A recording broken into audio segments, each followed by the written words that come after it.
Mine I seen the corruption of the Adam County cops, stealing money, stealing cake. When they make they traffic stop, first they screw you, then they sue you. Play little games and dismiss your claims. The proof's on the internet. So Tuesday morning, just to do a recap of the things that happened yesterday off the record. You good? The court previously determined, Judge McBride, that plaintiffs are public officials, so the instructions built that in already. Whether that's an issue for the plaintiffs is up to you in the Court of Appeals, but we're taking that as the law of the case. There were three remaining causes of action for the jury going in yesterday, and then there's off-the-record discussion that plaintiffs are going to change that to two, right? Correct. So you're dropping the last of the three, put that way. Yes. Invasion of privacy, unreasonable publicity given to private lives. So if that's not being tried, you're dropping that cause of action. Correct. Yes, Your Honor. Okay, so that'll be dismissed. So far, I haven't heard any contest to publication of statements. It's an instruction. Be in the instructions, but unless it's contested, you won't see much in the way of instruction going published. Mr. Osborne's still processing that. Okay. But I don't see anybody contesting that the statements were made or distributed or published. Right. We talked off the record yesterday about the schedule, and plaintiffs needing to conclude their case in the middle of the day, noon on Wednesday, the third day. That would give them an equal amount of time, not quite, to the defense, so they have Wednesday afternoon all day Thursday. Friday morning would be statements, instructions, and deliberation. There is a possibility that the jury then gets the opportunity to discuss punitive damages. I envision that to be not more testimony, but lawyer arguments. Yes. It's not always that clean, because there is theoretically the possibility of testimony, but then that often means you don't have the witnesses you need anyway. Understood. So far, anything else you want in the record to clarify? I don't believe so. How about you, Mr. Osborne? Just, Your Honor, on the punitive damages, yesterday you had mentioned about 5 minutes each. Is that what we should be planning for? If it gets to that, it won't necessarily literally be 5 minutes, but it's a short argument by the lawyers, more so than witness testimony upon witness testimony. The reason why I ask about the 5 minutes is because when I draft my response, I try to draft it within the time frame. So I'm not like trying to condense Yes, it. but it's short. First of all, we don't know the amount of time that's available. I don't know how the jury runs the case when I give it to them, because it's not my clock when they deliberate, it's theirs. So it's always going to be really fluid. If the jury needs half a day to decide the case and gives us a verdict at 4:15, we're good, because we still have enough daylight, enough gas in the tank on Friday. The jury gives us the verdict at 9:30. Well, what do we do then with this jury and that claim? We hold them over, we push them farther, we make Saturday happen, right? So it's fluid, but it can't be long, because after you do whatever amount of time you do in your argument, they have to go back and deliberate. Of course, they would deliberate punitive damages, if any, and then entitlement to attorney fees. So it's like 2 interrogatories, 2 verdict forms. Does that make sense? Yes. I hope I answered your question. As best we can this time. Fair. And I think I'll start out with like a recap of some of the jury instructions. You write like I think, Mr. Osborne. I don't know what that means to you, but like I like how you structure your instructions. Not necessarily substantively, but how you outline bullet points. So thank you for that. You write like I think. So I'm going to give them like a recap, stuff that you haven't heard, but I think it'll help educate them further to start out with a quick summary. Here's what defamation is, here's what to look for. Again, responding to like how you guys framed the arguments yesterday. opening statements, your selection, where the First Amendment comes in, that comes in unpublished. Right? Where's policy, how does that play in? So I'm going to help educate them, and then you'll have about 15 minutes to finish up this Phillips. We move across, and then you've got to move. Yes. So that means. Yep. Okay, anybody have anything else? We'll stay with Yeah, 30 seconds. Thank you, Brad. I got to try to save my time. How much tape to Brad is it?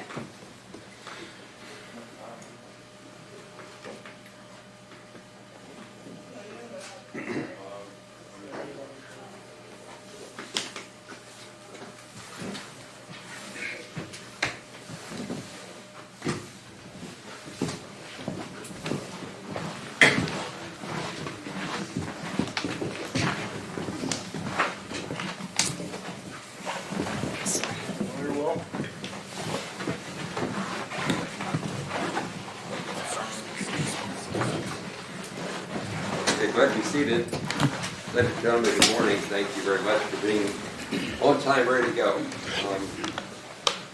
I spent a few minutes with the lawyers. That's why we had you back in the jury room so I could get organized. We're on a good schedule. We got a lot accomplished yesterday. We're still on the plaintiff's case to try to prove their allegations. The education process is where we want to circle back. Like, you're starting to get it just by nature of being here and having information fed at you. I'm going to try to give you another reminder class on the claims so you can understand more what the witnesses are trying to establish. In the end, you'll get a written set. At the end of the trial, I'll read these instructions to you. But it's, in my mind, hard to understand why you're hearing something if you don't know the rules. So I'm just going to give you a quick 5-minute refresher. 2 claims, we're going to call them again, defamation and false light. Okay, so what's defamation? For the plaintiff to prevail, remember it's more evidence in the plaintiff's favor than opposed to, slightly more evidence, the preponderance. So they would have to prove a statement, which can be oral, written, or video, some communicated information. A statement, a fact was made, the statement was untrue, the defendant acted with either malice or reckless disregard, and the plaintiff suffered some sort of harm or injury. So as you hear testimony, the plaintiffs have to establish each of those 4 parts. Words in there are important, so like I start defining words. I said actual malice. So you have to prove that the motive for the conduct was motivated by either malice or reckless disregard for truthfulness. Actual malice would mean making a false statement with knowledge that it's false. Knowing it's false is the malice. Reckless disregard means I didn't really care to check out whether it was true or not. I recklessly disregarded whether it was accurate when I made it. This shows up because public officials are what these plaintiffs are. Because of the nature of their conduct, as law enforcement officers, public officials are held to a higher standard. The higher standard that was talked about yesterday is actual malice or reckless disregard. If you're a private citizen, I would be giving you a different set of instructions that it's a lower culpability, if you want to call it, when making a statement. So like if you wonder where's the higher standard, how that plays in, to prove that a person actually knew the statement was false is the higher standard when they made it. Or recklessly disregarded whether it was true or not. That's the higher standard.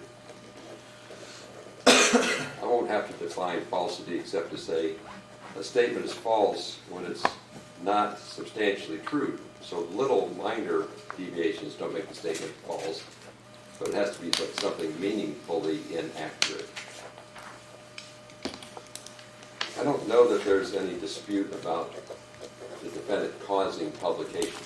But publication is any kind of a distribution of information.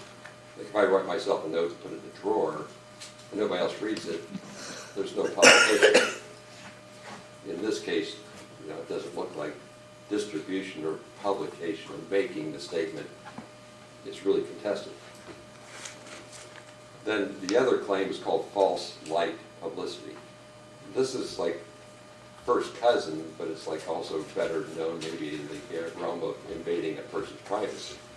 They both end up causing maybe some kind of harm, but a false light publicity violation, the plaintiffs have to prove they were put in a false light in a highly offensive manner.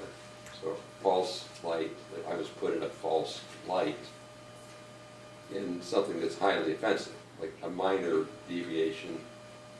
I don't like your hair color. It's really offensive to me. Well, you can decide at what point in time because it's really offensive, but it has to be something that's highly offensive. And again, the defendant has to have knowledge or a reckless disregard for the accuracy of the statement. So in that respect, false light has the same sort of knowingly make the statement or have a reckless disregard for the accuracy of the statement. But it does, this statement, put a person in a false light in a highly offensive manner to a reasonable person. You're the reasonable person, not whether the witness said, oh, I'm offended. They might be real tender-hearted and offended at anything. And you might go, no, I'm the average person in the public, and that's not really offensive to the public.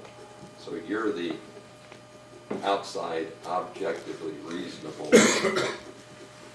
That's what the jury's function is.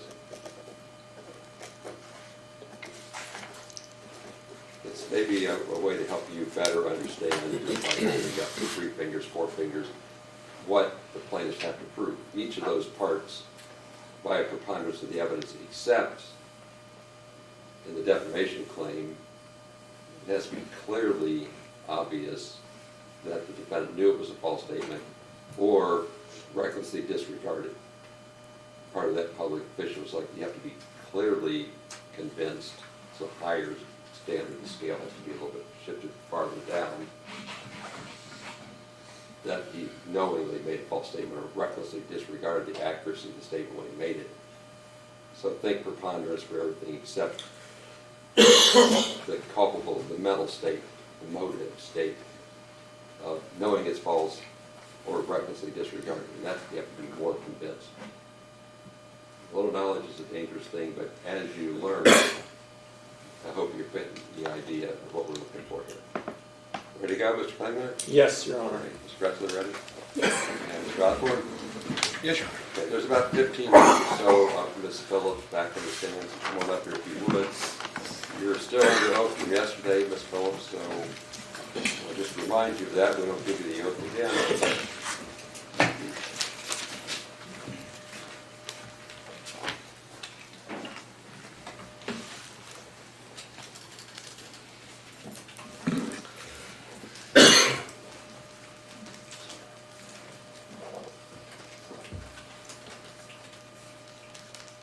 Go ahead, I'm sorry. Go ahead, Mr. Klingler. Thank you, Your Honor. Good morning, Lisa. Honor. We left yesterday afternoon with a video, and that video contained parts of your videotaped deposition from last fall. Is that right? Yes, sir. You remember giving that video deposition last fall? Yes, I do. Do you remember where it occurred? Mr. Osborne's office. And do you, in the video snippets that we saw yesterday, it appeared somebody was asking you questions at this deposition in Mr. Osborne's office. Who was asking you those questions The deposition. in the deposition? This means as far as the attorneys. Yes. You were answering some questions, and it looked like you were upset in some. Oh, yes. Do you remember that? Yes, sir. Okay. Who was asking you the questions? Mr. Osborne.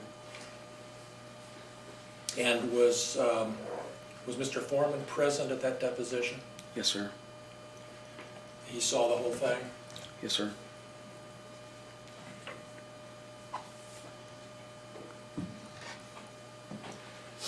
I have to ask you for the record, I'm afraid, are you a biological female, Lisa? Yes, sir. Have you ever had a sex change operation? No, sir, I haven't. How did you feel when you learned that these posts were out there? Humiliated.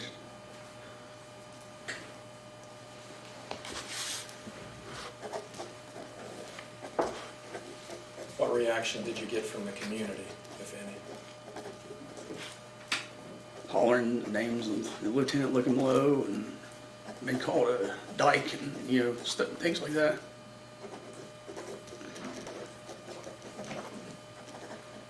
Has anyone ever asked you or your family since these posts came out if you've had a sex change operation?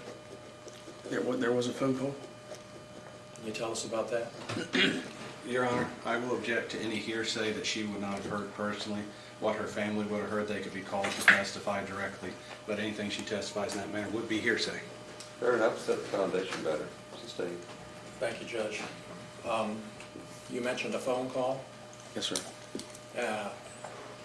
Did you receive the phone call? No, sir, I didn't. Okay, who did? My daughter did. And did your daughter then, without telling us what the content was, did your daughter tell you what the content was? Yes, sir. And can you tell us what effect that had on you, hearing what your daughter asked you? To see that she's going through humiliation is something that she has no control of because of my job, because of the choice I made to be in law enforcement and try to do my job. And now she's being punished, and I'm watching her being punished, and it hurts. So, Your Honor, my asking this witness the content of the statement would be not for the truth of the matter, but for the effect on the witness. Your Honor, we'd ask for a limiting instruction to be given to that effect then. It's like law school 101. Hearsay statements tend to not be reliable because you want the person who made the statement to be in here to tell you what they said. So hearsay objection, true, but she can testify, and I'm going to allow her to say how I was impacted by what I heard said. So it's not whether the statement was accurate that we care about.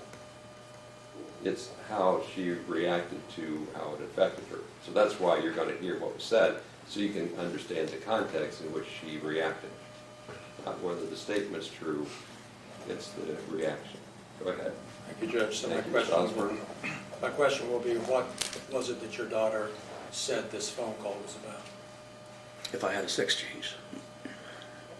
She got a phone call asking her if you had had a sex change? Yes. Okay.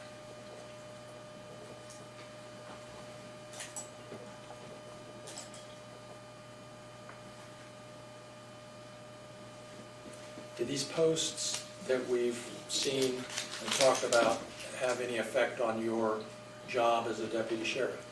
Yes, it has. Tell us how. I've always been a go-getter, and as far as I try to do my best to help people out. I feel like I go out of my way, and what you're supposed to do as far as doing your job. And then I sit back and, try to do the best I can do, and you have people hollering at you, and saying things like being a thief, having a sex change, prove I have to have a vagina, do I have a vagina? And then, you see these images, you see the videos, and it's consistent in my head. Like I was eating his, pardon my language, his wife's pussy, and those kind of things. I don't know how to count because that's all I do is lick pussy. They're just, it's honestly just put me in a dark hole. I never went to this job for this. It's not like somebody cussing you, it stops. I've been on calls, I've been cussed, I've had things said to me about my voice that I can't change. But it's never went this far. I've never had to deal with somebody thinking it's hilarious to make videos of me, to throw me on the bed and act as he's having sex with me. And I'm really ashamed. I'm ashamed that his kids had to see that in the courtroom yesterday.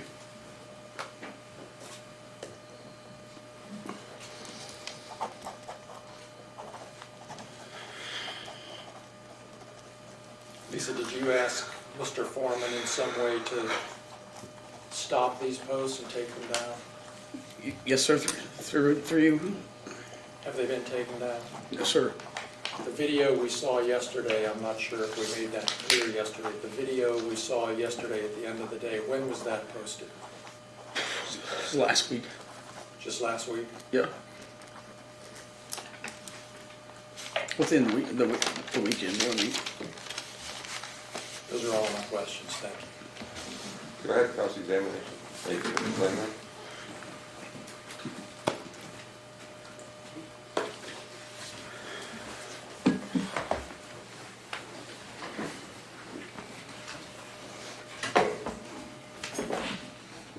Lisa, before I start on cross-examination, do you want to take a minute or anything? No. You know I'm going to have to ask you a lot of hard questions. Go for it. At any time during my questions, you want to stop, take a break, you let us know, we're going to give you a break, okay? No, we'll decide if we take a break. Thanks for being human, but we got a schedule to get done. I'm watching this, but that's my call, not yours. Thank you.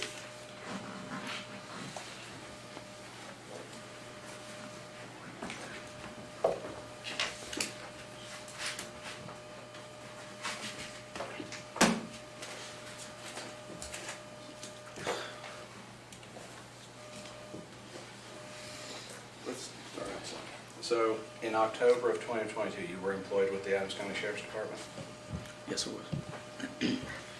You've been an officer for over 21 years? Yes. You've not been a school resource officer since 2015? It's been a few years. I don't know the exact date. But it was before 2022, though, correct? Yeah. And when you're out performing your duties, everybody can see you, see what you're doing? Yes. And you've testified in this courtroom before? Yes, sir. I have. Have you ever testified in this courtroom in a civil case? No, sir. Now, you mentioned that while you were out on your job duties before, people have called you derogatory names, Yes, they have. and those were members of the public, Yes. and it's fair to say some of those names were not flattering. No. No, sir.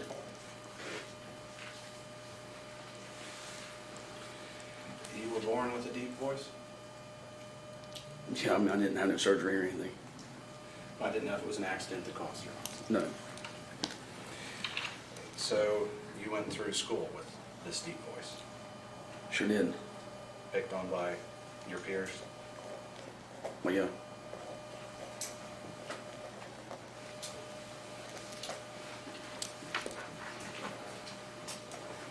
Fair to say you were called derogatory names by your peers? I have.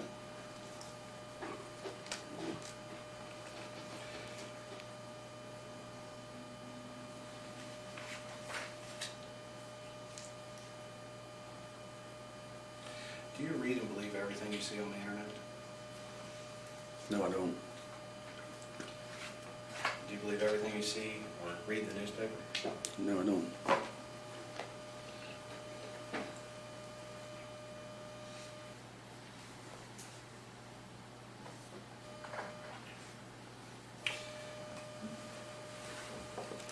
When you listen to a song, do you believe everything in it? No, I don't. Would it be fair to say that songs are either opinions or exaggerations for entertainment? Yeah, humiliation. You would agree that everybody's idea of entertainment is not the same? Obviously. Is that a yes? Yes. Thank you.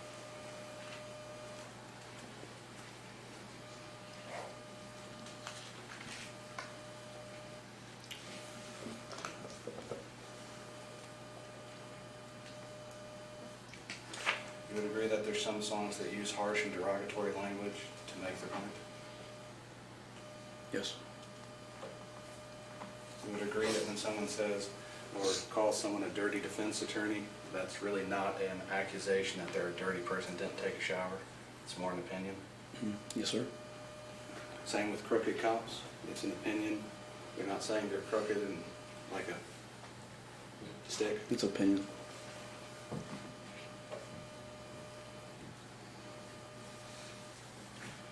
There's a question about false light. Can you tell me what false light means?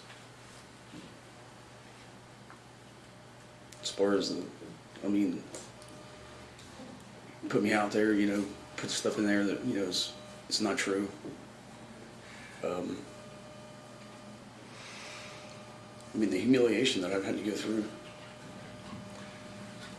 So, I'm going to have to ask a more difficult question. What specific statements, let's take them one time, would put you in a false light? Does calling you Mona Lisa put you in a false light? I mean, my head's put on her body and, things like that. But it's Does it not- bother me? Yeah, it bothers me.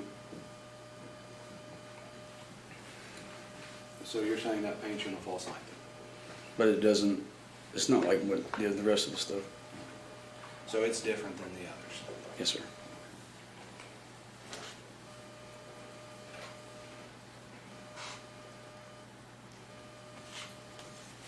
And is that a private matter in your life? What do you mean by private matter? Is it a private matter whether you have a deep voice or not? I mean, it's not private. I mean, I have a deep voice. I was born this way.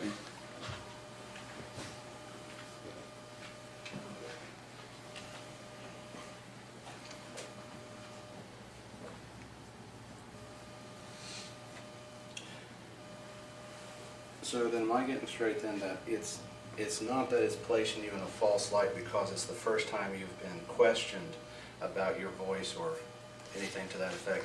It is more the amount of questioning that has been done in the viral nature of it? It's what was put out there. It was me being called a thief.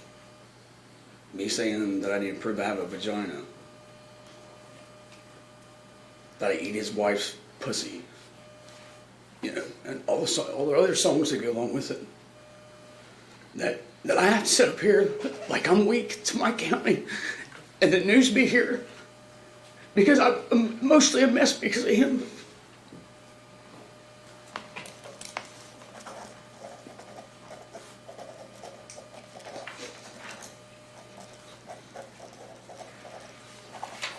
This may sound stupid, but is being a homosexual a crime in this country? I'm not having a discussion about crimes. I'm having a discussion about, I'm a female, so that's how I feel about that. I have to ask these questions then. Go ahead. Is being a homosexual in the United States a crime? No. Is cross-dressing a crime in the United States? No. So it's a fair statement that if I put on a dress, I couldn't be arrested? No. No, I could be arrested, or yes, I I said no. could.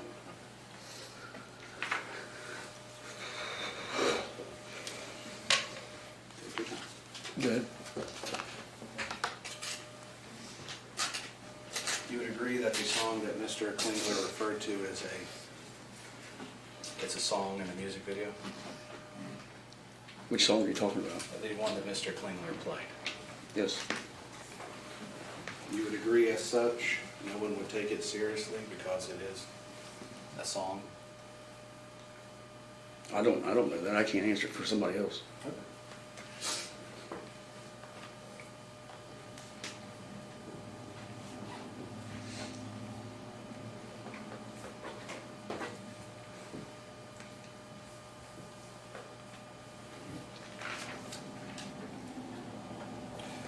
Let's switch gears. You were present for the search of Mr. Foreman's house, correct? Yes. And as part of that search, you guarded some of the perimeter, correct? Yes. And you had an assault rifle with you, correct? Yes. Body armor, correct? Yes.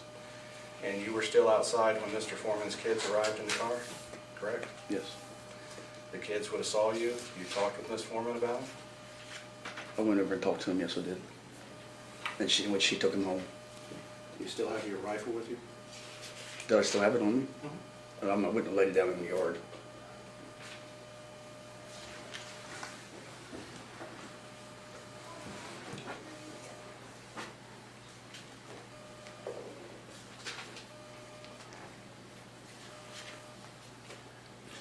And during the search of Mr. Foreman's residence, were you made aware of the security system? Yes, I was. Did Randy Walters order you to disconnect it? Do I need to answer this? I mean, this pertains to the search warrant. I mean, we're not here on the search warrant, right? Your lawyer's case. You have an objection? I have no objection to your answering Okay, that. go ahead. Unless there's some policy I'm not aware of, but I'm not aware of any. I can put some context into the record for the question. The question Mr. Foreman would like. The question is whether she was directed to, that's the question on the floor. So I'll re-ask. Lisa, were you directed to disconnect the security camera footage at Mr. Foreman's residence by Randy Walters? Yes, sir. And you did disconnect that? Yes, sir, I did. And the security camera system was left at the scene? Only finding out after I later on that it was left. I wasn't responsible for gathering everything up.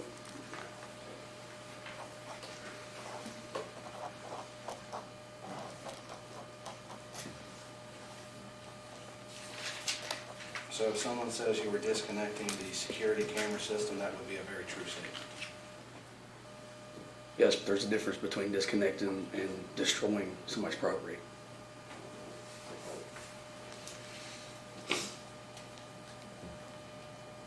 And you were not disciplined as a result of anything that has been posted about you? I haven't done nothing wrong to be disciplined. So no disciplines in your file at all? No, sir. Nothing in relation to the search, nothing in relation to anything posted? I don't have nothing in my file. Have you ever been passed over for promotion because of what was said about you? No.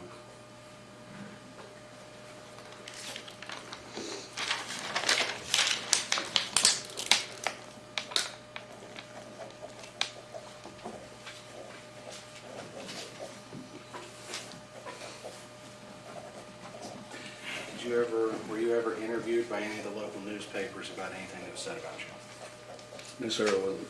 Did you ever go and ask to be interviewed to tell them your side of the story? No, sir, because I don't play a role in their media comedy situations that they have. The people They're false information that they put in the news and this and that and the other, because they only know one side of the story.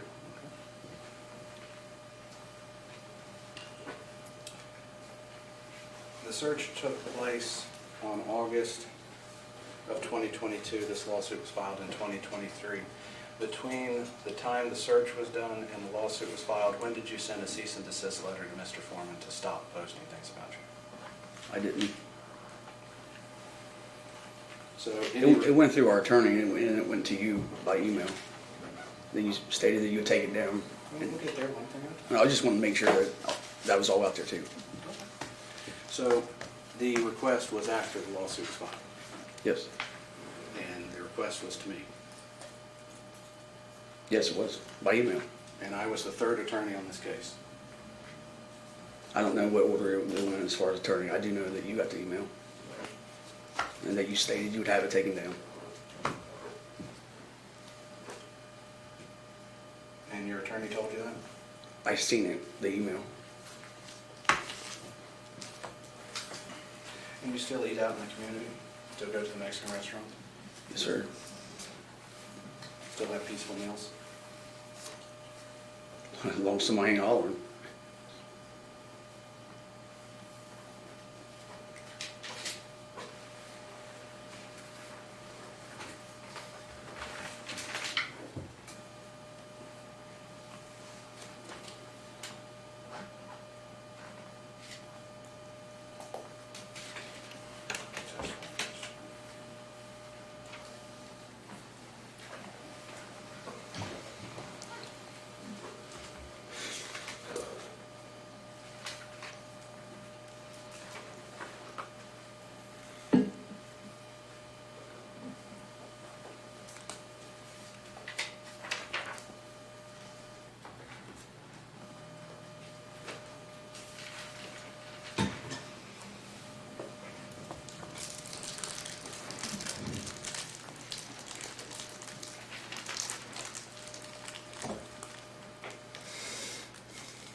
have any other family that's in law enforcement?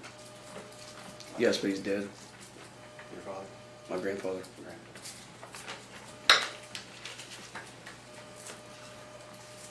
You grew up seeing him do his job? I mean, I knew about him doing his job. We didn't live close.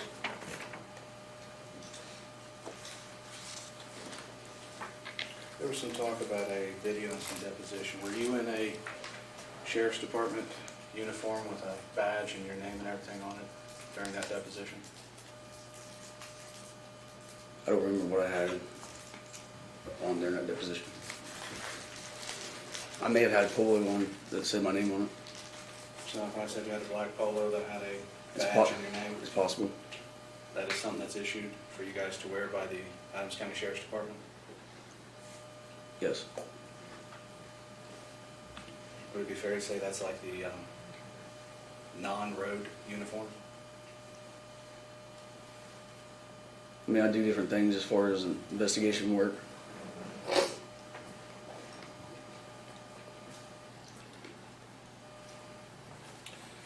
I have to ask this question. You've been called a dyke, correct?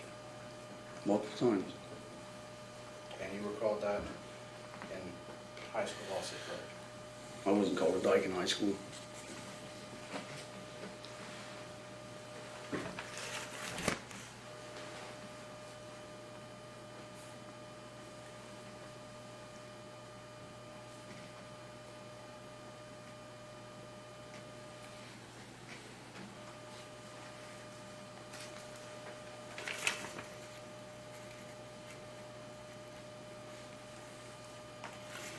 And just a couple of things. So the deposition was in August of '25, correct? I don't remember the exact date, but Was it in early 2025 or late 2025? late. So it would have been after April of 2025? Yes.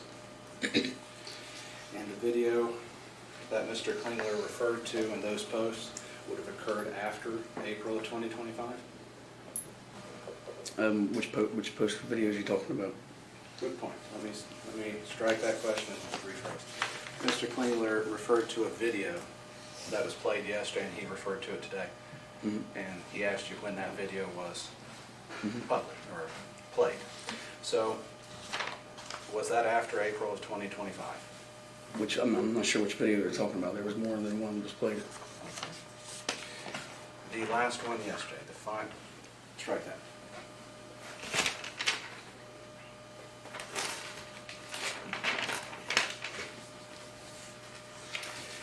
It would be Plaintiff's Exhibit 34. It was the last thing played yesterday. Was that seen by you after April 2025? Yes, sir, it was.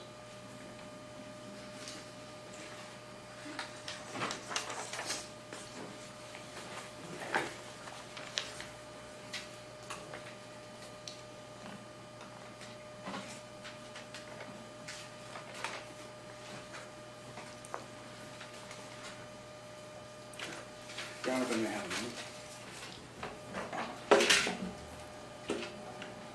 Your Honor, if I may have a moment to talk. I don't know what a moment means, so if you want to go fast, I'll let Mr. Klingler have his redirect. Like, I got a lot of work to do to get your case done. And taking 5-minute breaks and talking to clients is always hard for me. So Judge, you've I got have no redirect at this Okay, point. so That if helps. you want like a moment, 1 minute, we talked about this yesterday, that was the purpose for prompting everybody. Go ahead.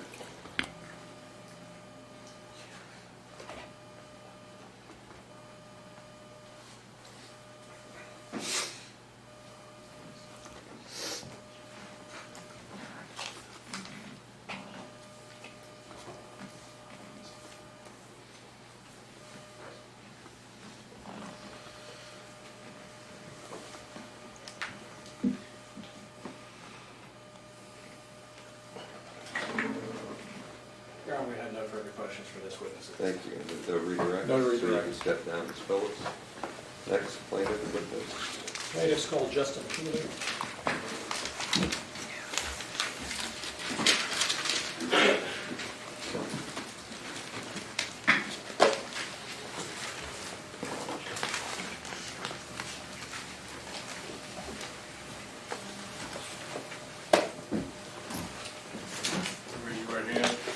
you solemnly swear the testimony you're about to give shall be the truth, the whole truth, and nothing but the truth? As this, you shall answer unto God.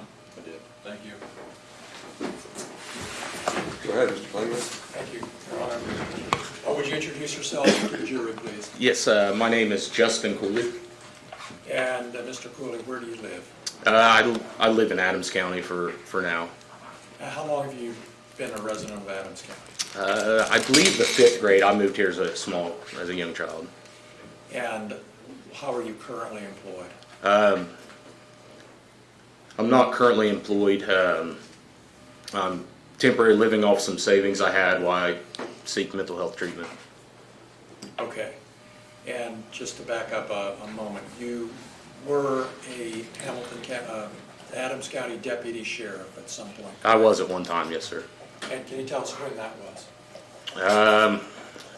I can't give you dates, I'm sorry. I was a police officer for approximately 10 years. I spent 5 of which out of state, another 5 with the Adams County Sheriff's Office.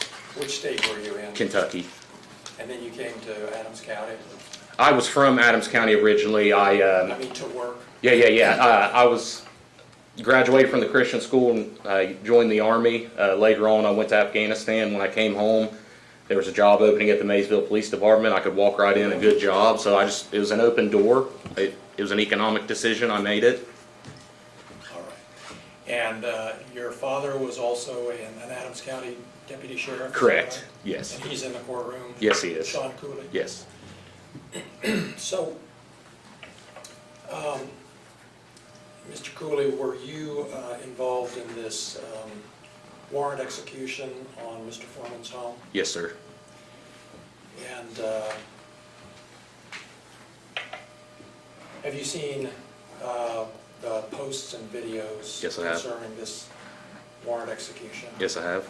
Could we take a look at Exhibit 5?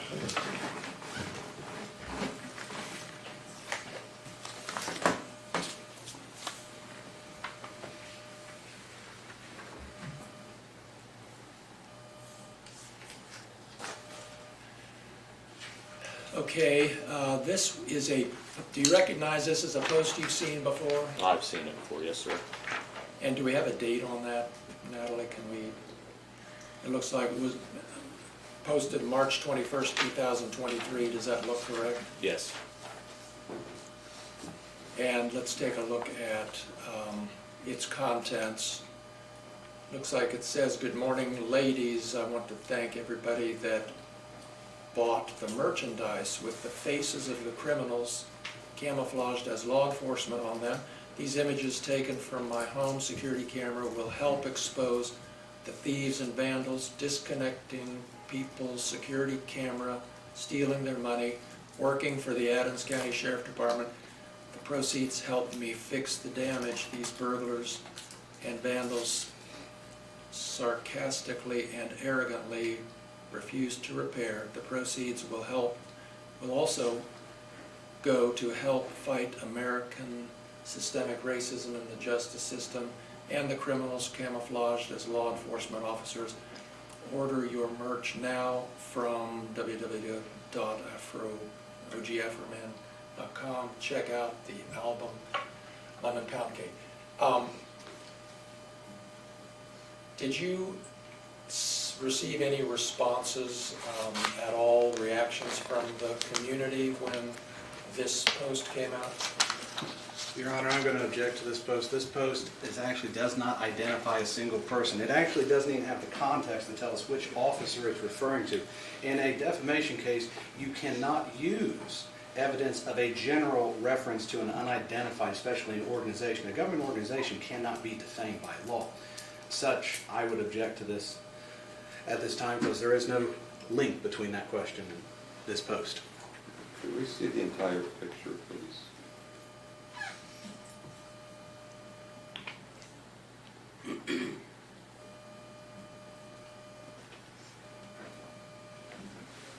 So context gives meaning, and there is context to identify as a group. So I'll allow the exhibit. I understand your objection. Noted, thank you. Go ahead. Thank you, Your Honor. I guess I've asked this question. You've seen this, you saw this post at about the time it came out, is that right? Around the time they came out, yes, sir. Let's take a look at the next, at Exhibit 4, actually.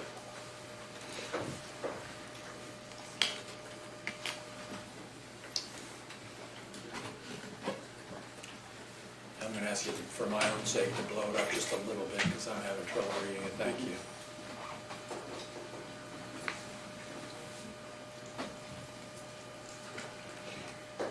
Okay, there's a lot of stuff there that I don't need to read, but after the Adams County Sheriff burglarized, vandalized, and destroyed my property, they became thieves and stole my money. After they stole my money, they became criminals. After they became criminals, they lost their right of privacy. My house is my property, my video camera films everything on my property. As they begin stealing my money, disconnecting, plus destroying my video camera system, they became my property, exclamation mark. Criminals caught in the act of vandalizing and stealing money. My video footage is my property. I used it to identify the criminals who broke into my house and stole my money. Jumping down here, I use my footage of my property to raise money to pay for the damages they've done and to identify the criminals operating inside of the sheriff department that stole my money, ransacked my house, and disconnected my video cameras, not knowing who the criminals were operating in the Adams County Sheriff's Department. I gave them humorous nicknames. I am a law-abiding, tax-paying citizen who was violated by criminals camouflaged by law enforcement.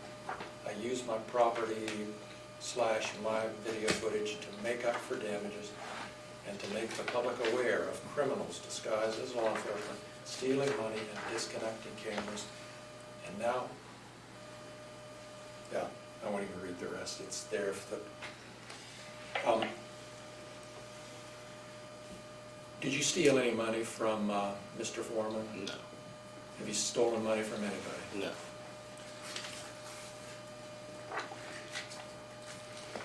Your Honor, I'm going to renew the same objection on this exhibit. This exhibit is even worse than the last, as it has no context for who anybody is, and it talks about the organization in general. As such, a government organization cannot be defamed, nor can the officers of said organization bring a claim claiming that they were defamed through the department. As such, this is a completely inappropriate post because it doesn't identify any person nor signal out a defaming statement under the law.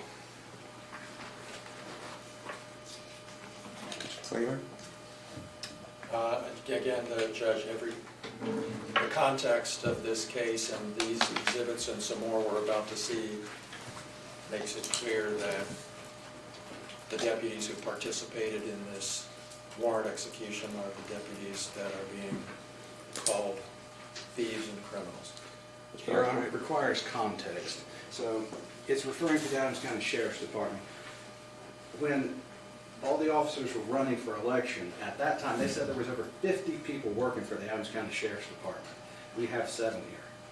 There is no way that a normal person reading this in the context of just this article, Afroman sued by sheriffs, could determine who these people were from that post. That post is not relevant in this, and it is not even proper defamatory evidence because it does not identify anyone readily in this case. Taken in its abstract isolation, I would agree with you, but in the context of the trial, clearly it does identify this class of people. Each of these plaintiffs is not a sheriff's deputy. That's their occupation. They filed suit as individuals. So it's not the right argument to make that they can't file suit. They can as individuals. They don't surrender their rights just because of their employment. I understand your argument, but this is not the sheriff as a public official and deputies as deputies bringing the action. They have private claims. Their private claims, though, would not extend through claiming that they were defamed by a statement to the sheriff's office. about the sheriff's office being crooked. That is not a defamatory statement aimed at them. That is a defamatory statement aimed at the organization itself. Or the fact that your client misrepresented, sued by sheriffs, when in fact he wasn't sued by sheriffs, he was sued by individuals. So overrule the objection, we can get on with the testimony. You got a good record for appeal. Just Let's see what we're here for. Go ahead. Judge, could we take a look at Exhibit 6, please?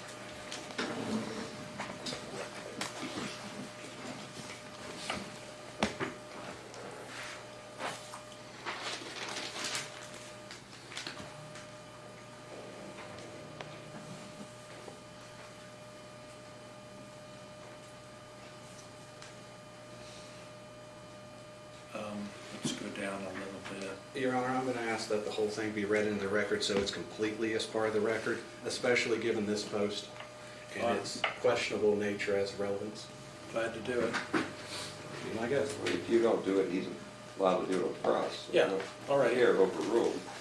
Go ahead. Thank you, Judge. All right, let's take a look. Now, can we see the date on this for context before we go on? Mr. Kulie, the date on this post appears to be March 24th, 2023. Did you see this post sometime around or sometime after that date? Yes, sir.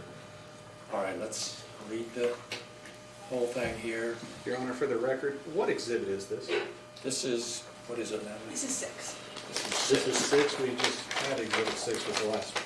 Exhibit 4 was the last one. So we had exhibit 4, then or exhibit 5, then exhibit 4, and now exhibit 6. Yes. Yes. Okay. I agree. Go ahead. All right, so Exhibit 6 says, Judge Roy Droopy Gabbard is the judge that signed the fictitious kidnapping warrant that green-lighted the criminals operating inside of the Adams County Sheriff Department to attempt to kill me in front of my kids, steal my money, disconnect my cameras, then sue me for humiliating them by being peaceful, positive, being a sport, and writing comical songs about the people who came to kill me in front of my children. This judge that tried to have me killed in front of my kids is suing me because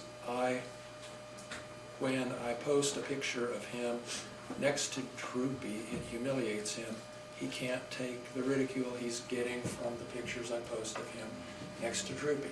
The picture of him next to Droopy is giving him a loss of reputation because of this picture of him next to Droopy. He can't perform his duties. This judge is suffering from mental stress because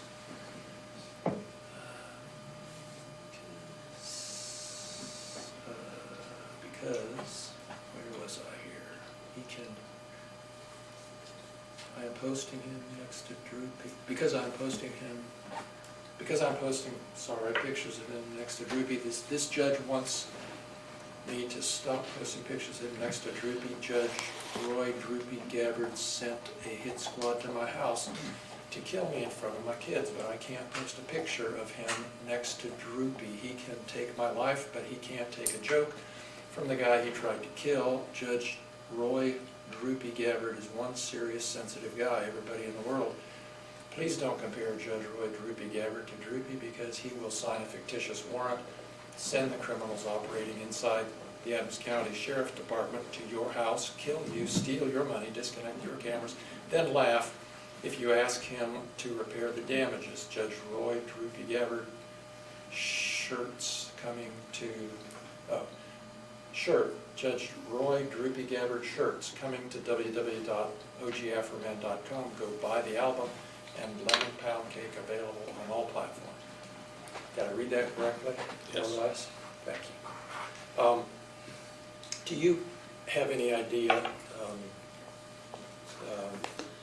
Justin, if Judge Gabbard was signed, was sued by anyone in this case? I don't. Your Honor, I'm going to object. It has no relevance. It doesn't even refer to anybody in this. It talks about a Judge Gabbard who is not a party to this at this time. And as such, it doesn't identify even the officers. It talks about the Adams County Sheriff's Department in limited thing. It talks about a lawsuit by a judge. It is not relevant in this, and it is surely not proper defamation evidence. For benefit of the record, since I don't live here, are we referring to the magistrate? No, Your Honor, Judge Roy Gabbard is our, so we have a county court in Adams County. Okay, so that's the county court judge? Yes. So that statement is accurate with regard to the height? He is a judge, yes, Your Honor. Okay, thank you.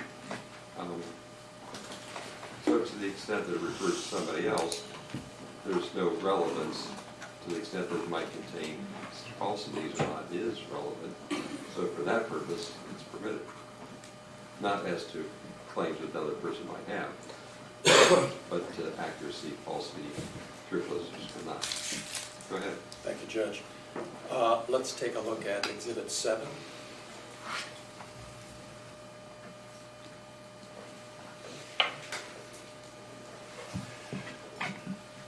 And I would normally not read the whole thing, but if you would like me to, I will. Mr. Osborne? Just pick your part, and if he wants to do it all, All right, put it in. good enough. Whatever. So, I'm sorry, let's check the date again, if we can. This appears to be posted on April 5th, 2023. Mr. Kulie, did you see this post sometime on or after that date? Yes, sir. All right. So let's go back up, Natalie, let me just see where we're at here. Can you go down a little more so I can see the beginning? Sorry. Okay. I'll put in there.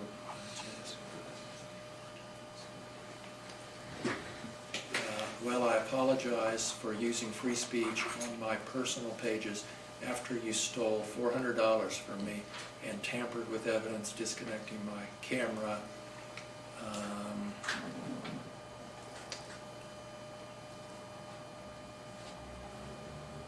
That's all I need to read at this point. That was Exhibit 7. Can we look at 8, please?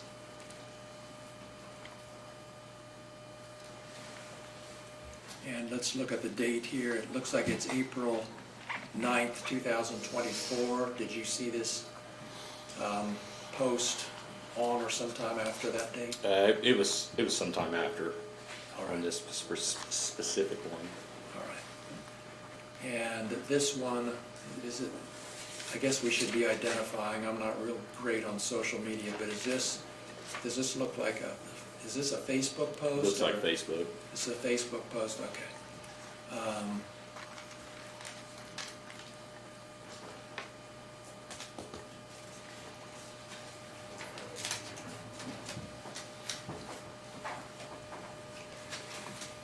Okay, no need to call the Adams County Sheriff's Department. All they'll do is take 3 days to take a report, come out to try to kill me, disconnect my cameras, and steal my money. Did I read that part correctly? Yes. Let's take a look at, is it 8 next? This was 8. That was This is 8. 1. Let's take a look at number 1, please. I realize we're going out of order.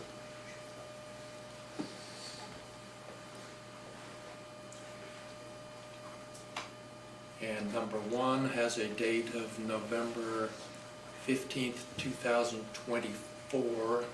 Is that correct? Correct. And did you see this post on or sometime after that date? Yes, sir.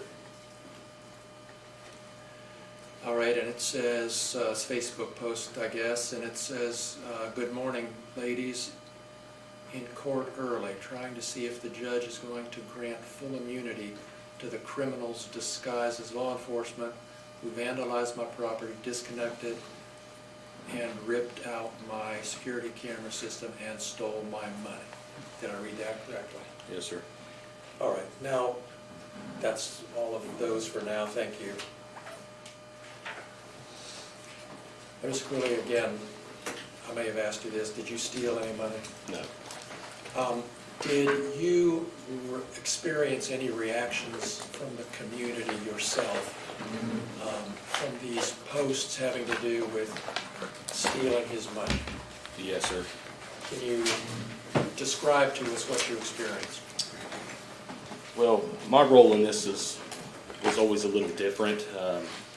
A lot of this was diverted around me for some part of it, but the community just became outraged by the lies. And rightfully so. I mean, a lot of these accusations were serious accusations. This wasn't a fun thing. People were mad and they had a right to be mad. The only one controlling the narrative, it felt like, was Mr. Foreman. You know, I didn't have the freedom of speech. I'm a police officer. It's not my place. This was never my case. This was never my place to make any statements, but I still experienced the rage from it. Tell us what you experienced. It just seemed like multiple times a week, and you know, I tried to distance myself from this case in the beginning. You know, I was kind of dealing with some other issues. I mean, I'll be reasonable about it, you know. But the lies continued, and it just wouldn't stop. It enraged the community, and it got to the point that we were receiving death threats at work. It got to the point that my family felt unsafe. It got to the point where you know, we would get a call that says, "Oh, I'm coming down there. I'm coming down to do whatever." It was a threatening call, and then we'd get a call about a tree down in a wildlife area, and we'd have to go. And I'm not going down there. I mean, this could be a setup. This became. We were afraid. We were legitimately afraid that this was going to turn from what it was into something violent. Because he used his position of power to spread a lie. You enraged the community, and you put me and my family in danger over this. Every bit of this was a lie, and you knew it. Shouldn't have threw a fake rage. Just talk. address Disregard the the court. statement, finish up the testimony. Yes, thank you, Judge. Did you receive any personal phone calls or comments about your perceived role in this warrant investigation? I'm sorry, repeat that. Did you receive any personal calls yourself accusing you or threatening you concerning this situation? I didn't receive any phone calls on my personal cell phone. That was threatening. I had I don't know if it was a podcast or a news agency. I quickly shut that down. But at work, the environment just became too much to handle. You know, it's every day you have to go in and deal with the attitude that was you know, the anger that people had. But it was never my place to adjust that. You know, I got called in off vacation because I was looking for overtime. I needed money. I was trying to, at the time, buy a house, adopt kids, you know, overtime. So I come in off vacation to deal with this. And because of the backlash, I began to hate that agency. I began to hate all these officers over here. You know, this whole thing just turned my world upside down. And from the beginning, I was a bystander. But I just could not escape the hate that it brought and just tore through this community. I lost family members that are now estranged over this. I've lost friends over this. This has been out of hand, and it has only ever been a lie. You know, nobody's happy when your door gets kicked in. I've never had anybody thank me for kicking their door in. But that's an ugly part of law enforcement.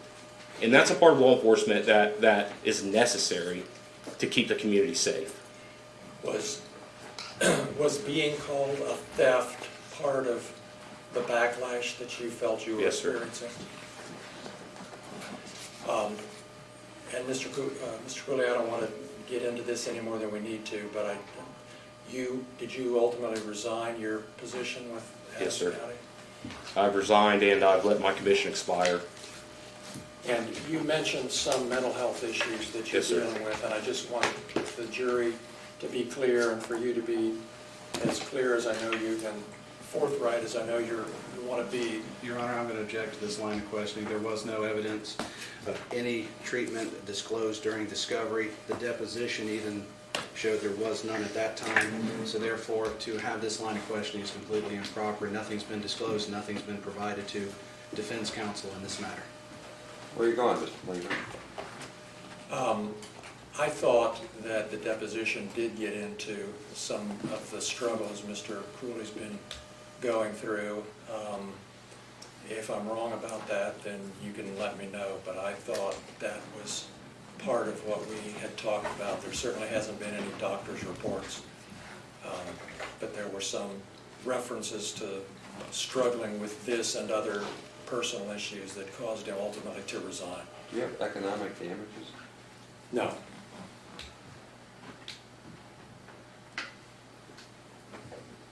So consistent with prior testimony, how you ask the question will maybe determine whether it's objectionable, because I see where Mr. Osborne's coming from.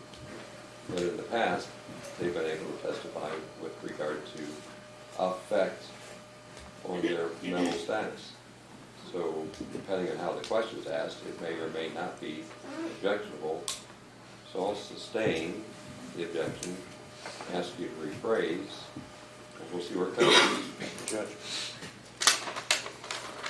would you describe for us, Mr. Kulie, what effect, if any, what you've just described going through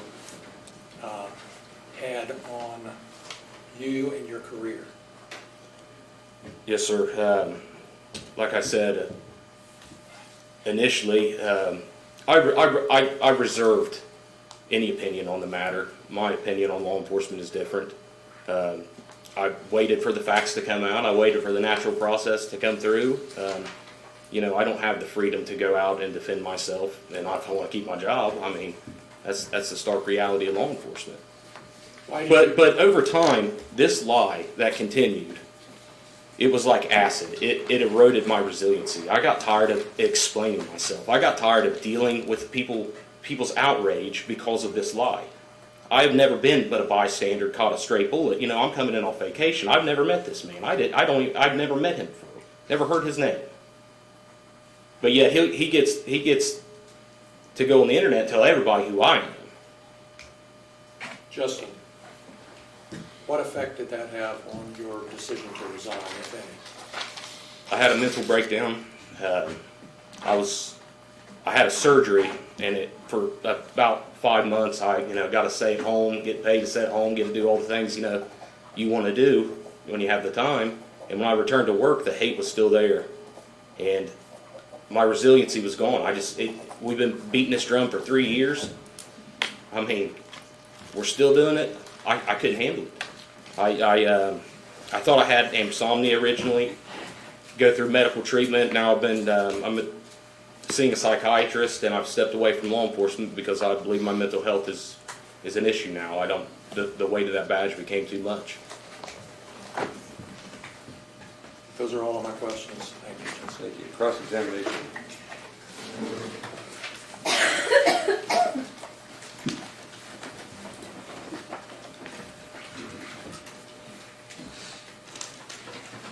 How do we use this projector?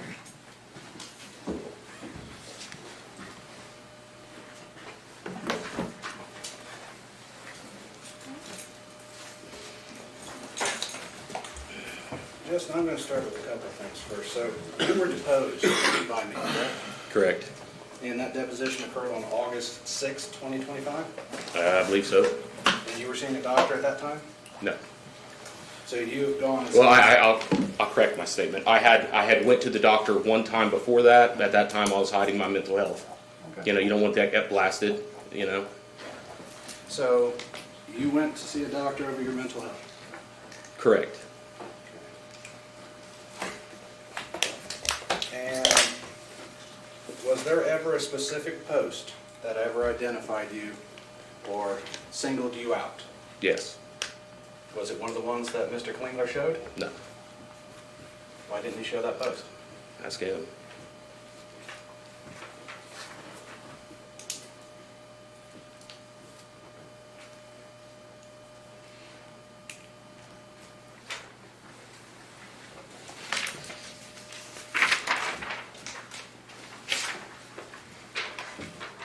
This is marked Exhibit 1, or sorry, Exhibit A. You have it.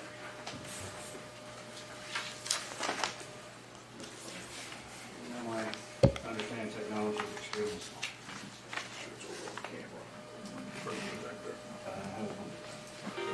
He's pressing hold that button, or you put it over there, and then you can hit on real quick.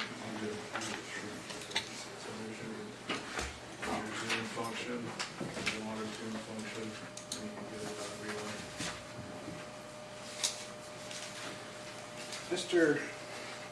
Sorry, I'm going to call you Justin as we have. That's two fine. police. That's fine.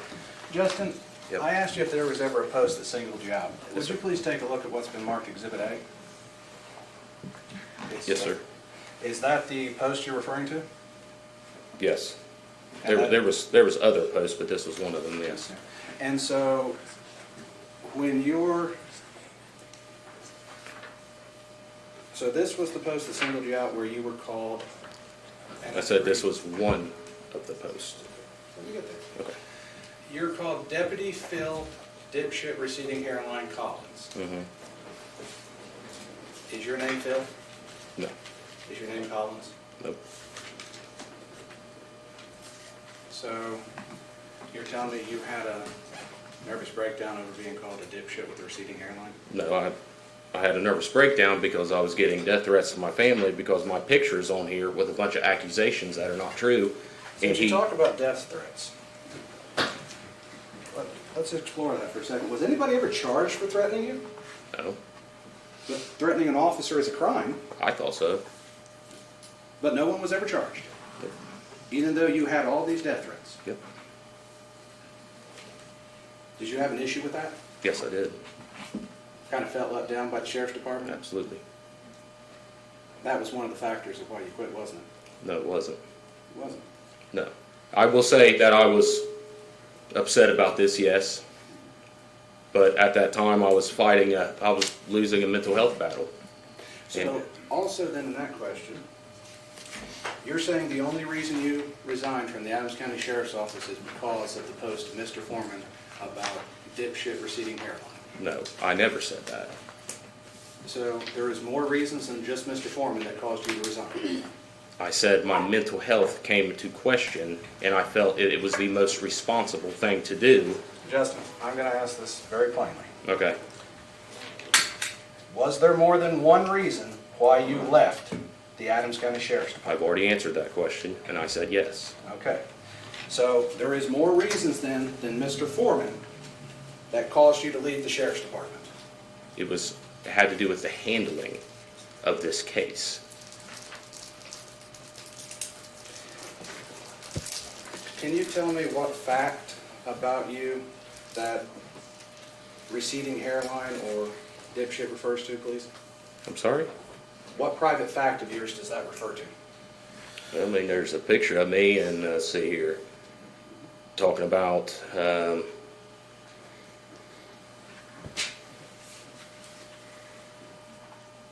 see, I wouldn't trust him with methamphetamine crack ass alone in my house. So, I find that pretty insulting. so that statement is what you're suing on? Well, no. I told you this is one of many. Well, and that's why You we're trying to keep find- keep trying to make it singular. I'm telling you, it's not singular. It's plural.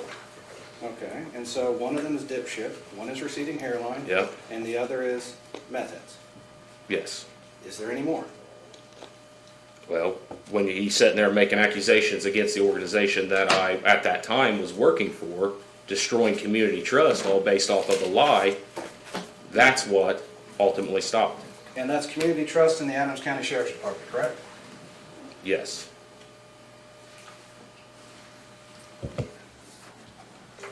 Let's go back to what was Plaintiff's Exhibit 5. Okay. I unfortunately don't do technology very well. But this was Plaintiff's Exhibit 5. You said this was referring to you.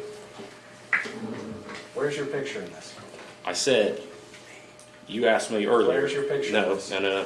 You asked me Your earlier. Honor, I'd ask the witness to answer the question. Okay. You can clarify that you read Okay. correct. Okay. Answer that. Is your picture in this post? No. Is that a picture of your father? Yes. So this actually pertains more to your father than you? Correct.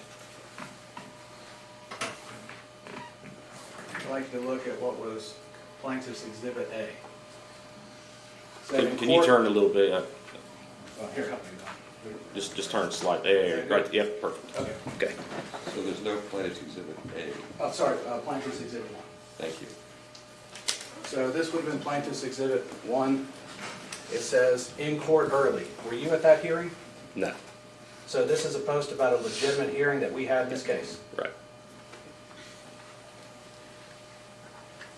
But you weren't present. No. No, sir. Do you know if your attorney was present? I don't know. This kind of goes without saying, you're not a judge. Nope. What's You're the not- exhibit number? Oh, are you wrong? Thank you. This would be Plaintiff's Exhibit number 6, the one about Roy Gap. You're not a judge? Nope. You're not Roy Garrett. Nope. And other than this referring to the Adams County Sheriff's Department somewhere towards the end, that is the only thing in it that you believe is the claim? I'm sorry, it kicked on right when you were talking. I couldn't hear you. The AC Let's kicked on. strike the question. Okay, I'm sorry. Poor timing. This would be plaintiff's exhibit number 8. You said you saw this sometime after? Yeah, it wasn't the day of. It was sometime after. I don't recall. How long after? Within a week, I'd say probably. But you're not identified in here? No, And it just talks about the department in general? correct, And just talks about a guy that hit Mr. Foreman's mailbox? correct. And you didn't hit Mr. Foreman's mailbox? No,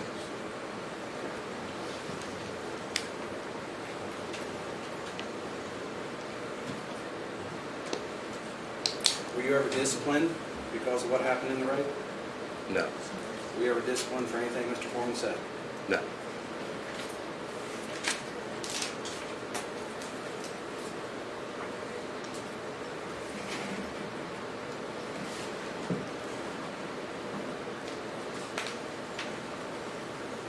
Other than your voluntary resignation, have you lost any other income?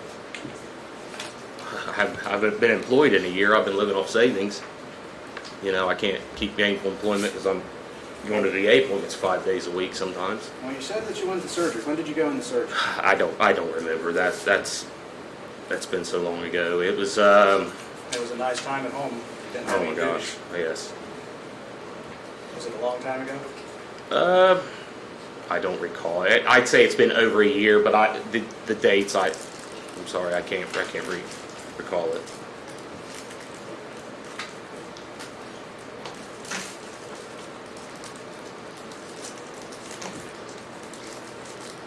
So, is the allegations of you being a thief come out of the handling of the money during the search of Mr. Foreman's residence? Yes. During depositions, I asked you some questions about how money should be counted and cataloged as evidence. Can you explain the process to me of how you count and catalog money as evidence?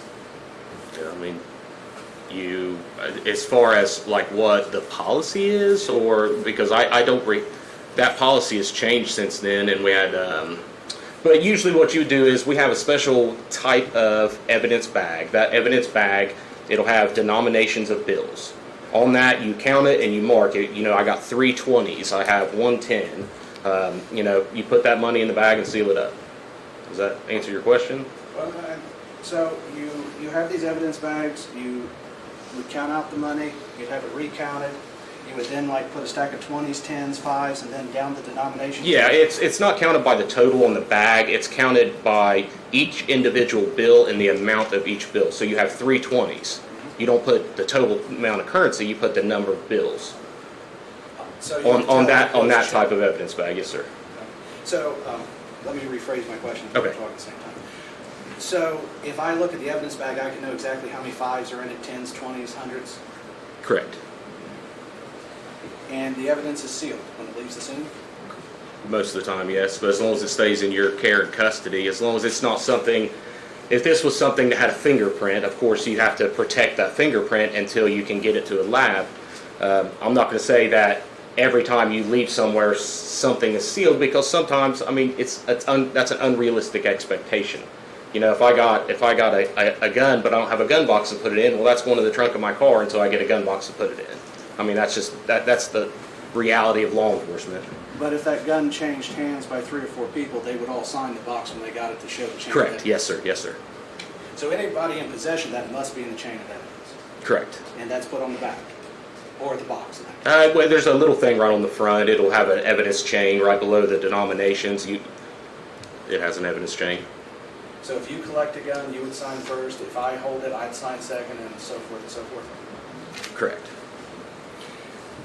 Now, what happens if you don't have these special evidence bags and you just have a clear bag? Can you tell me where you're going with this and why it matters? This matters, Your Honor, because there is a question about the policies and procedures. And as I said, Mr. Robinson is going to testify, if he's admitted to testify, about an investigation he did. His investigation is very limited, at least from his report, would indicate he only watched video footage, never interviewed anybody. So one of the things I have to counteract that is the fact that the evidence was not handled correctly. And that is what I'm building here. Mr. Kulie is testifying about the exact way Sure, in which but you would what put does that that in. have to do with any issue in this case? Your Honor, the issue of money is, and missing money is at the very issue of, they say they're being called thieves. They're trying to prove it's not a fact. I'm trying to prove that from the evidence and how things were done, you cannot even make that conclusion. Do you intend to call Mr. Robinson? Yes, we do, Judge. He's asking to be here at 1 o'clock too.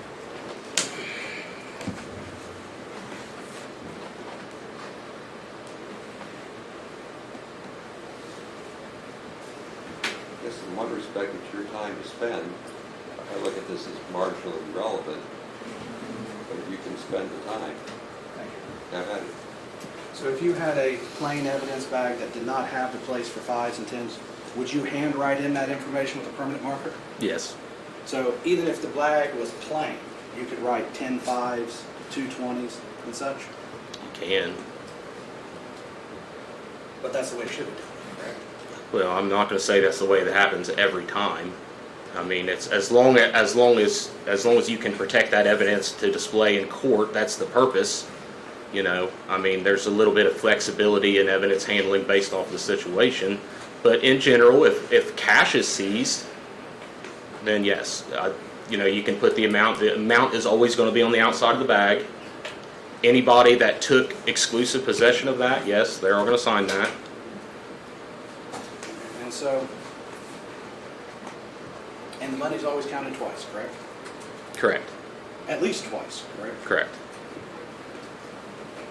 Even the officer himself probably counts it twice, correct? 10 times, honestly. Personal choice there, it is. First, you would count it that twice, correct? Yeah, but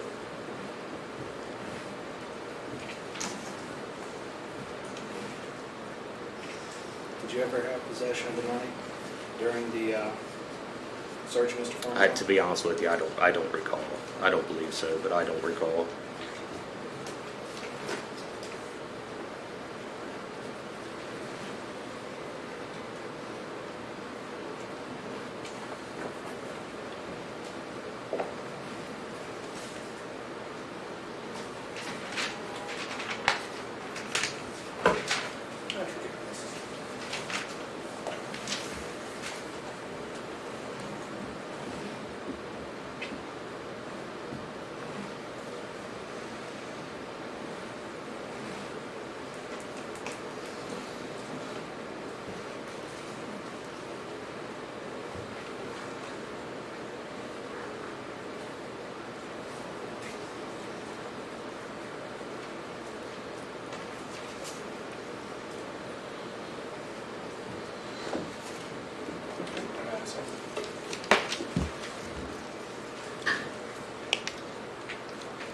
Your Honor, I have no further questions for Mr. Kulie at this, Justin Kulie at this time.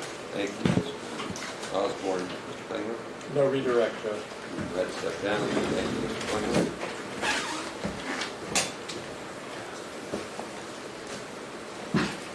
Go ahead.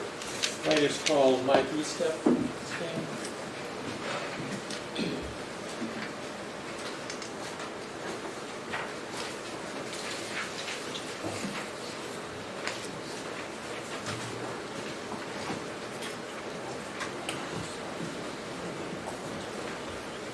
Do you solemnly swear the testimony you're about to give shall be the truth, the whole truth, and nothing but the truth? As this, you shall answer unto God. I do. Thank you. Would you introduce yourself to the jury, please? Michael Eastep, And Mr. Eastep, how are you currently employed? Adams County Sheriff's Office, How long have you been with the Adams County Sheriff's Office? over 24 years, What's your current position with that office? Road Patrol Supervisor. How did you get started in law enforcement? Through the fire service. Actually, some friends in law enforcement were in the fire service and kind of hung out with them, and that's how I began to take an interest in law enforcement. You live here in Adams County? I do, How long have you been in Adams County? all my life. Do you have family here? I do, You married? yes, Children? yes, The children go to school here, did they? yes.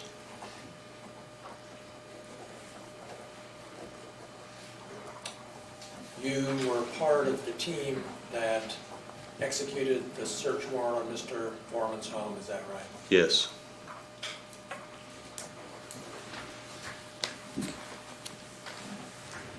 Did you steal any money from Mr. Foreman's home? No.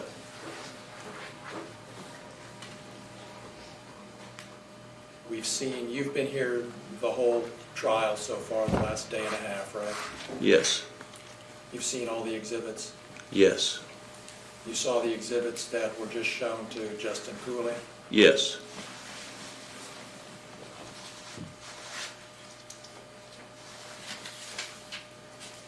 Did the posts that we've been talking about here in this trial have any effect on you? Yes. Explain what you mean, please.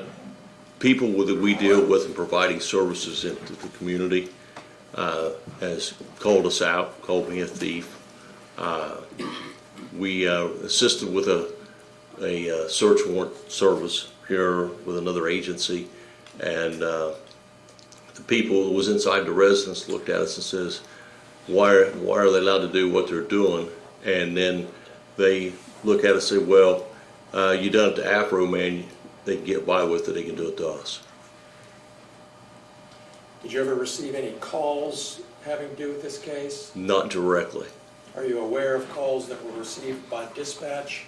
Lots of them. Tell us about that. My daughter actually works in the dispatch center, along with all the dispatchers that I'm very familiar with, that I work with as co-workers on a day-to-day basis, called, and anything from why did you do this to why did you tear down the door, why don't you pay the guy back, you guys are thieves, and on and on and on. Your Honor, I'm going to object. It's hearsay. He was not there. He did not have the phone calls. He's hearing them actually third hand the way he's describing it.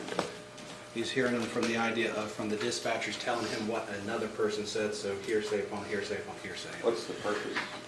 The purpose, Judge, is to, my next question was going to be, what effect hearing about these calls to dispatch had on Mr. Eastep? Wait. Just for the jury's benefit, if the content of the calls was an important issue, then we wouldn't let it come in. The speaker or the hearer would have to testify. But the nature of the call and how it affected him is probative, relevant in this case. So the general description of the calls in the context of how it affected him is the reason you're allowed to hear it. Not the accuracy of the call, but the effect on the person. Something else, Mr. Osborne? No, thank you, Your Honor, just for the record. No, your objection, thank you. Overruled. Go ahead. Mr. Eastep, tell us what effect it had on you hearing about these calls that dispatch was receiving about this warrant execution. It developed a serious concern of safety to not only to me but the people working with me on those shifts of the days that I was working.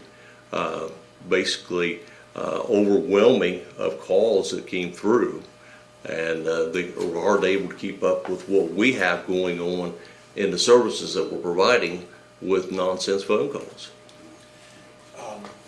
Are you aware of any effect that these these posts had on the sheriff's website? Your Honor, I'm going to object. That is beyond the scope and not even relevant to this. The Sheriff's Department is a government agency. You cannot defame a government agency. Sustained. Okay, for the record.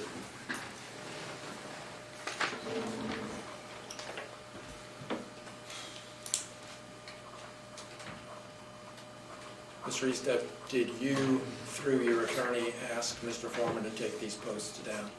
I did. Have they been taken down to your knowledge? No. Those are all my questions. Thank you. Go ahead, Charles.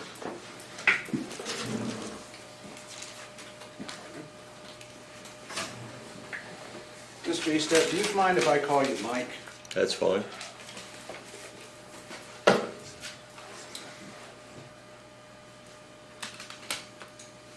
You've been an officer for a very long time, over 21 years. Actually, over 24 full-time years and over 38 and a half as a certified peace officer, state of Ohio. And during that time, you've never hid your identity as an officer? No. Everybody's seen you out in public? Yes, Seen you with your wife and kids? yes, And your wife? Strike that question. And so you wear a uniform while you're on duty? I do. And you were a sheriff's deputy in 8/21 of 22? I was.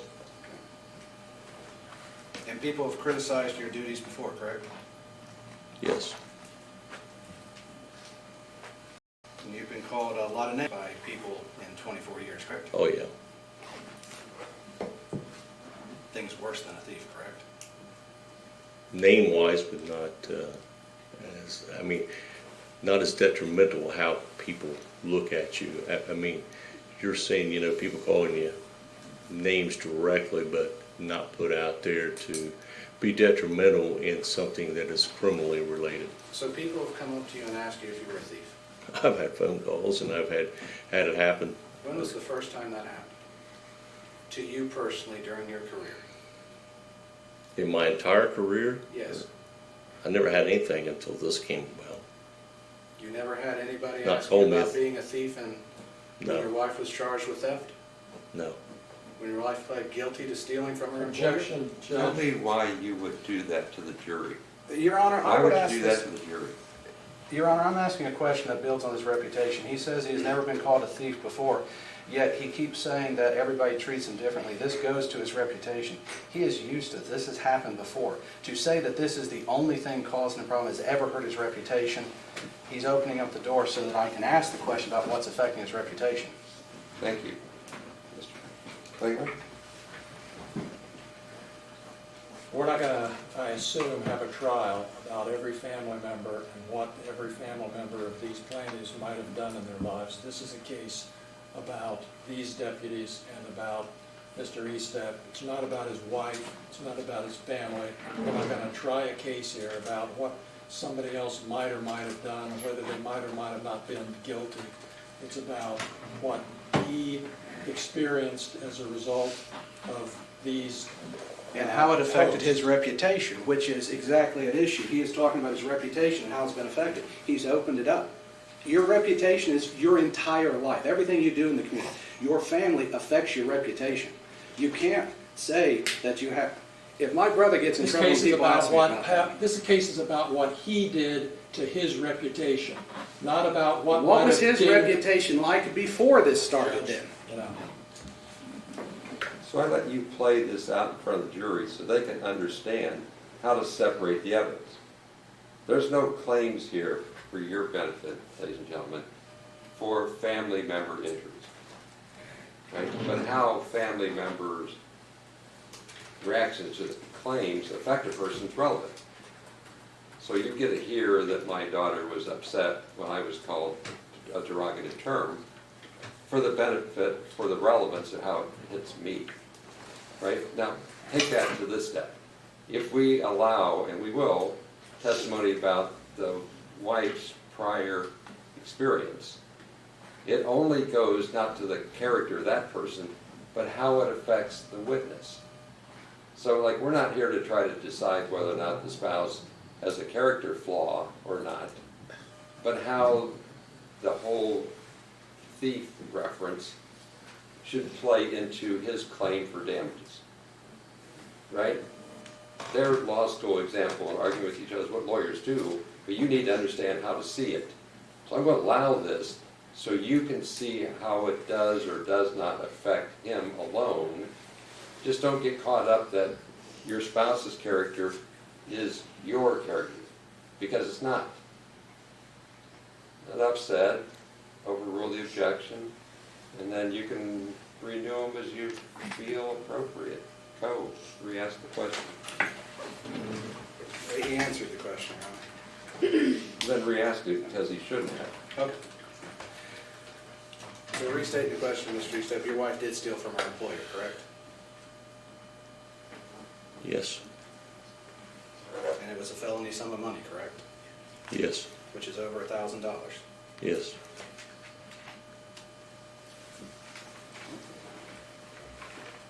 And you were part of the search of Mr. Foreman's residence, correct? yes, Did you ever have any contact with the money?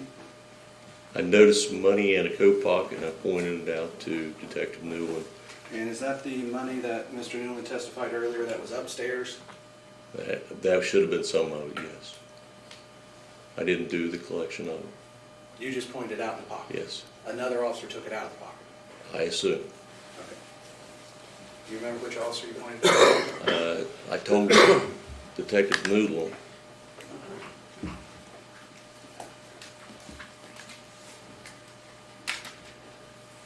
You realize that during that search, everything you said was captured on your body camera? Absolutely. Did you ever make derogatory remarks during the search warrant about Mr. Foreman? Not that I can recall.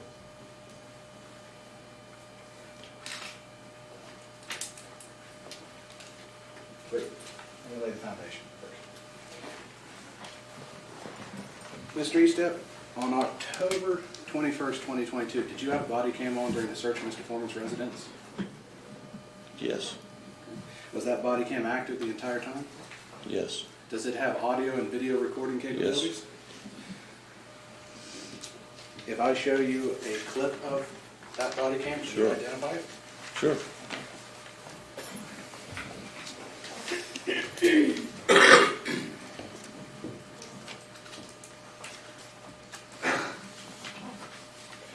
For the benefit of the record, this would be marked Defense Exhibit B.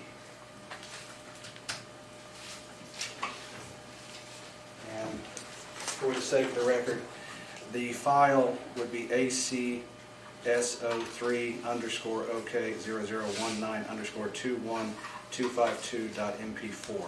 This is a clip of that file. Is there a way to note what portions or time a clock, or when you plug it in, there's a clock time? It should have the date, time, and the timestamp it goes through. So the Court of Appeals should know that you didn't play the whole thing, you just played X amount of time. Yes, Your Honor. That's what I'm looking for. As there's over 8 hours of body cam footage, we Yeah, have to. we just have to make a note. Tell me where you're starting it, when you're starting the time clock.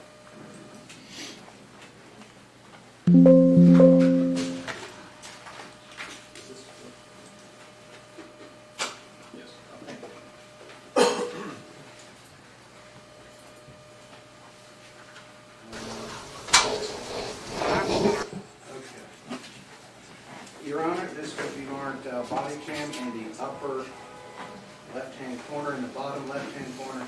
It has 8/21/2022.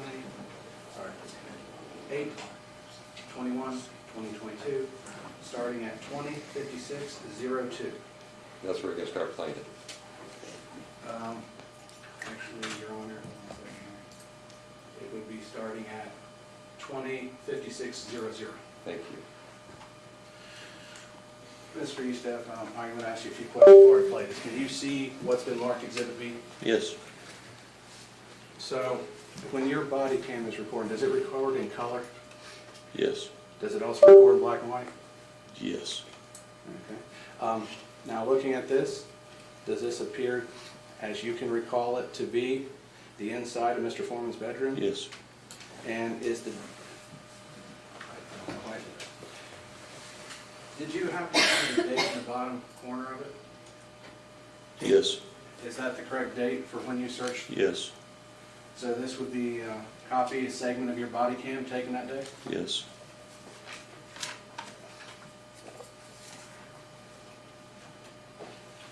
I love technology.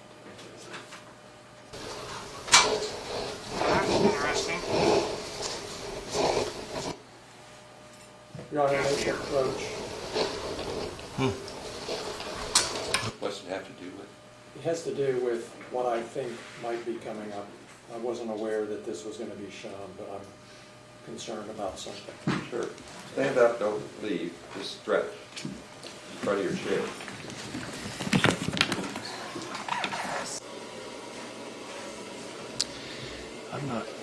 I'm not sure, but it seems to me this might be something where, Do you have us? Okay, there. Just want to make sure we've had problems with that. where one of the detectives made some comment about Mr. Foreman. Is that correct? Yes, you called him a sex addict. Okay, well then that's what I'm afraid of. What the hell is the relevance of that? Well, I find it extremely relevant that your client wants to say he's called a thief. It's hurting his reputation, but he can sit here on a public body cam, a public record, and say defamatory things against my client, and it's not relevant. It's relevant. Is it his body camera? Yes, it is. He didn't make the statement. He makes the statement, yes. This witness made the Yes. statement? I thought you said some detective. I didn't know who it was. Well, Mr. Eastep, Sergeant Eastep would be making the statement, yes. How much farther beyond that are you going to go? That's all I need is this the statement. My thing is in my closing, I intend to argue that they have done very similar things that they are claiming hurt. And let's face it, our court does. This is public. I get the argument. This is- Overrule the objection. Go play this. Is that all? Is that it? Is that the only inflammatory thing on there? Well, actually, there is others, yes. What are you going to play? So, now, let me grab the other one. So, Just tell me right now. well, I need to read off of what it is, so I have notes on it, what it is. What's on this same tape? No, I have each one individually, so Oh, okay. I do it go like get that. Go get that. I'm sorry. Yeah, thank you.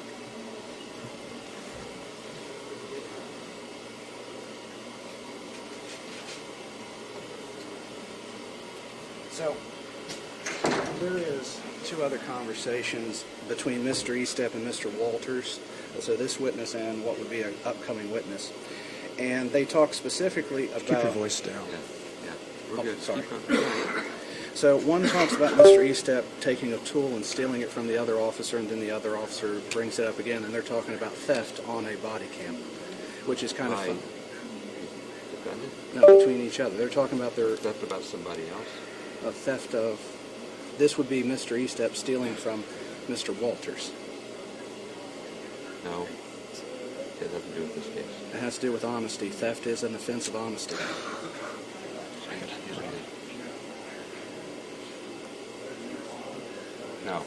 No, that's not. There's no evidence of the offense. It's an allegation by It's somebody else. it's an I'm just allegation telling you by no. him in his own I'm words. just telling you no. Okay, can we note my objection for the record? That's what we're doing. What else? There's no proof that he's a theft or it even occurred. It's one person saying you're a thief. Yeah. So That's basically the entire point of this case. That doesn't mean that's a character. It's Like an if you have a impeachment. conviction for theft, I would agree with you. One person having an opinion doesn't make it attacking your character. Then how are we having this case when there's an opinion based on the entire search of the Publication is murder? a whole different deal. Yes. Okay, We're so not talking- anyway, what else do you have? This is all for this witness as far as clips Okay. go. There is, of course, a image and stuff where he's called King Kong or Colonel King Kong Bundy, which there's an Your image client's called it. calls him that. Mr. Eastep is called Your that. client. Yes. No, I think the opposite. I His think, yeah, client you have calls that Mr. backwards. Eastep that. Which kind of It's calls a- Eastep. Yes. And so that's where I'm getting the basis. Is that a basis of his defamation that he was called Okay, Colonel I King see. Kong? I thank you. That's good. I would admit that. Sure. Thank you, Jim.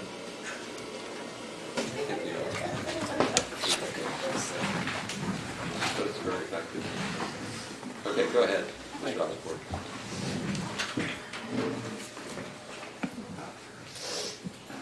I asked for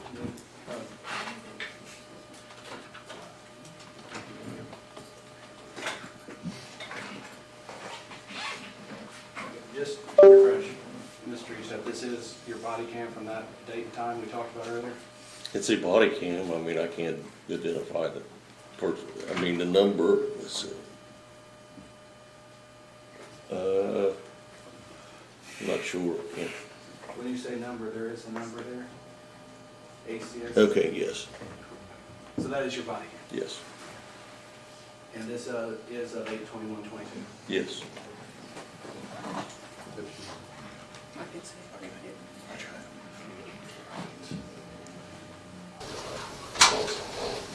Interesting.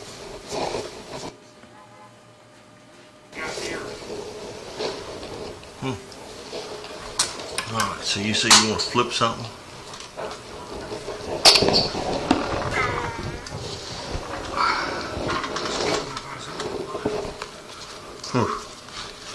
You'd probably be amazed. CDs.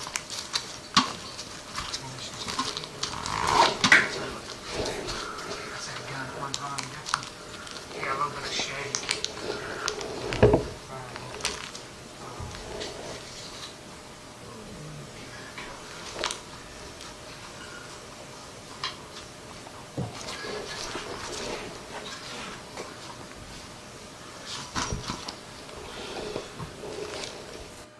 I'm going to stop it for a second, just for the sake of context, as there is things happening sort of below the camera. Mm-hmm. Were you searching through CDs Yes. and DVDs? I looked at them. I didn't really search through them. But that's what you're looking at right now. Yeah.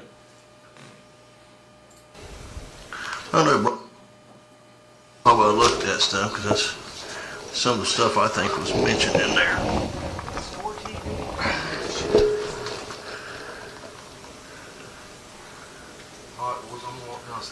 Well, he's just an addict when it comes to sex. 3725. On your body cam during an official search, you called Mr. Foreman a sex addict? I couldn't clarify. I heard addict, but I couldn't clarify. Would you like me to replay? Yeah. Mr. Bite, can we turn up the volume? For the sake of the record, since this is roughly about a little under 3 minutes long, we're going to just back up and...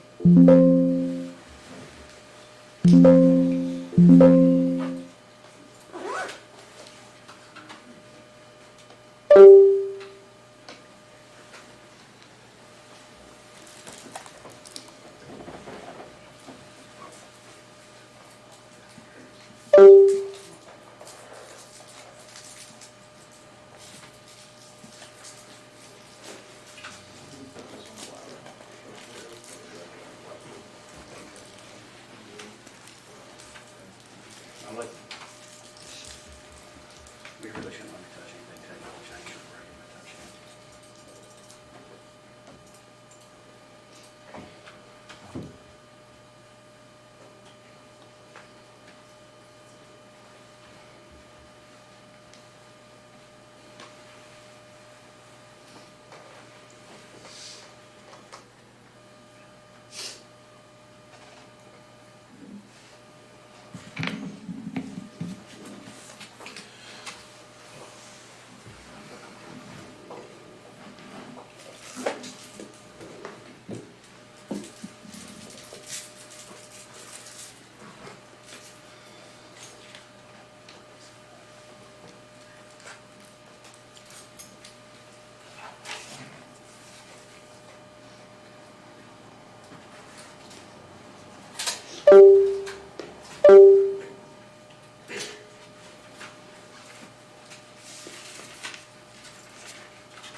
Thank you, Mr. Bite. You're welcome.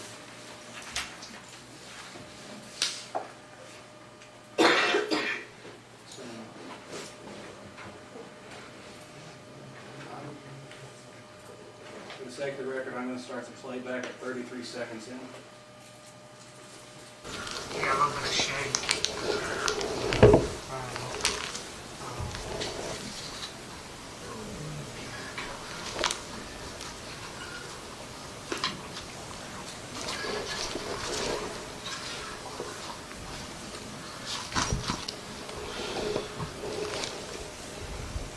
I know Brian probably looked at stuff because that's some of the stuff I think was mentioned in there.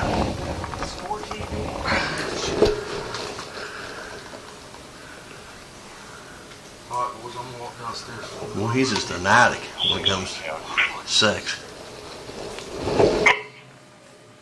Mr. Eastep, do I need to play it again? I still can't cipher it. I mean, it's. I mean, Mr. whatever. Bite, can we get the hearing aids for Mr. Eastep?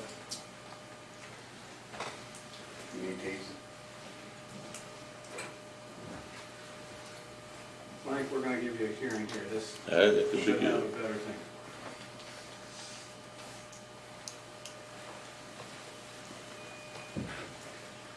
Can you hear me, Mr. Eastep?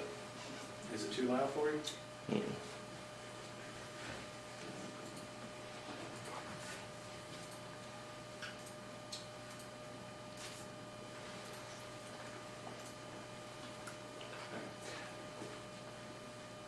For the sake of the record, I'll start at 31 seconds in. Got one on this. Yeah, a little bit of shade. Turn that down. There's a dial on your,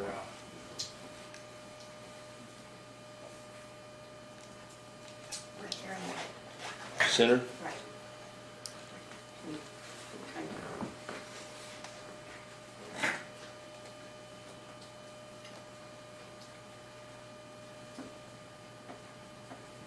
Did you ready, Mr. Eastep? Okay, we're starting at 38 seconds in after stop.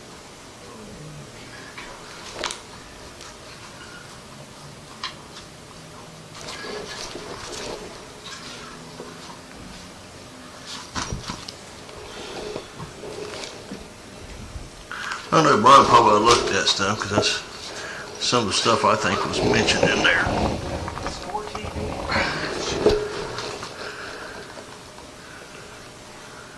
All right, boys, I'm gonna walk downstairs. Well, he's just an addict when it comes to sex.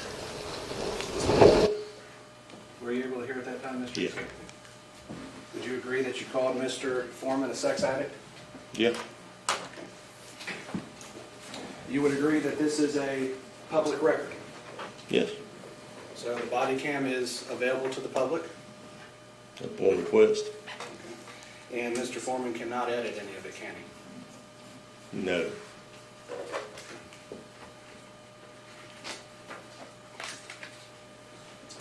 Do you believe how you do your job duties reflects on your reputation?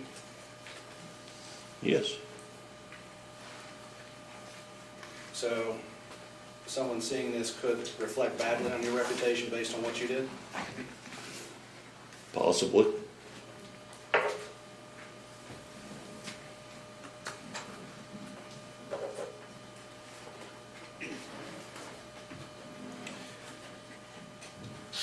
Now, this is going to be very stupid questions, but Mr. Klingler referred to previous posts when he was asking you about how they affected you. Did any of those posts name you by name? No.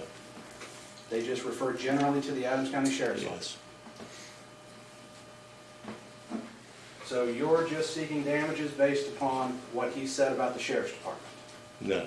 It's what's been directed to me. What was directed to you? Being called a thief.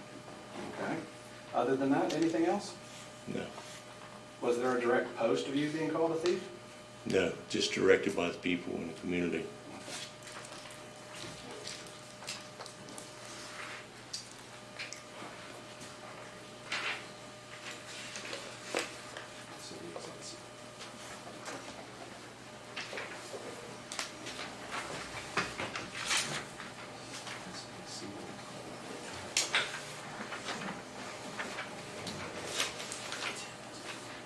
I'm going to get your steps in today, Mr. Frank.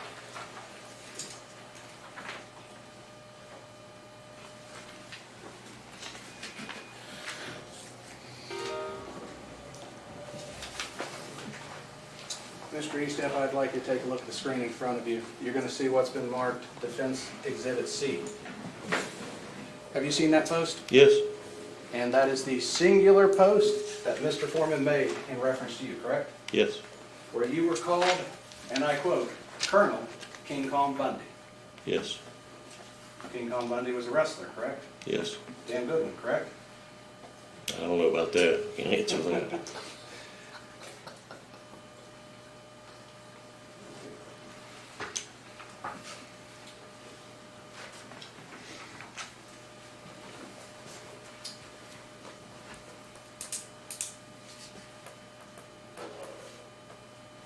There was a t-shirt made calling you King Kong Bundy, correct? Yes.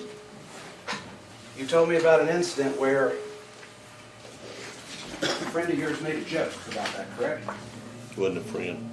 It was one of the fire department that I was chief of. One of them wore a shirt to the Christmas party? Mm-hmm. They thought it was a joke, correct? I don't know if they thought it was a joke. I mean, I don't know what the true intent of it was, but they wore it. I saw it. You ever had jokes made at your expense? Oh, yeah. Made jokes at other people's expense? Yeah. So it's a reasonable assumption they bought it as a joke against you? I would hope.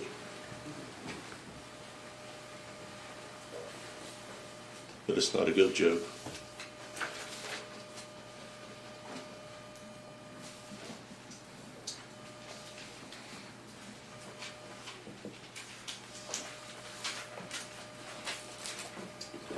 We'll wrap up that day. So after the search, you went home, correct? Yes, And you left directly from the search to go home? yes, After a 19-hour shift? yes. No further questions, Your Honor. Mr. Bingham, go ahead. Thank you, Your Honor.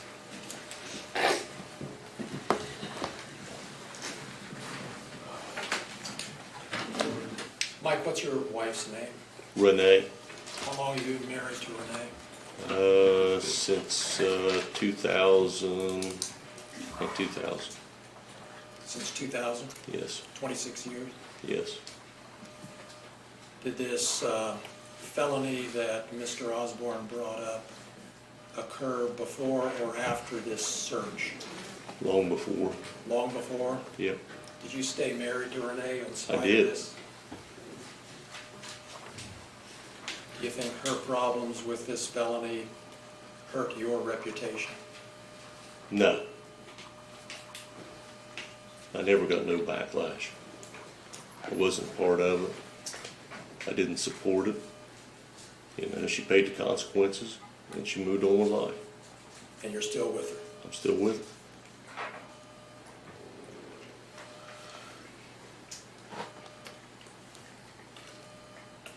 This body cam footage that we saw, did you ever publish that body cam to the world? No, Did you ever post that body cam on the internet? no, Did you ever share that body cam, and specifically that part of the body cam where you refer to Mr. Foreman as a sex addict? Did you ever share that with anybody? no.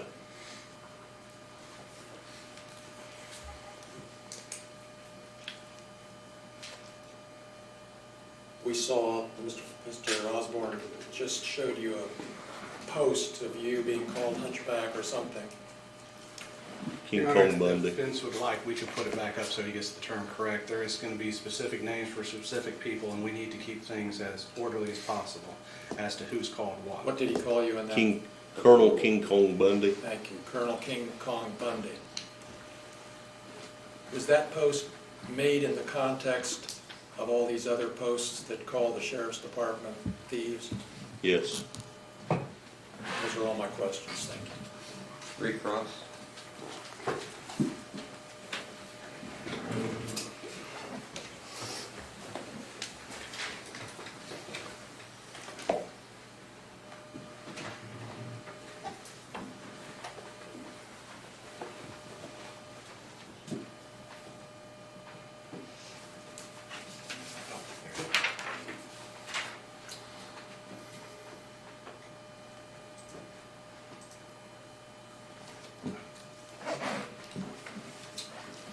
Mr. Eastep, look at what's been marked. This is the post where you're called King Kong Bundy, correct? Yes. Does it call you a liar? Strike that. Would you read the entire post? It says, "Good morning, ladies. This guy was easy. Introducing Colonel King Kong Bundy. LOL. Let me know if you have a nickname better than mine. What you got?" And then goes. So, well, you don't need to read the rest. I'm just Okay. worried about Mr. Foreman's statement. Okay. So he didn't call you a liar in this post? No, Didn't call you a thief? no, So all the other posts that you would refer to are solely about the sheriff's department being called thieves? yes.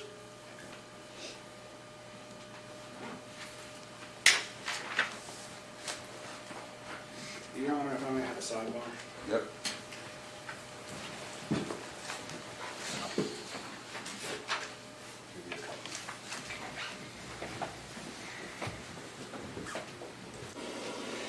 So, as a question of motive, there is a question. I alluded to it slightly that he had worked 19 hours that shift. Now, one of the interesting things is I was going to start a line of questioning since Mr. Klingler wanted to bring up his wife and still being together. during her sentencing, she actually said that the reason why she stole over $28,000 was because they were in financial hardship, which would tend to show a pattern of financial hardship and a motive for this lawsuit. I figured I'd bring it up now so that Mr. Klingler... When did this happen? The wife stuff? The wife stuff, she was sentenced in 2014 on this. Comments? Well, it's over 10 years ago, so It's his reputation. And this is a small county with less than 25,000 residents. We're smaller than some decent-sized cities. So your point is you're trying to show that he has a financial incentive to bring this lawsuit? Yes. Well, that's totally... It is a motive for bringing this lawsuit. It is a relevant thing to argue. So I like it when you argue, and that's why I let it play out for the jury. Yeah. I mean, Too remote, it's too speculative, so it's not in. I get it. Then, so I guess for the sake of the court, would you like me to ask the question, then note my objection, or should we No, just we note have an a record objection? right here. Okay, then we'd note my objection to... Yeah, I 100% agree. Okay, then that will conclude my question. So you're done. Then we'll I will. break. I'm going to say I'm done and then sit down, yes. Okay, you can sit down. I like the jury to know what happened. So, Mr. Osborne is finished. This witness is going to step down. We're going to take like a morning break. Thanks for good work so far. Enjoy yourself. We'll be back in about 10 minutes.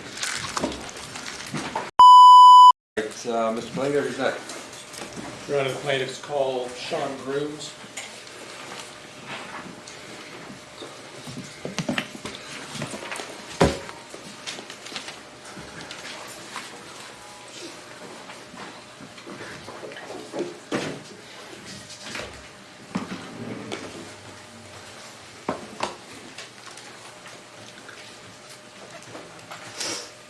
Do you solemnly swear the testimony you're about to give shall be the truth, the whole truth, and nothing but the truth? As this, you shall answer unto God. Yes. You can be seated.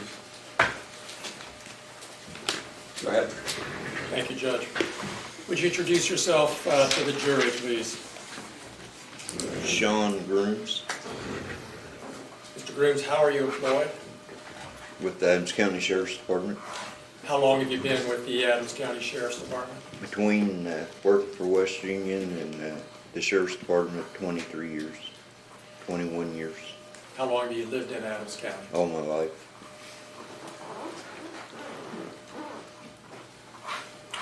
Did you take part in the search of Mr. Foreman's home on August 21st, 2022? I did. You were a part of the team of 10 or so deputies who executed that search? Yes. You sat through the whole trial so far? Yes. You've seen all the exhibits? Yes. You've seen the exhibits that refer to various people and the Adams County Sheriff's Department as a group, as thieves? Yes. Did those posts have any effect on you and the way you're perceived as a deputy sheriff in this community, to your knowledge? Yes, it has. Could you explain to us? Well, you go to the call, or people come up to you and call you a thief, ask you if you're going to steal their money. Has that happened to you? It happened many times. More than to once? me. Yes, more than once. Oh, what effect did that have on you? So big deal, you got called a thief. Just ruins your reputation. People that trust you, now they don't trust you. Do you have any examples? I mean, without giving names, do you have any examples or did instances where you felt like somebody used to trust you and now they don't? Yeah, there's been a few places or a few polls I went to, and people ask you, you know, you're not going to help me. What you done to Afroman? You've had people say that to you? Yes.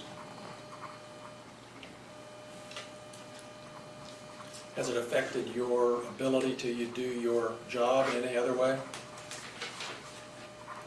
I try to do it the best I can. Has it made it more difficult? It has.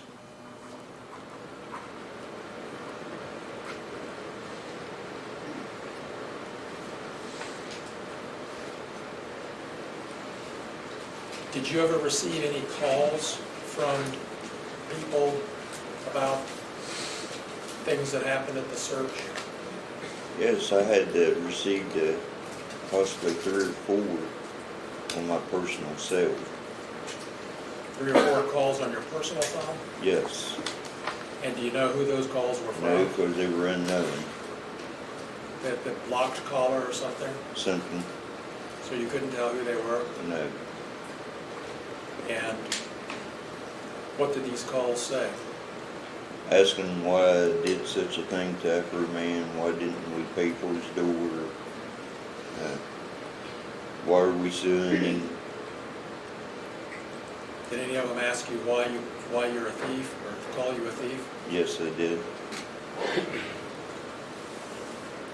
Did you ever receive any personal threats? Not when I got the calls, but through the dispatch. What effect did it have on you when you heard what was happening with the dispatch? Well, it kind of worried me. You get a call and you go out somewhere and not knowing what's going on, or if you're going to get ambushed, or... Did you actually have some fear sometimes because of that? Sometimes. Did that affect your ability to do your job, do you think? I'm sure it did, but it had to be done. You have to do it anyway. Did you steal any money at Afroman's, Mr. Foreman's residence? No, I did not.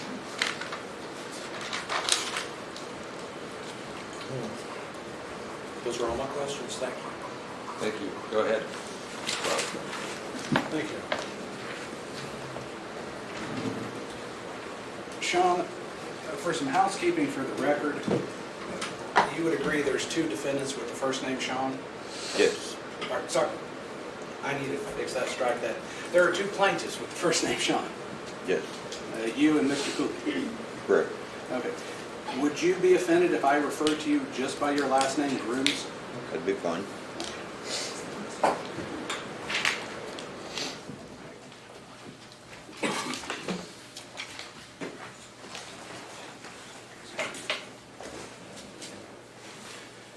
Mr. Klingler asked you about all exhibits Yes. previously. And so when you're referring to those exhibits that he's presented for, you're referring to the general ones that talked about the Adams County Sheriff's Department misdeeds? Them and sending the post that was on about me, personally. Pardon me? What kind of posts? Ones that was just been posted Okay. in the last few days. So,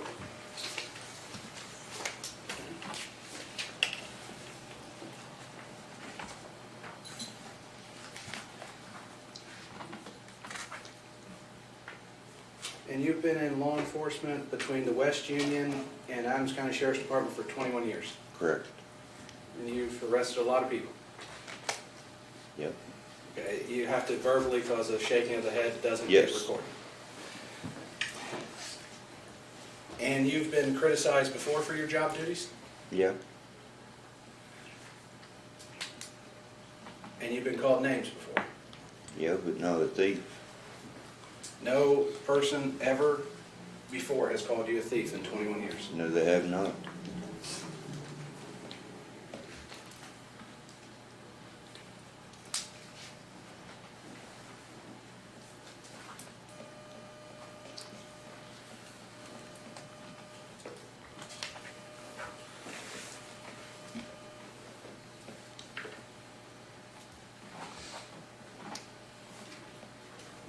And you were employed with the Sheriff's Department on 8/21/22? Correct. And you took part in the search of Mr. Foreman's residence? Correct. Did you ever encounter the money? No. Did you ever see it? No. You were never present in any room when it was being counted? Not when it was being counted. But when it was maybe sitting on a table or something? No. Do you ever remember seeing the money during the search? I seen some when they pulled it out, some in the pockets. So you were there when they pulled the money out of the pockets? Yeah, And that's all you saw? in that's reference all I to- seen. So your job duties were other places during the search? Yes.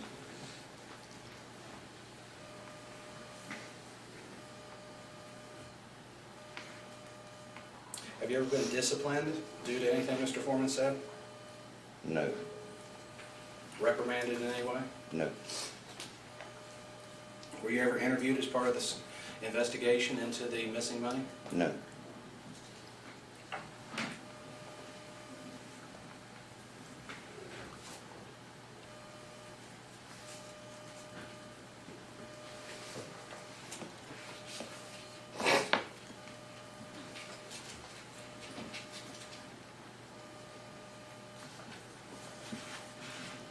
Is it true that Mr. Foreman called you a hunchback Yes.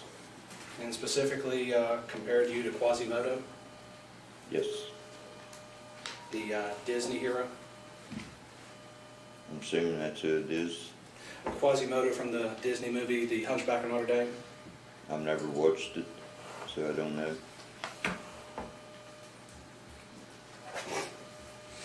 So you would agree that when a person says that someone's a crooked defense attorney, they're not meaning that I'm like a vine, they're meaning that as a opinion, correct? Correct.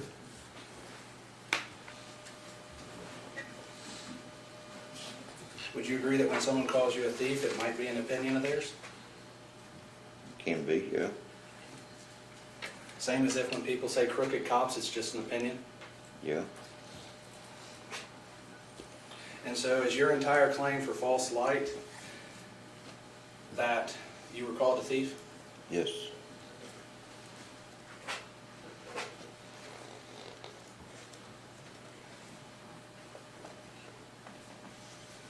And you would agree that Mr. Foreman is an artist, subject to exaggeration?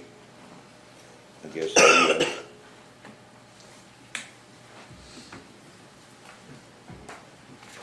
And just for the sake of question, nobody would ever think you're Quasimodo from the book, correct?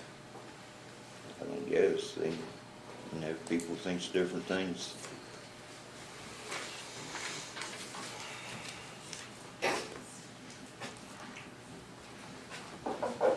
Have you ever taken the chance to talk with the local newspaper, the People's Defender or Informer, to tell them your side of the story?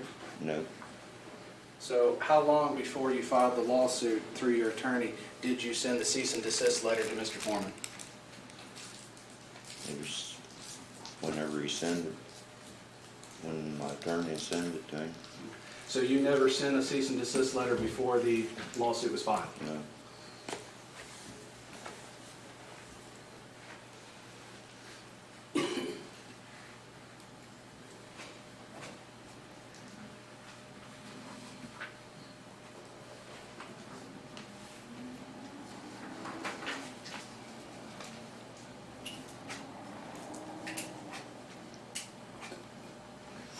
And you're seeking damages due to your reputation, correct? Correct. Your reputation in the community locally. Correct. So you don't care what people think of you in Australia? Not really. Would you agree that everything you do as an officer reflects on your reputation? Yeah. All the good and the bad? Yeah. Anything wrong you would have done would be a stain on it? Yeah.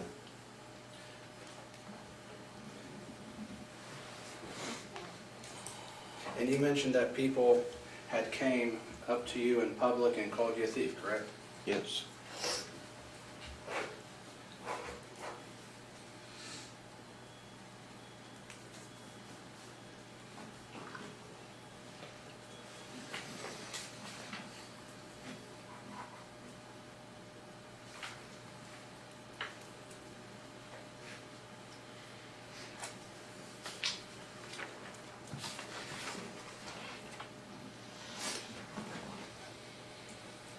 You've been criticized for your job duties before, correct? By the public? Kind of, yeah. People have said they didn't think you did things right, Yeah. and they have a right to criticize you for how you do your job? Pardon me? They have a right to comment on how you do your job? Yeah. Did you wear a body cam during the search? Yes.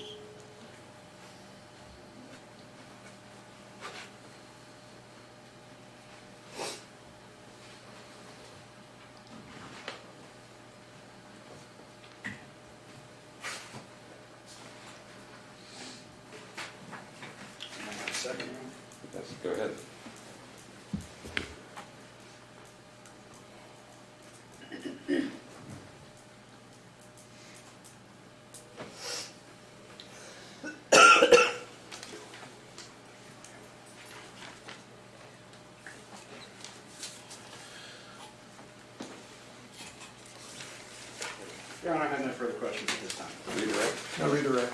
Go ahead, step down, thank you.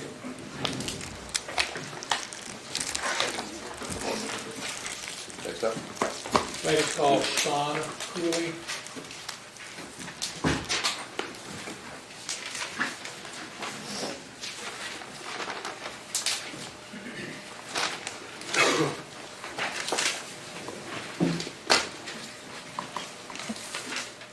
Do you solemnly swear the testimony you're about to give shall be the truth, the whole truth, and nothing but the truth? That is this, you shall answer unto God.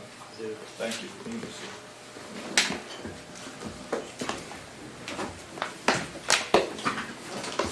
Okay, go ahead. Thank you. Would you introduce yourself, please? Shawn Kulie, How does Shawn spell? SHAWN.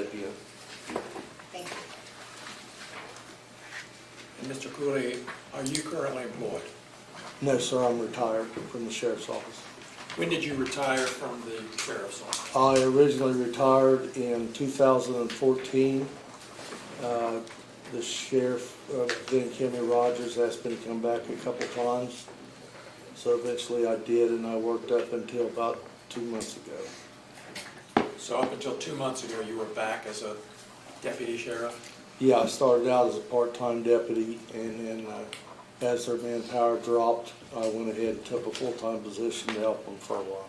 And that's here in Adams County, correct? Yes, sir, it is. When did you begin with the sheriff's department? Sheriff's office? It would have been late 80s, early 90s. Okay, long time ago. Long time ago, yes. Do you have family here in Adams County? Yes, sir, I do. How long have you lived in Adams County? Over 40 years.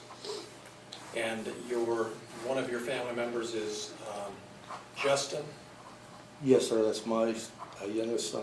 and he's another plaintiff in this case. Yes, sir, he is. You worked with him for a while in the Adams County Sheriff's Office? Yes, some I did. Most of the time we were different shifts. Okay, but I meant you worked Yeah, for yeah. the same sheriff's department for a while? Absolutely, Yes. yes.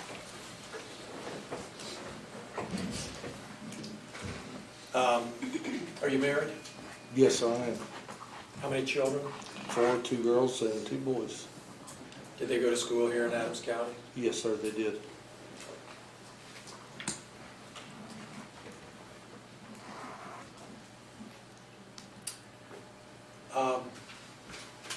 Shawn, do you remember giving me a call back in late 2022? Your Honor, I'm going to object here. I do believe he's starting to move into the realm of attorney-client privilege and opening that. If he opens that door, we do intend to exploit it. And so we would just give the court notice that's what we believe is happening at this time. Thank you for the heads up. See where it goes. Thank you, Judge. Let me ask the question this way. Were you looking for an attorney in the fall of 2022? Yes, sir, we all were. And just in a nutshell, what were you trying to accomplish by contacting a lawyer? The posts and the things that were put on the internet about us, as far as us being thieves and different things with our image. We had went to the sheriff when this originally started. Mr. Foreman had an attorney. We had 2 attorneys prior to this one. We had the sheriff contacted, try to get it stopped. Then again with the next one, then again with this one. So our only other alternative was to try to file some kind of suit. And that's why you ultimately decided to file suit to get it to stop? Yeah, that was our last alternative. Has it stopped? It's gotten much worse. You were part of the team that executed the warrant on Mr. Foreman's property? Yes, sir, I was. Did you steal any money? No, I did not. Did you have anything to do with the money that evening? The only thing I had to do with the money, I sat in the kitchen and talked to Mr. Foreman's wife. Mr. And- Foreman's wife, Angela? Yes, Now, let me just stop you or there. ex-wife. Oh, thank you. Ex-wife. Let me stop you there for just a second. How did Angela Foreman end up being in the kitchen of the home that evening? I don't know which supervisor it was, the letter came in. Your Honor, I'm going to object to this line of questioning. If the search warrant is not going to be at issue, if we want to open that door, then I will ask to present that evidence and make that case, but Mr. Klingler now wants to bring up who everybody is there, so if he wants to open that door, I'm going to ask for the same latitude upon my presentation of the case. And I think the court has already made it clear, we are not litigating a search warrant. I'll withdraw the question. I don't need to know how she got there, Judge. Just for everybody's benefits, they both pushed beyond what I was willing to do, so let's try to keep it focused. Thank you for withdrawing the question. Thank you, Judge. Take it again. You were explaining what you had to do with the money that evening, so go ahead. I was sitting in the kitchen on a stool, I believe. Brian Newland brought in a package that he said contained money, laid it there, and asked me to keep an eye on it. Okay. And Who was in the kitchen? Sorry, who was in the kitchen with you? Mr. Foreman's wife, Okay. or ex-wife, I'm not sure. Just what the two of status you is. at the time? Oh, there's people in and out. Other deputies? Other deputies coming in and out, going back and forth to the cars to, you know, to get different items. I think Sergeant Walters came in at one time and talked to Mr. Foreman on the cell phone. Okay. So, back to the cash. You were asked by Detective Newland to keep an eye on it, and what happened then? Well, that's what I did, and then a short time later, Mr. Newland came and got it and secured it somewhere. And that was the extent of your... Yeah, I never touched the money, never was even really close. All right. Now, you mentioned earlier your reason for contacting a lawyer in this case. I want to just jump ahead right now to how these posts that referred to you and the other deputies as thieves, has that affected your reputation in the community, do you believe? Absolutely, there's no doubt about it. Well, tell us what makes you think that. You know, to understand that, you've got to go back before this happened. We would go on calls, you'd very seldom ever have any trouble at anybody. Very, very rarely. You might get a drunk that was smart off or something of this nature. Then he starts calling us thieves on the internet, starts selling merchandise with our photo on it.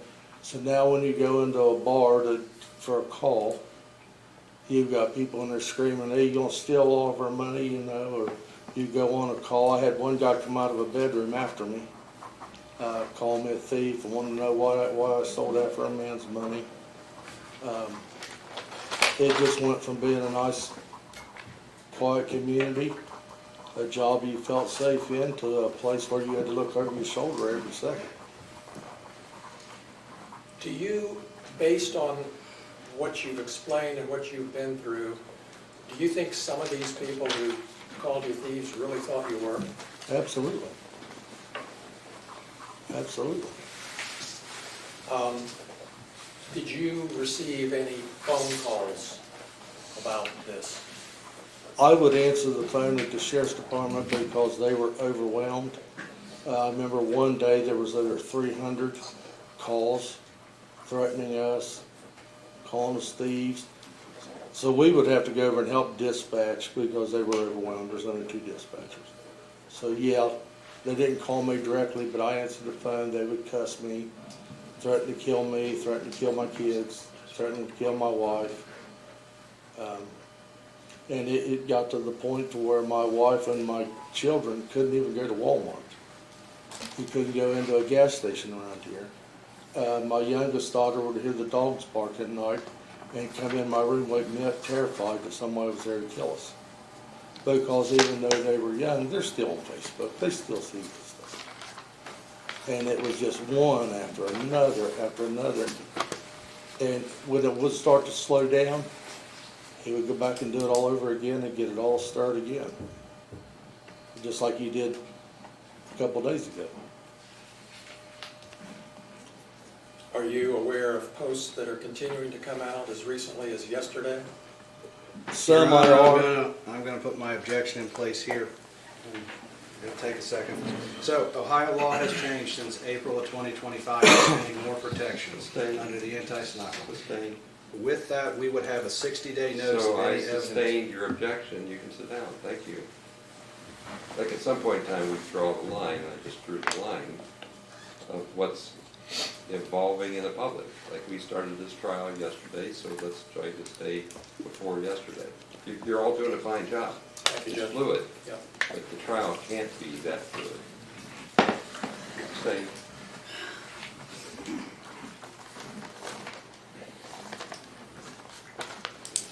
Are there any other examples that you could think of as you sit here today of ways that these posts about being a thief have affected you in a negative way? One of the things that really kind of upset me, I was doing an investigation as a detective, and I had to go all the way up to eastern Ohio on the Pennsylvania border.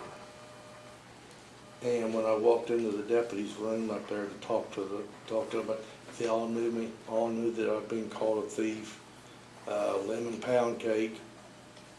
You know, it's everywhere. You can go anywhere, and if people recognize you, they start that stuff, whether they're being sarcastic or what. But And has your image, your face been posted on some of these posts along with, or in the context of thief accusation? what, according to he has posted my image, yes, several times on the internet. He's sold merchandise, sweatshirts, t-shirts, things of that nature at all of his venues. Matter of fact, they were for sale at a smoke shop here in town.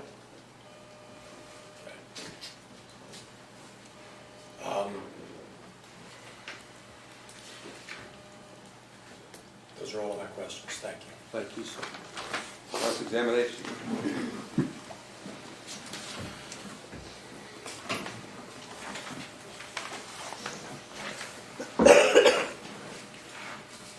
John, for the sake of the record, we have to keep things straight because there is another plaintiff named Shawn. correct? Absolutely, yes. So, do you mind if I call you Shawn or Shawn Cooley during this time? Whatever you'd like. Well, let's rephrase that. Yeah, that'd be fine.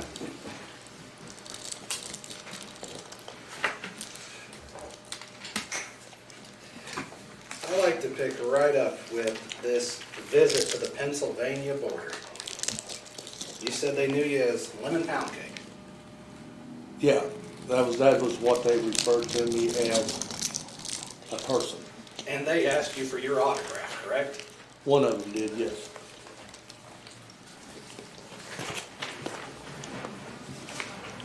And so,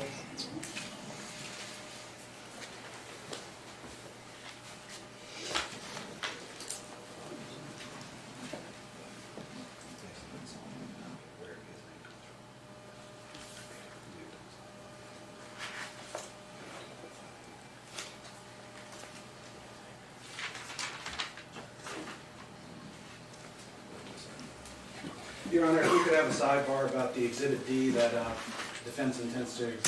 Okay, sounds good. The song is Afroman's Lemon Pound Cake, which is where his name, Officer Pound Cake and such, comes from. It gives direct context of what he's talking about. There's nothing in that, tell me if I'm wrong, there's nothing on this that we're claiming is defamatory. So it's, Context for his name is extremely important in the idea that, so what this looks... let me finish if I could. Okay.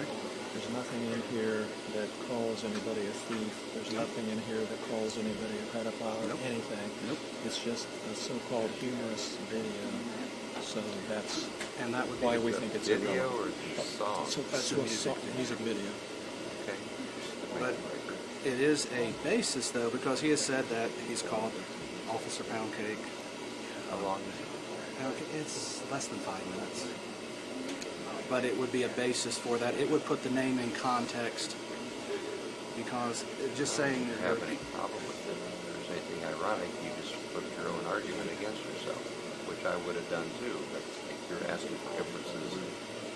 So is he, so he gets to make the same inferences you're using. Understood. I get what you're saying. Yep. You're doing a good job picking up the pace and moving things along. Let him give us room later to swing your elbows. You get to play it. 5 minutes is not reasonable. Thanks for asking. I'm trying to Yeah, man. come up here for this. I appreciate it. It helps. Just my objection for the record. Oh, yeah. Thank you, Judge. Thank you. Noted.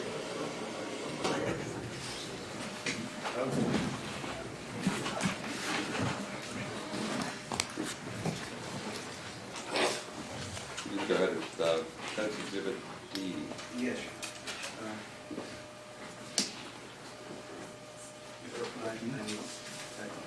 I don't think we'll have to stop this. So eliminate all that.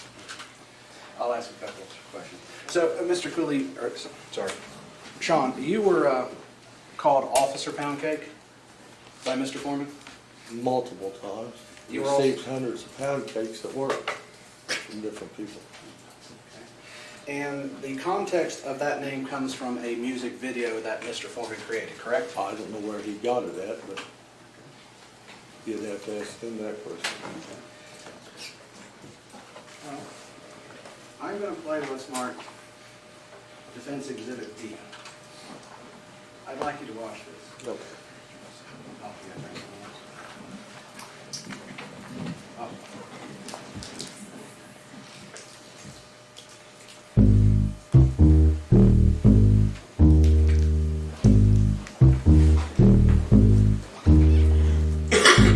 The Adams County Sheriff kicked down my door. Then I heard the glass break.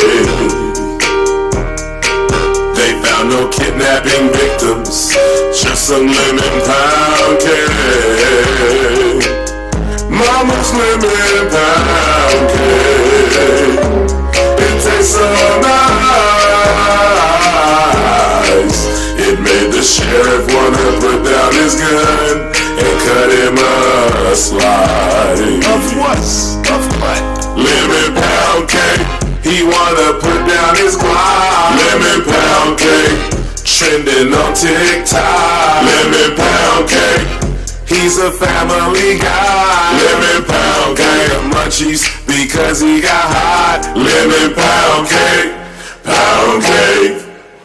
He's a Adams County Sheriff. He's hungry and he's big as hell. He was sniffing for weed. Then he smelled another smell. What was that? Mama's lemon pound cake. It tastes so nice. It made the sheriff wanna put down his gun and cut him a slice. Of what? Of what? Lemon pound cake. He wanna put down his guap. Lemon pound cake. Trending on TikTok. Lemon pound cake. He's a family guy. Lemon pound cake. Munchies because he got high. Lemon pound cake. Pound cake. He sees my cake and my porno mag call boom boom. Something happened to his camera on the way to the evidence room. Mama's lemon pound cake. It tastes so nice. Make the sheriff wanna put down his gun and cut him a slice. Of what? Of what? Lemon pound cake. He wanna put down his guap. Lemon pound cake. Trending on TikTok. Lemon pound cake. He's a family guy. Lemon pound cake. Munchies because he got high. Lemon pound cake. Pound cake.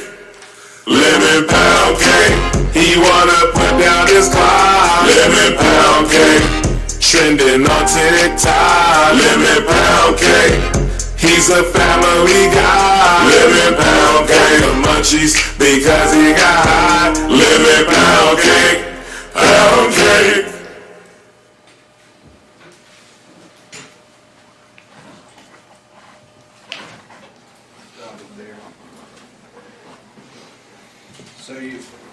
Exhibit D, correct? You would admit that you with the glasses walking by a lemon pound cake on the counter? Yes, And that is security footage from the search of Mr. Foreman's residence? I assume, yes. But there's no question that you during the search? Yes. There is question or there's? No, that was me, yes. Absolutely. So during the search, Mr. Newman asked you to watch the money, Correct. and you watched that money until he came back and got it. Absolutely. I'm gonna play what's gonna be Defense Exhibit E. Should like the sidewalk? Oh, he's gonna object to it. I'm gonna introduce a video that shows him walking out, leaving the money unattended. So contradicting his statement now based on body cam footage of the event. I guess this goes to maybe somebody stole it. It goes to the entire, so we have a whole game in the body cam of where's the money? It's kind of like where's the cat in that movie. And so the key thing is here is they put it on one table. Play the video. Okay. Thank you.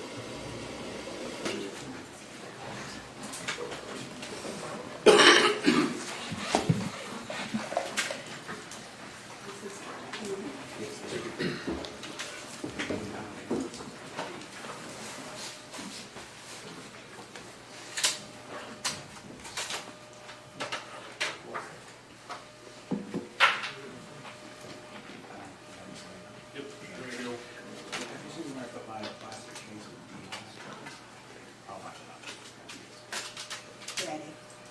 Thank you. John, you had your body cam on that day when you searched Mr. Foreman's residence, correct? No, sir, did not. Oh, you did not. No. But you were caught on body cam that time, right? What do you mean caught? So other officers who wore body cam, you would be seen on that body cam, correct? Yes. So if I was close to him, I would have, yes. Oh, let me play this clip. Are they motion vehicles? The ground, yeah. The one asked me to be there near the vehicles to make sure. All right. So, off to the extreme left of here, we just saw a gentleman. Was that you? Yes, I believe so. So you are in this body cam footage. Could you run it back just a second and let me see? Oh, let me start it over. Okay, that'd be fine. So, just for the sake of the record, we see two people in this video. Do you know who the lady is? Yeah, I believe that's Mr. Foreman's wife, ex-wife. Who's the other gentleman in the doorway? I can't tell, but I don't know. Would it appear to be Kenneth Dick? It could be, it's just not. Well, actually, maybe look at this. I think this is a better image of it than Yeah, what's it does on appear to be Kenny, yes. because it is dark on my screen here. Are they motion vehicles? The ground, yeah. Okay, so on the extreme left, we see a gentleman there. Is that you? Yes, it is. And this would be during the search of Mr. Foreman's residence, correct? Yes. The one asked me to be there near the vehicles to make sure. All right. Yeah, you jump in, I was asking, but I don't think they're there. Hey, holler, new one. No. It's Chris. My Explain to watch the others. Where ain't nobody here? My parents would have been scared to death. Oh! Let me rewind this a second. Looking at the table here in the bottom right-hand corner, Mm-hmm. is that the evidence bags with the money? Yes, sir, it is. Those were the evidence bags you were just testified to that you watched the entire time for Mr. Newman? It's a evidence bag, yes. So it's not the money evidence bag? It is the money evidence bag, yes. And you're watching it right now, you're looking at it? Yes. Where ain't nobody here? My parents would have been scared to death. Oh, jeez. And you're walking outside now? Who's got a cigarette shop show? We're gonna have. Person's following you? I know, I got you. I was never in there. Shawn, that would be a fair statement to say you didn't watch that money the entire time that Brian Newland left it in your possession, correct? No, you are correct. But you can also hear me tell another deputy, keep an eye on that money. If you want to play Which it back. deputy was that? I don't know. I have no idea, but you can hear me and see me talking to another deputy before I walked out. The guy walking right behind you would have been the one you No, I told? was looking, the guy behind me would have been behind me. Just play it back and you'll see it. Okay, well, what's the replay? Are they watching the vehicles? They're gone, yeah. The one asked me to be there near the vehicles to make sure. All right. Yeah, you'll be right. Asking, but I don't think they care. Hey, holler at Newland. Well,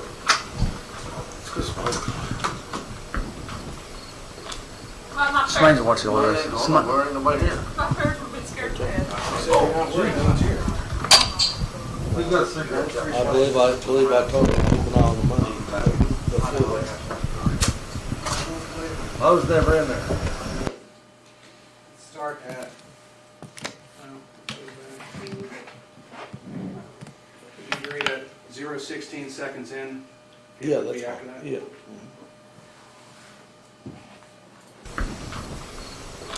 Well, I'm not Explain to sure. watch the others. Somebody. Did you hear it say, watch the money? No. Before it said, I'm not worried, there's no one in there? Yeah, that's what you said. That's why I said yes. Yes. So the person asked you about watching the money, you said you weren't worried because no one was in the place. It does appear that way, yes. For the record, 35.27 to 36 minutes even. I got it. Oh, thank you. You're welcome.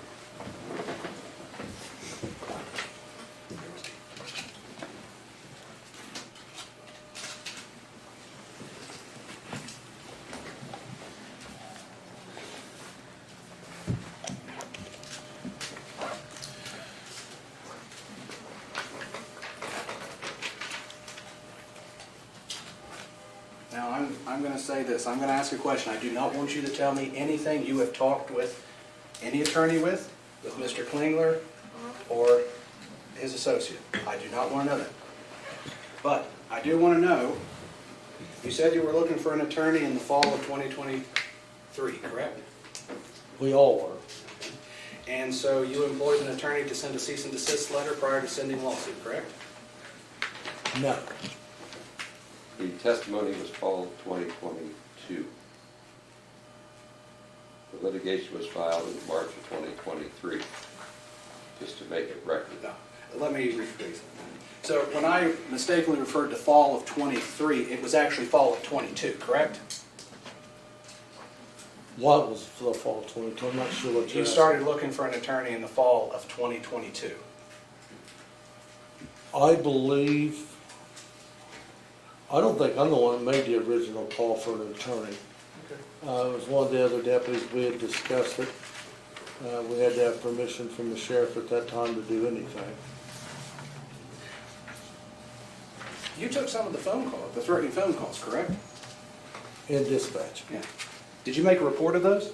They were all documented, yes. And they investigated and traced the calls? Couldn't trace them. They were all ghost numbers or showed up as no phone number at all. So nobody was ever prosecuted? No one was called in to... Well, they couldn't find them. They don't have any idea who they were.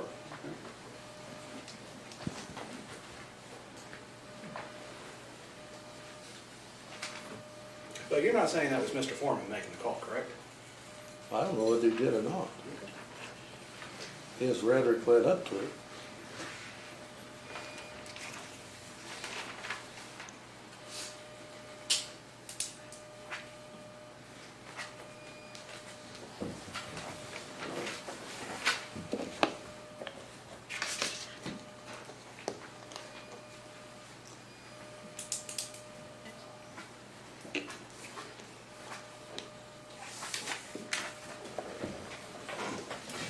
People, during your significant time as a law enforcement officer, the public has criticized your duties, correct? Yeah, some, yes. You've been called a lot of derogatory names. Not really. This may sound stupid, but I believe it applies to myself. We're not the thinnest people in the world, are we? I'm gonna call you fat, but okay. I was calling myself fat. But you would agree that we're not thin people. Absolutely. And you would agree that how you conduct yourself during a search and everything reflects directly on your reputation? Absolutely.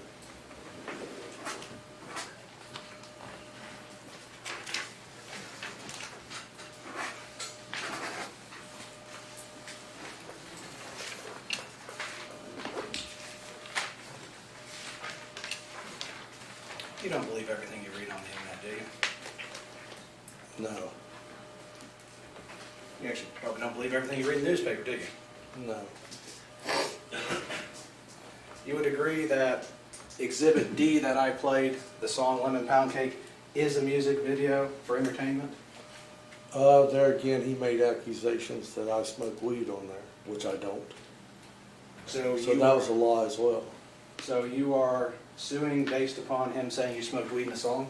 No, I'm just saying that, So that goes statement along is with some not of part the of this other edits lawsuit. he's done. Let's let him finish. Okay. I say that goes along with some of the other rhetoric that he's told about us, lies he's told about us. Could that be exaggeration to make the song funny? I don't think it's funny. Would a reasonable person listening to that believe that Mr. Foreman is stating facts? You don't know what somebody's thinking.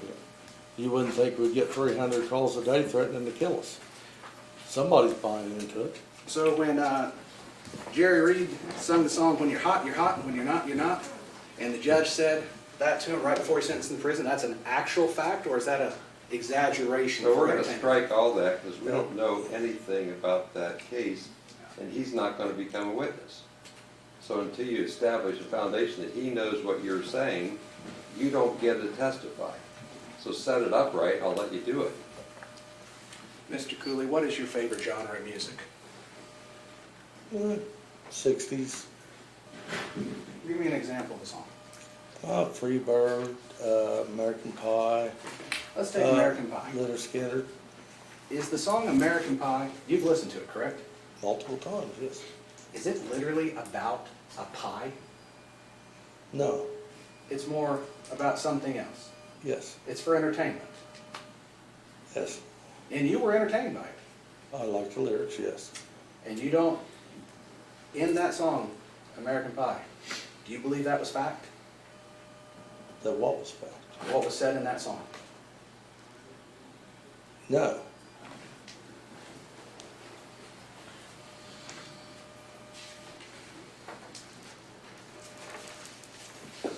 This may sound stupid, but when people talk about dirty defense attorneys, are they just saying I didn't wash my suit, or are they exaggerating? I don't know what's on their mind. It would probably be an opinion now. There again, I don't know. Maybe they know something on it. Like I didn't take a shower that day?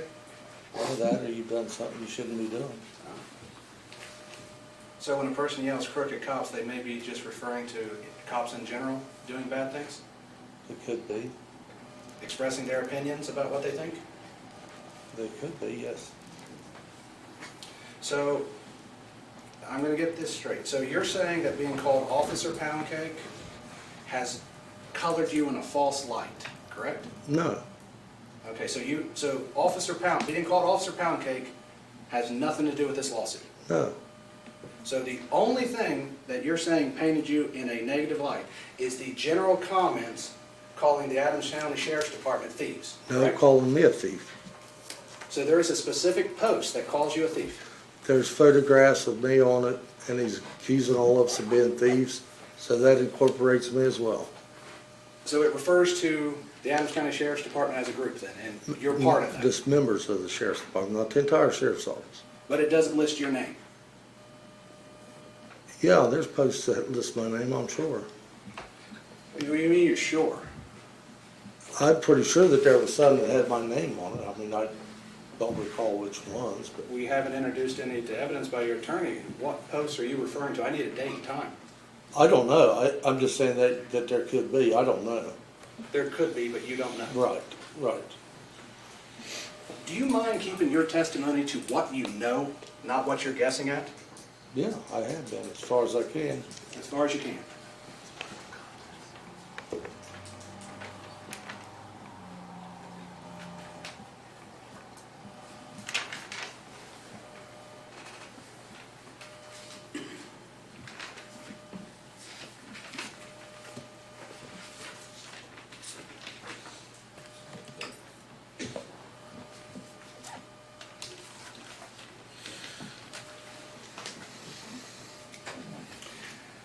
So in your defamation claim would be based solely on being called a thief as a group of people, and you're one of those groups. I'm concerned about me being called a thief as well as my fellow officers. They get their chance, let's talk about you. Right. But that's the sole basis of your defamation claim? Being called a thief, Yes, that's the majority of it, yes. but not being called Officer Pound Cake. No. And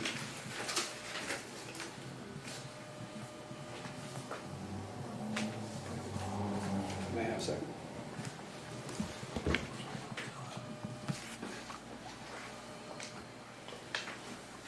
Your Honor, I have no further questions for this witness at this time. Redirect? No redirect, no. Thank you, guys. Step Thanks. down.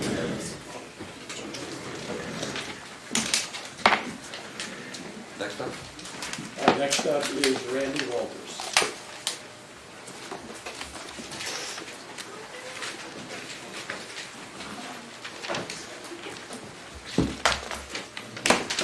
Do you solemnly swear the testimony you're about to give shall be the truth, the whole truth, and nothing but the truth? As this, you shall answer in the God. Yes, sir. Thank you. Go ahead. Thank you, Judge. Would you introduce yourself to the jury, please? I'm Randy Walters. And Mr. Walters, how are you currently employed? I am a sergeant with the Adams County Sheriff's Office. How long have you been a sergeant? I'm not for sure the date that I was promoted to sergeant. I've been with the Sheriff's Office since 2010, I think it was. Since 2010? Yes, How long have you lived in Adams County? my entire life. You went to school here? Yes, Do you have family here? yes I do. You have a wife and children? I have a wife, 4 daughters, and 2 little boys, or 2 sons. So 6 kids altogether. Yes. Are all of those your own kids? We are a little bit of a mixed bag. I have 3 biological kids and 3 children that I adopted through foster care, yes. What are the ages of your children? My little boy, who's biological, is 10 years old. My next daughter is 14 years old, who's adopted. And I have a 17-year-old that's adopted, an 18-year-old that's adopted. My 22-year-old son is biologically mine, and my oldest daughter, who's 26, is mine. They're all mine, but biological and otherwise. And I've had the girls since my 14-year-old was about 2 months old. And this will become relevant, I think, just a little later, but I'm going to ask you about the race of your adopted kids. So 2 of my adopted daughters are biracial Hispanic, and my youngest adopted daughter is biracial African American. And your youngest is the 14-year-old? Now she's 14, yes. And in the fall of 2022, she would have been Around 11, I think. around 11 or so.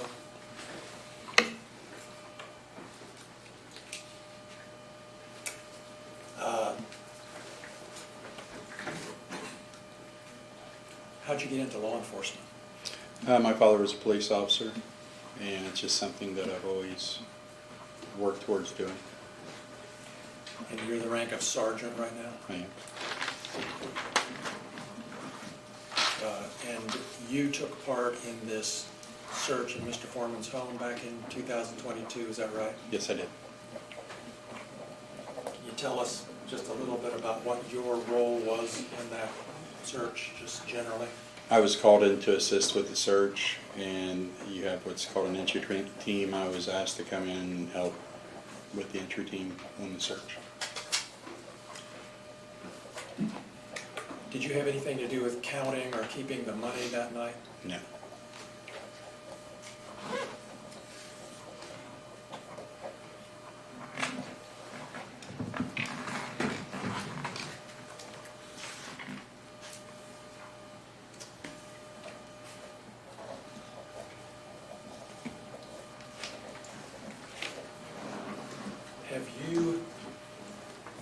accused of stealing money from Mr. Foreman's home? Yes.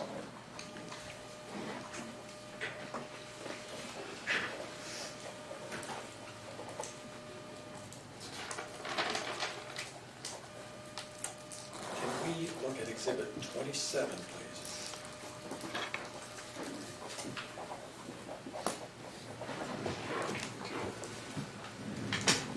I pay taxes.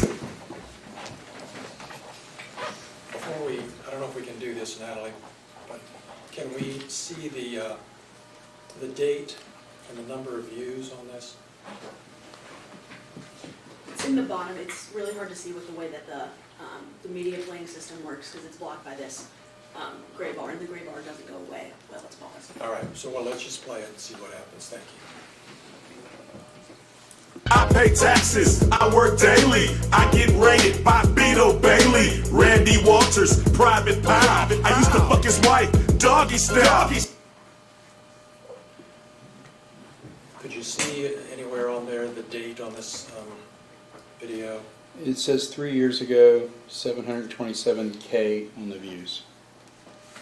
So it says 3 years ago, that would have been sometime in 2023, I guess, and... Your Honor, I'm going to ask, is there a specific date and time on this? This one, just with the way that it played on YouTube, it doesn't show the specific date, but I can represent that it was the 23rd of October 2022. I would object to you representing your Honor. Okay. So we don't know the exact date from this image of when it was done? From this image, no. Okay. 2023. 3 years ago, and did you say 727,000 views? Yes. Now, we have 3 other exhibits that show the same clip on different platforms and dates. Is that right, Natalie?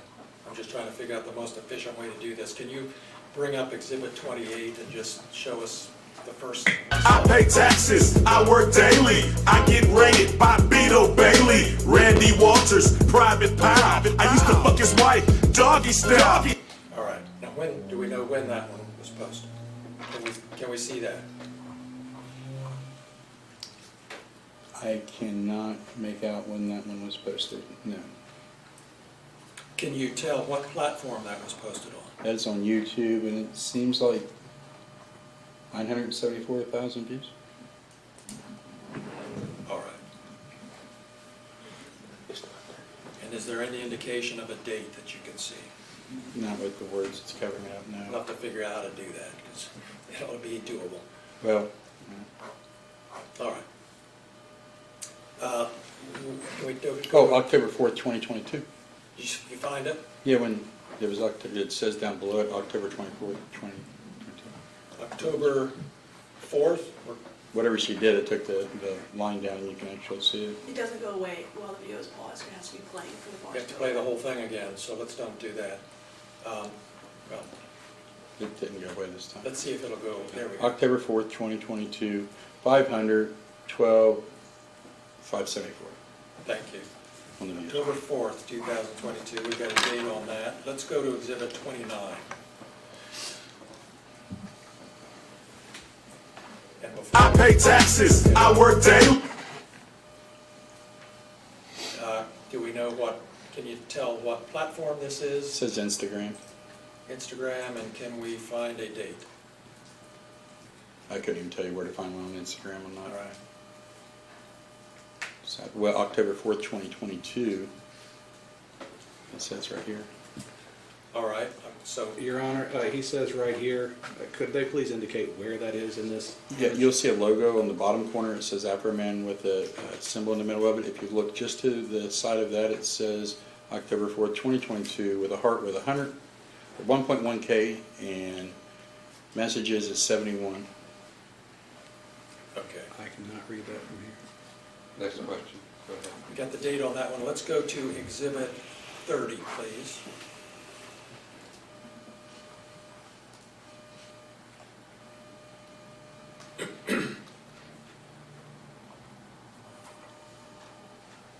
I work daily. I get rated by Beto Bailey, Randy Walters, Private Pile. I used to fuck his wife, doggy style.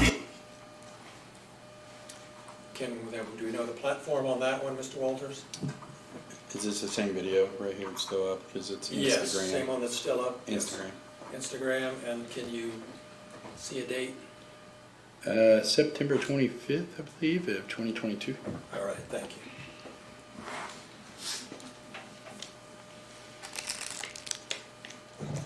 And can we look at Exhibit 26?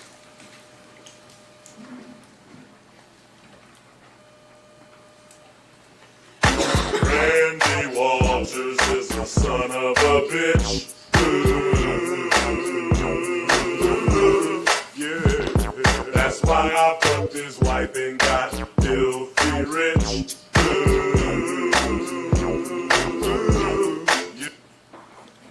All right.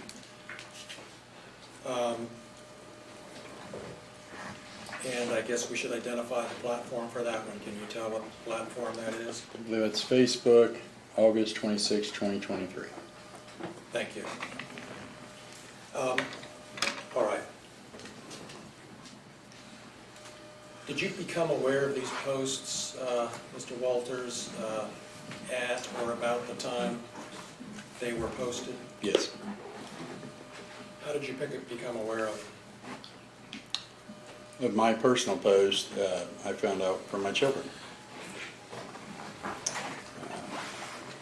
And my daughter came home and advised me that she was getting messed with at school because apparently her mom is having sex with Afroman, and since she's biracial, that must be her daddy, along with being a thief. And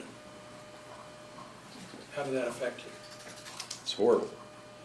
It's hard when your job that you're doing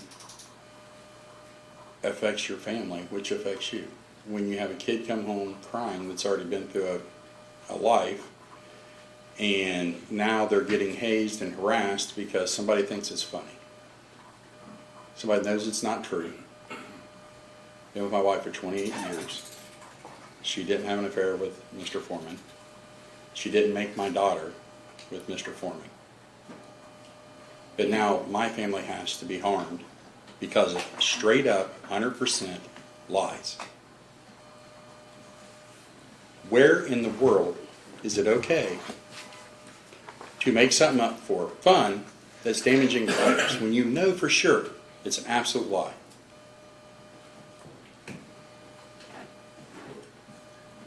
That's a problem.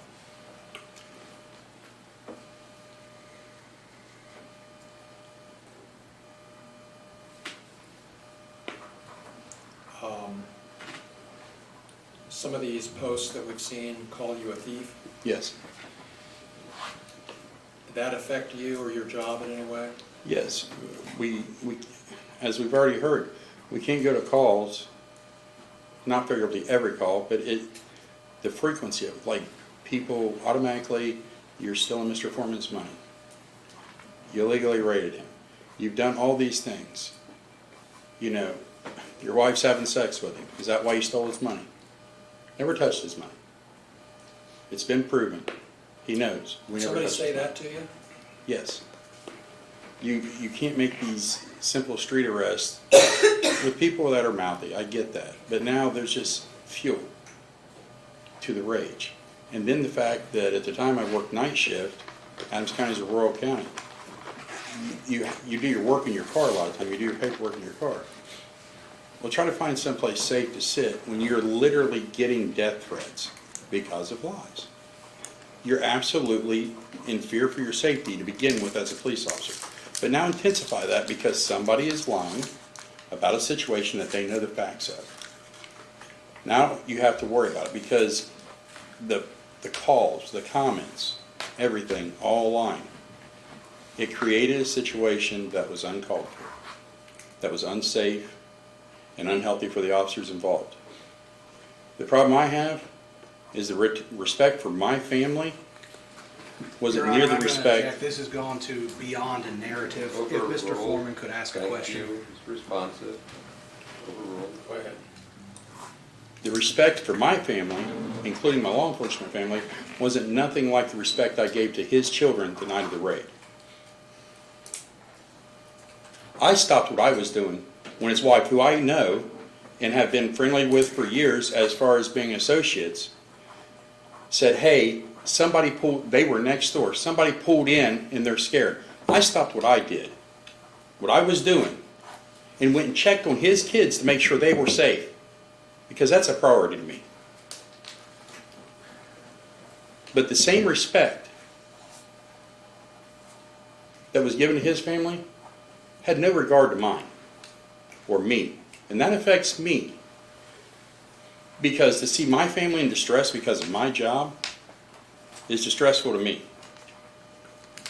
To have the public send you death threats over lies is distressing. And it was easy. Stop. Stop with the lies. But that wasn't enough. It's happening today. My kids came home yesterday because of new posts. Your same Honor, thing. I'm going to renew this objection again. It's beyond a narrative at this point, and further, this is now bringing in evidence that is beyond this. We're not going to allow like videos from yesterday. I get that. Last Friday, we have a video. I get what you're saying about the evolving nature of the conduct. That testimony is consistent with other people's experiences of the harm, so we're not going to bring in the exhibits, we're not going to bring in the content. But they can testify about stuff that's happening at this time. Yeah, it's the effect. Okay, not I the would register content. an objection for the record on Got that. it, you're in. Next question. Had you finished your answer? Yes. Any other ways you haven't mentioned that you want to share about how these accusations of a theft and your wife having sex with Mr. Foreman have affected you or your reputation? It's affected all of our reputations, from a baseless lie till now, that we are not thieves. We didn't steal his money. I never touched his money, but I'm in the group of thieves. We stole his money. I spoke to him on the phone when he was concerned that he was going to be arrested that night. And apparently in some way on the phone, he didn't like my attitude towards not fixing his door. I'm sorry if you felt that I disrespected you in some way. I was explaining to him that we don't have the means to fix his door. We're leaving it in care of his wife. But I also cooled his fears that we're not coming to arrest you. Deputy or Sergeant Newland would like to talk to you. Get your attorney and come and talk to us. There's not going to be an arrest warrant for you. If we need to talk to you, we can find you. We can call you. You can come in. If an arrest warrant would occur, turn yourself in, go through the system, and do whatever. Nobody's chasing you through the woods, as reported. Nobody's doing any of that. The respect that was given to him, which I guess is not required in society, was not put forward to us.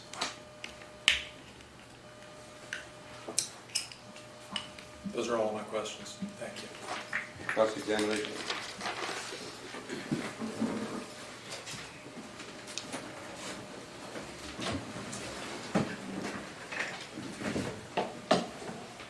For the record, you stated previously your name was Randy Walters. Randolph Lee Walters Jr.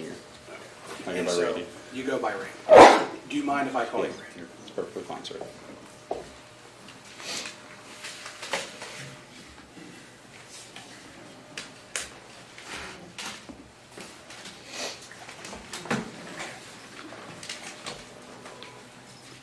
So you extended Mr. Foreman a significant amount of respect that night. I felt that I did. If I show you some of the surveillance footage, can you explain how they show your respect? Sure. Do you want to say hold on? What's the exhibit number? This will be Exhibit F, Defense Exhibit F. This will be an excerpt of the security camera footage of Mr. Foreman for the kitchen of his home. time in question of August 21st, 2022. Just make sure we get the counter time, so they know what the court of appeals would know what the jury saw. Pardon me, I'm sorry. Make sure we get the counter time, so the court of appeals knows what the jury saw.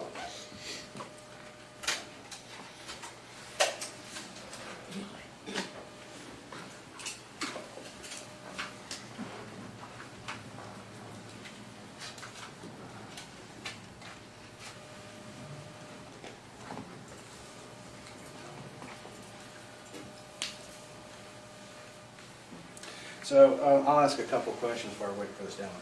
So you took part in the search warrant execution. Yes. You were part of the breach team into Mr. Foreman's house. Yes. You had a riot shield-like thing? No, a ballistic shield, sir. Well, what's a ballistic shield? It's a bulletproof shield. It's commonplace when doing raids that police officers get shot, and it's a safety device. So it's a safety device shield about yay long with a little hole, a little window in it so you can carry it forward? Yes.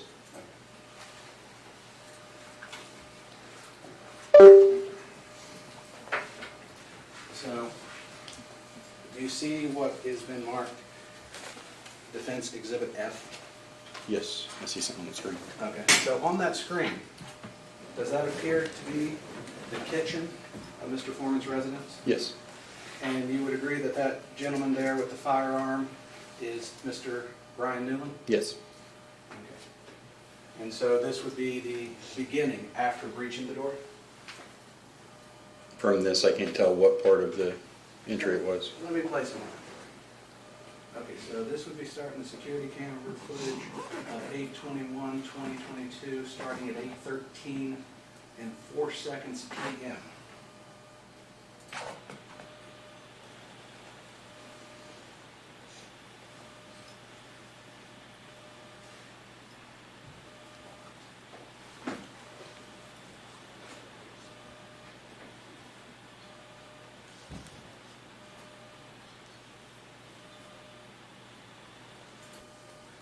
I've stopped it here because I want to ask a question. So you talked about a ballistic shield. Is that the ballistic shield you're referring to? Yes. And you would be behind that ballistic shield? Yes.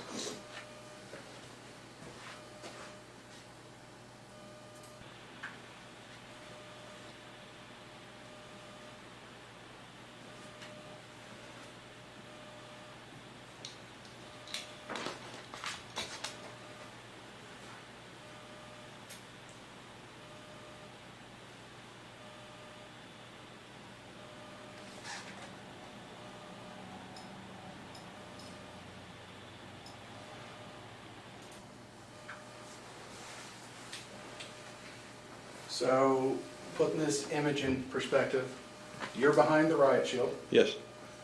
Officer Kulie's behind, or sorry, Officer Shawn Kulie's behind you. Brian Newland's in front of you.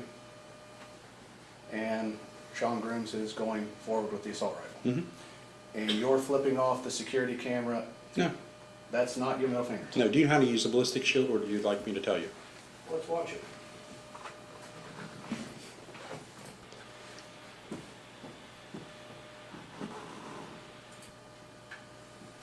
Finger went down, right? There's a light activation on that shield. It's 35 The pounds. finger went down, correct? If you think I was flipping him off, you can think that that's not what it was. There is a light activation on the handle of the shield. Mr. Walters. Okay, go ahead. Wait for the question. So, you were called a couple names by Mr. Foreman, one of those being, what was it, Beetle Bailey. Yes, sir. Does anyone believe you're Beetle Bailey? Probably not. That's a drawn cartoon. Beetle Bailey is a cartoon that's in the newspaper. Sure. Been there for years. So that would be an exaggeration. And when they call you a son of a bitch, that would be an opinion? I'd say that would be an opinion. Because there's no way we can prove whether you're a son of a bitch or not. No, she's been dead for years. I'm sorry about your mother. But you would agree, though, that when someone calls someone a son of a bitch, it's not necessarily a statement of fact. It's more a statement of opinion or a description of a person. Sure. The same thing with being called, I think it's Gomer Pyle. Yes. No one would think you're Gomer Pyle from the movie. Obviously, that's a character in a movie. But you're not that person. No.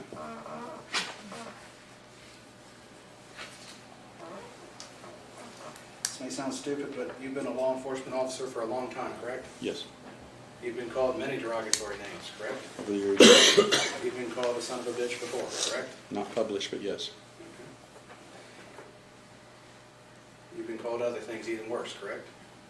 I'm sure over the years I've been called many things. Would it be fair to say that during those years, people probably said bad things about you and your family also? You know, I honestly can't remember bad things being said to my family, but I can remember bad things being done to them. Do you believe everything you read on the internet? No. Do you believe everything you read in the newspaper? No. You probably tell your kids, don't believe everything you hear, right? Especially now.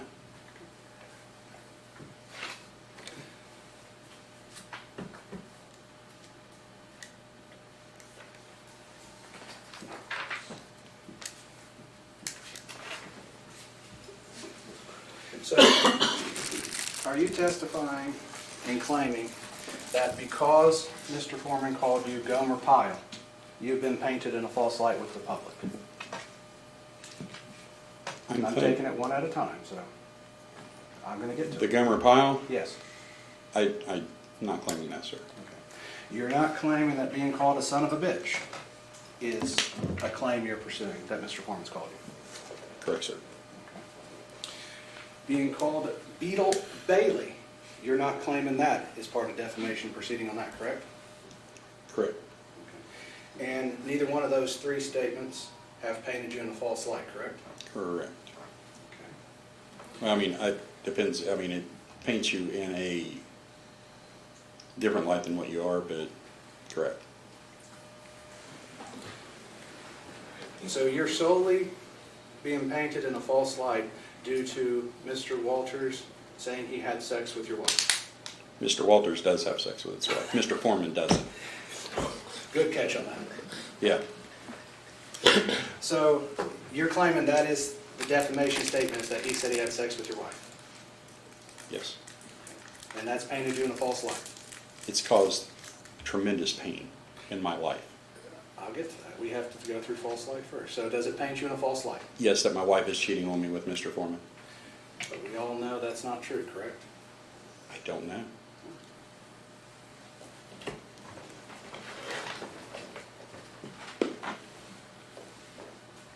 Wait, you don't know if your wife's cheating on you or not? You want to go there? No, I just want to ask that question because you said we don't know. Been with that woman since middle school. I know. I would hope she wouldn't. But you know what? Once somebody puts it out there for their fun and entertainment, it's out there. And it's a problem. So it's something we cannot verify the truth of?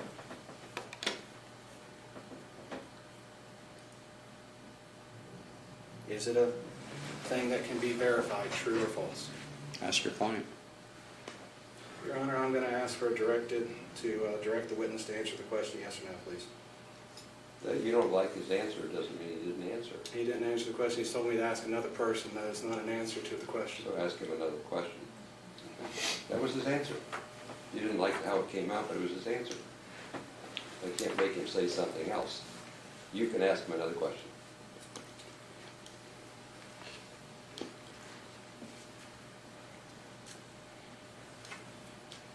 And so are you claiming that Mr. Foreman saying he had sex with your wife is a private fact about your life? My family is a private part of my life. About your wife? Him having an affair with my wife would definitely be a private part of my life if that was occurring. And that has affected your reputation? Yes.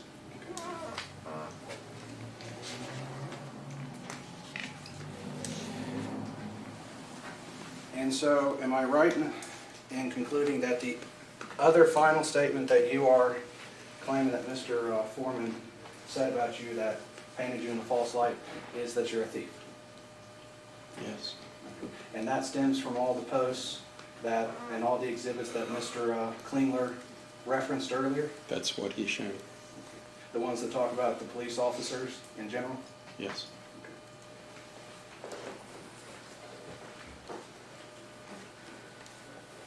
Were you ever disciplined due to anything Mr. Foreman said? No. Ever passed up for promotion? No. This may be a stupid question. Were you a sergeant before or after the Before. search? Okay. Because I know you couldn't remember when, so I was just curious. It was from before.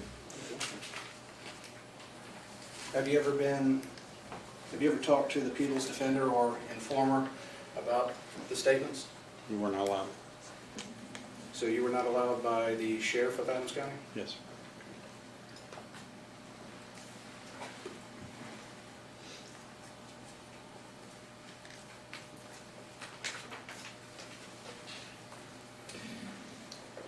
And you had a cease and desist letter sent prior to January 1st of 2023? I personally made no notification. Everything's been made through my attorney. But that would be after January 1st, 2023, to your knowledge? I'm not for sure the date. If this lawsuit was filed after January 1st, 2023, you would agree then that it would have happened after that? I don't know if they sent you guys a letter before or after they filed suit. I do not know that. So that would be something I should ask another plaintiff? Yeah, I didn't handle the paperwork. I don't know what date you got that, sir. Do you agree that how you act during your job duties affects your reputation? It does. And I think I've asked this, but I'll ask again. The public has commented on your job duties in the past? I'm sure they have. Have they been critical of you? I'm sure they have.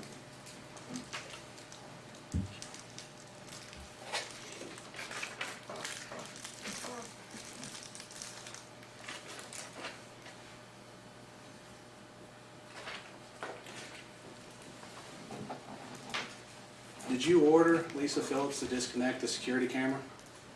I don't, and I haven't reviewed the body cam since that event. I know that the intent, if I can, for the camera system is, in speaking with Detective Newland, that they thought there was some type of operation of narcotics transfers there, so it would be obvious that if there's a surveillance system, that would be on it. That camera system was disconnected with my multi-tool by Sergeant Phillips. I will trust in the fact, because I have not reviewed it, that I said, hey, disconnect it. I don't know for sure that I did, but I know that she used the multi-tool to disconnect it, and it was placed in the central area in that room for evidence to be collected, because it was to be collected. Because obviously, if you thought something was going on in the residence, you collect the surveillance system, you go later and get another search warrant. I didn't find out until a couple of days later that that was not actually collected. It was left at the scene, Yes. but it was disconnected. Yes. And you were To standing take as there evidence. to take as evidence, Yes. but it was not taken as evidence. It was not. So the only thing taken as evidence, significant evidence, was the cash. There was a jar of marijuana that was found like the ball cap room, some cash, and some vapes, as I remember.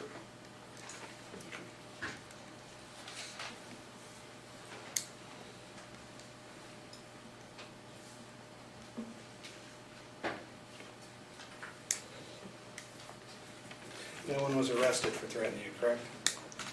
Not our choice, but no. That was a choice made by the sheriff? I can't tell you whose choice it was. I know that the agency as a whole was very upset and very concerned, and between the powers that be, whoever that is, there was no charges filed.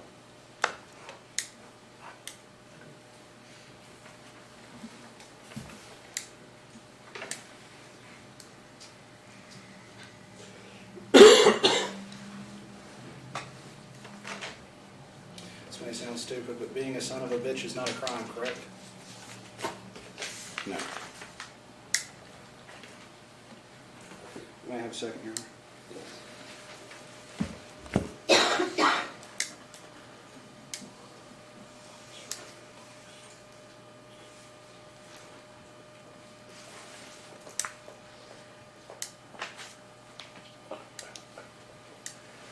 Your Honor, I have no further questions for this witness at this time. Thank you, Mr. Osborne. Mr. Clayton? Thank you, Your Honor, just a few.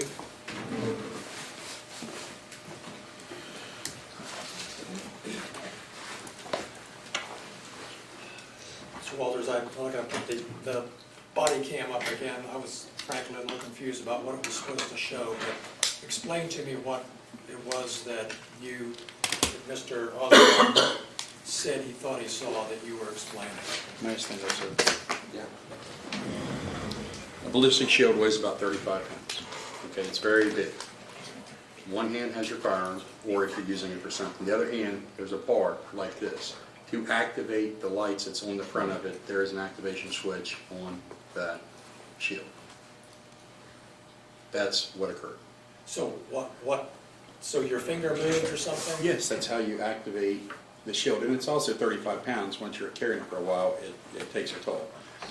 So were you trying to flip the bird to his security camera or something? Or No. were you trying to make a disrespectful gesture in any way? No.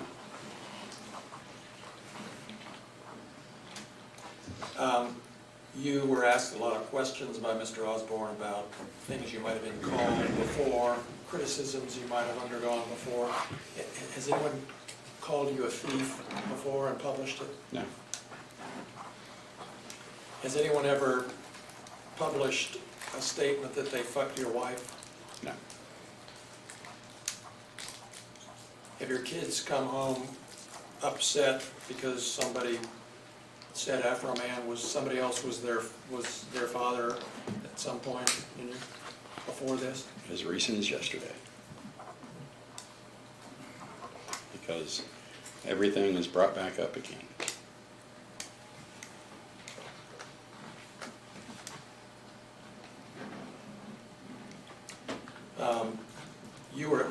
Were you at Mr. Foreman's deposition? I was not. Okay.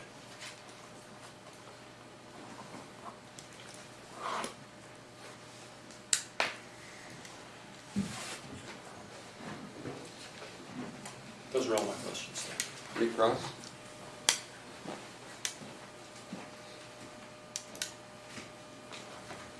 Your Honor, I have no recross of Mr. Walters. Okay, go ahead and step down. Thank you, sir. You have a witness coming at 1 o'clock, right? We do, Judge. Okay, so we get lunch break till about 1 o'clock. Enjoy yourself. Don't talk about the case. Don't research. Decompress, whatever it means. Get some fresh air. Stretch. Don't deliberate thoroughly. Have a good lunch.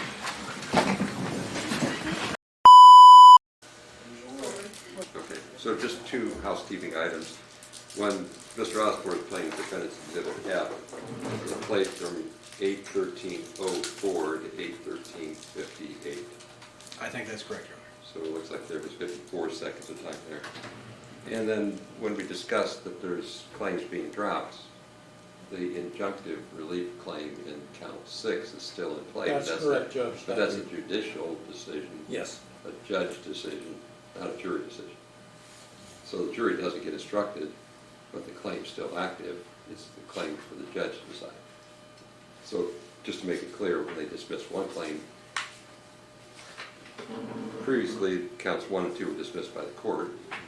I'm not sure who was assigned at the time. We started out with 3, 4, 5, and 6.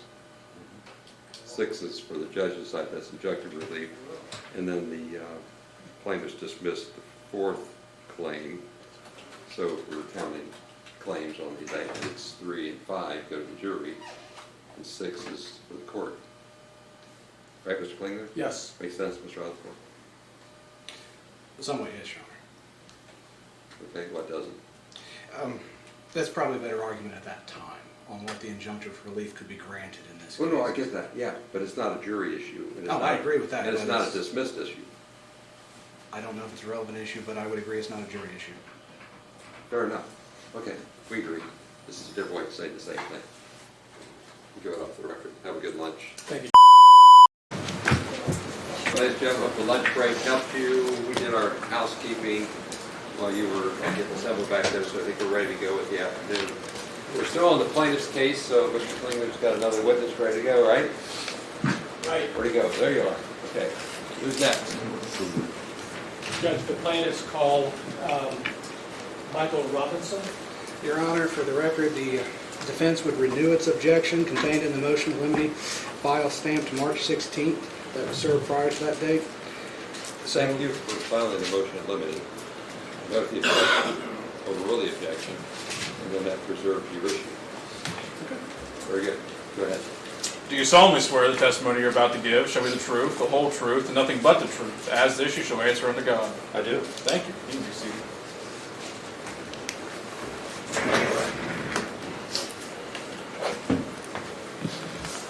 Okay. Go ahead, Mr. Clayton. Thank you, Judge. Would you introduce yourself to the jury, please? Certainly. My name is Mike Robinson. I'm a deputy sheriff with the Claremont County Sheriff's Office and been employed there for 35 years next month. And can you tell us your current position and responsibilities with the Claremont County Sheriff's Office? Sure. I'm assigned under the investigative section with the Claremont County Sheriff's Office. I'm an evidence technician. I'm a certified evidence technician through the Miami Valley Regional Crime Laboratory. I am a certified... Your Honor, I'm going to object. He's testifying to stuff that was not contained in the report that was provided to us, nor anything about his background was provided. This is improper to ask this at this point. It was not disclosed. Mr. Clayton. His name and his purpose here were certainly disclosed.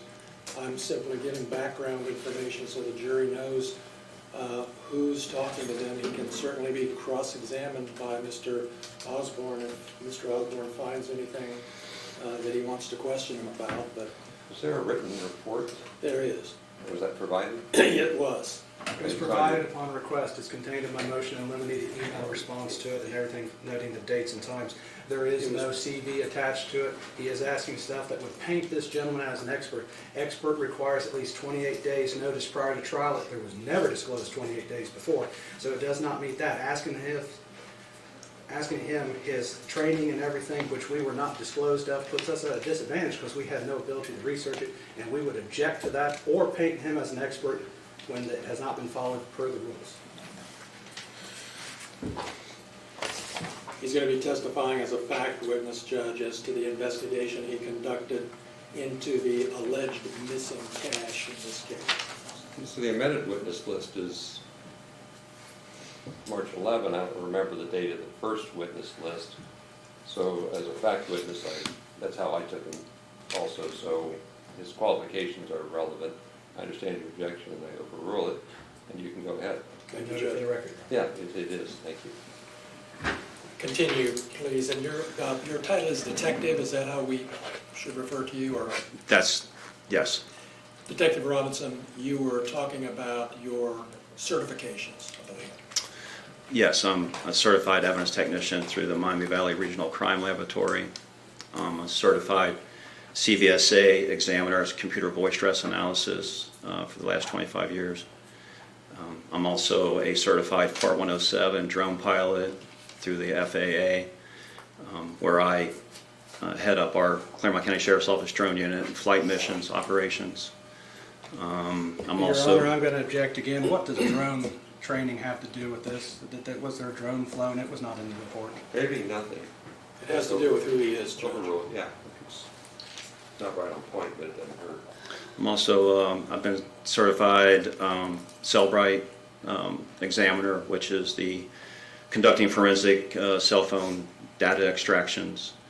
I also serve as a backup coroner investigator with the Claremont County Sheriff's Office, or a coroner's office. Thank you, Detective Robinson. Did you have occasion to conduct an investigation into an alleged missing amount of cash at the Adams County Sheriff's Department, the evidence room in particular? Yes. And just tell us how you became involved in an investigation into that. I was contacted by our administration, who was contacted by what I believe to be the former sheriff, Adams County Sheriff Kimmy Rogers, to conduct an investigation involving the alleged missing money. And can you explain to us what your investigation consisted of? What did you do? Well, I met with Sheriff Kimmy Rogers, and I wanted to conduct an audit, actually, of the property evidence room that consisted of monies that would be brought in or had been brought in by deputies, detectives, agents, and so forth. So we were given, when I say we, my partner and I, were given full access to that, where we counted monies that were brought in from other investigations and so forth. And is it fair to say that your investigation really focused on an alleged cash discrepancy from a search warrant that had been executed not too long before your investigation? That's correct. And can you tell us any more about that investigation? For example, does the name Brian Newland ring a bell to you? Yes. We were forwarded video footage, body cam footage, of the search warrant that was conducted. And I focused attention to the body cam footage that involved the money count. And when I say money count, there were actually two money counts. There was, from the body cam video footage, there was money that was collected from one room of the home, and there was other monies that were collected from another, what appeared to be another room of the home. So you had a money count in this room that totaled a certain amount, and then you had a money count in another room that totaled a certain amount. And do you remember what the alleged discrepancy was? Maybe not in terms of numbers right now, we'll get to that, but just in general, what was the problem? There was something, an amount was recorded that didn't actually comport with the amount of money that was there, is that? That's correct. So what was reported altogether was $400 missing, alleged to be missing.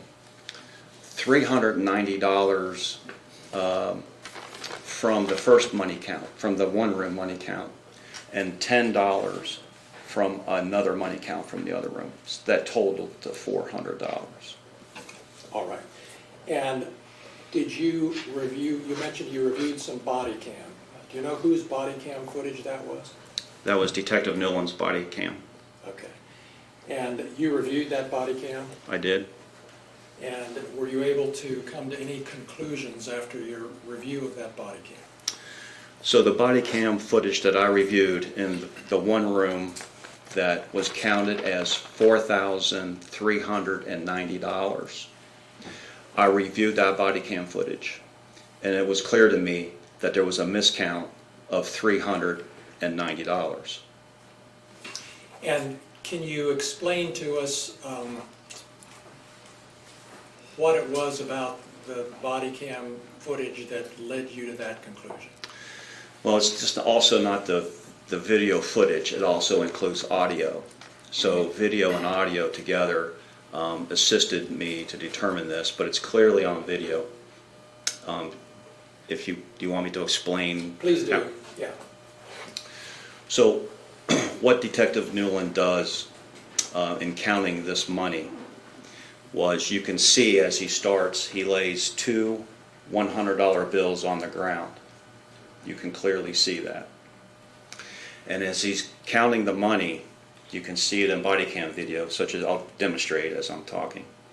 And you can hear him count. With $200 on the ground, you can hear him count 3, 4, 5, 6, 7, and then he shuffles the money.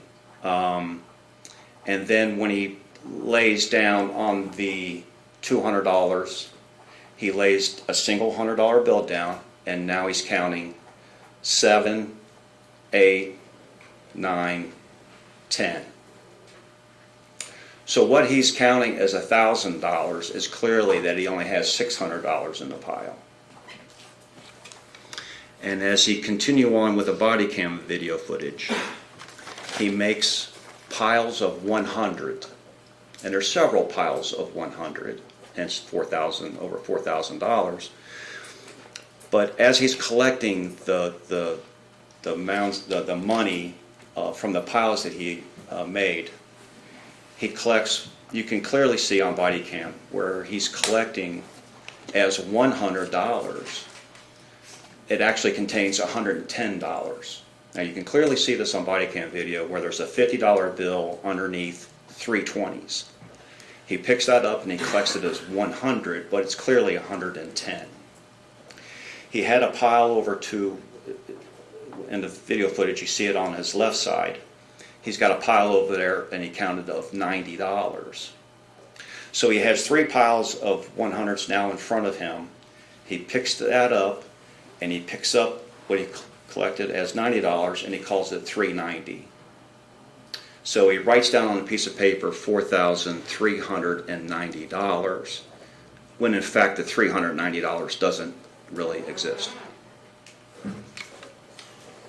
And your review of the body cam convinced you that that was the source of the discrepancy between the $4,000 that was actually in the bag and the $4,390 that was written on the bag? Absolutely. Now you mentioned a second pile of money, or a second bunch of money that was collected from another floor or another room. Can you tell us about your investigation into that alleged discrepancy? Yes. So in watching that body footage, now this is the monies, I guess, that were uncovered in another room of the home. I could not make a determination like I could on the other count. It just didn't provide me a clear. It was counted as $641 was what was written on the packaging material that was used, and counted as $641. When in essence, I believe when it was returned to the homeowner, I believe $631 was actually in the bag, a $10 discrepancy. I couldn't account for that on body video or the audio displayed, so I couldn't come to a conclusion to that amount. So you, for this $10 discrepancy between 631 and 641, you were not able to determine one way or the other. That's correct. What happened to that money? That's correct. On the $390 discrepancy, you were able to conclude what happened? Absolutely. And did you draw any conclusions at all about the $10 discrepancy, even though you couldn't see anything on video? Yeah, I didn't conduct an interview with Detective Nolan. I didn't find it necessary, but I couldn't come to a conclusion of the 10. And I don't think it would be so far forward for me to conclude that might have been a miscount. But again, I couldn't come to that conclusion. I don't know. Okay, fair enough. And did you know Detective Newland before you started this investigation? No. Did you know anybody or have any relationship with anybody who was involved in this, in the cash that you were counting and investigating? No. Did you issue a report as a result of your investigation? I did. And is that report part of, kept in the public record as part of your normal duties as a detective? Yes. Could we have, what exhibit is that, Natalie? 31. Thank you.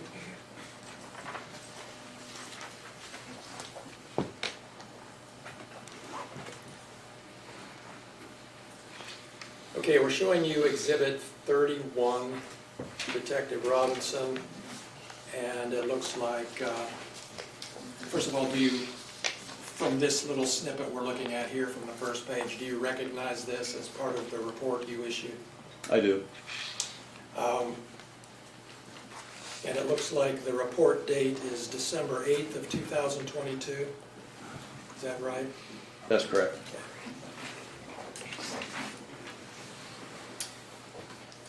And then can you go to the second page of the report, please?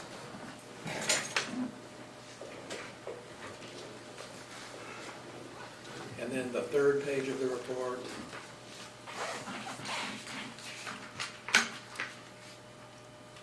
And do you recognize this, Detective, as the beginning of your narrative report of your investigation and the results contained in it? Yes.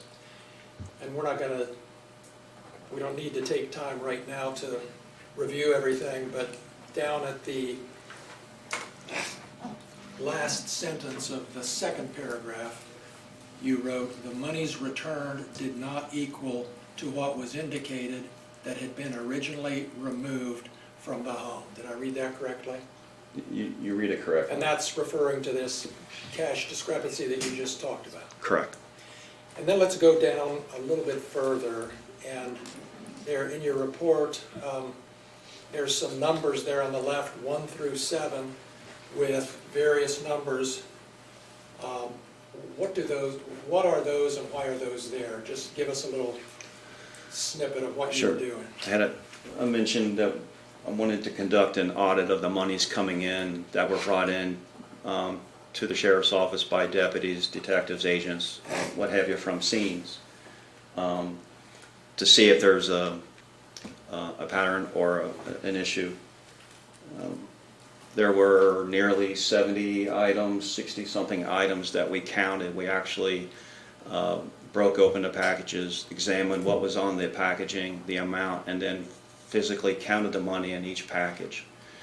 In almost those nearly 70 packages, we did find 7 discrepancies in those money counts by various deputies, detectives, agents, whoever brought those in. I don't have that list, but of those 7 discrepancies, 3 contained monies that were less than what was indicated on the package, with the highest amount being $5. 4 of those discrepancies, 4 of the 7, actually contained more money that was in the packaging that was listed on the packaging, and that highest amount being $2.40. And a lot of this involved some coin change, if you will. And Detective, what did you conclude as a result, if anything, as a result of this investigation into the whole evidence room here at Adams County? You know, this didn't cause any red flags to us that there was a huge issue or anything. That this is a common mistake of counting money and coin. It really didn't send us a red flag. And then let's turn to the, hang on one second, I'm sorry. Yeah, while we're still at this page at the very bottom, this is simply, I think, reciting what you just testified to. Can you just read that for us, starting with "while counting out"? Can you see your computer monitor, or is it? Can you see it on this one? Is that easier? Actually, that's better. Is it okay? Yeah. Well, feel free. We can blow it up a little too. What? That's fine. While counting out 100 bills, 2 $100 bills was placed down on the ground and counted aloud by Detective Noland as being 2. The counting continues, 3, 4, 5, 6. Though you don't have a clear view of these bills being counted, the audio suggests that he has counted to the number 6. There is a pause and then it goes on. What seemingly is the arranging of monies in hand while the 2 $100 bills remain on the floor. Next you hear 7, and a $100 bill is placed atop of the other 2 on the floor. This is followed by 8, 9, and 10. This completes the pile the detective has established and collects it as $1,000. When it appears that he actually has $600. The video audio continues, and after counting out piles of money totaling $100 each, he begins collecting these piles, making a pile of 1,000. He makes 4 piles that appear to be totaling $4,000. With 4 piles remaining, 3 piles were collected and totaled as $300, and the third pile collects as $100. It is clear that it contains $110. This is what I was testifying earlier. A $50 bill and 3 $20 bills. The 4th pile he adds with the other 3 and states on audio $390. and records on a piece of paper $4,390. Though he records $4,390, the video audio suggests to me that he actually has $4,000. I believe this accounts for the alleged missing $390 associated with item number 1. All right, thank you. And then you also describe your conclusion with the second bag, and I don't know that we need to read that. The jury will have it back in the jury room if they want to, but essentially you weren't able to account for the $10 from the second bag, is that right? Yeah, in reviewing that video footage and watching and listening, I couldn't make a determination to that amount. All right. And do you know, was this amount of $4,390 on the first bag, was that written on the bag or somewhere in relation to the bag? He writes it on a piece of paper. I don't recall if it was written on the bag. And he puts it in the bag then? Is that your I understanding? believe that's what was done, yes. And the video shows that? Yes.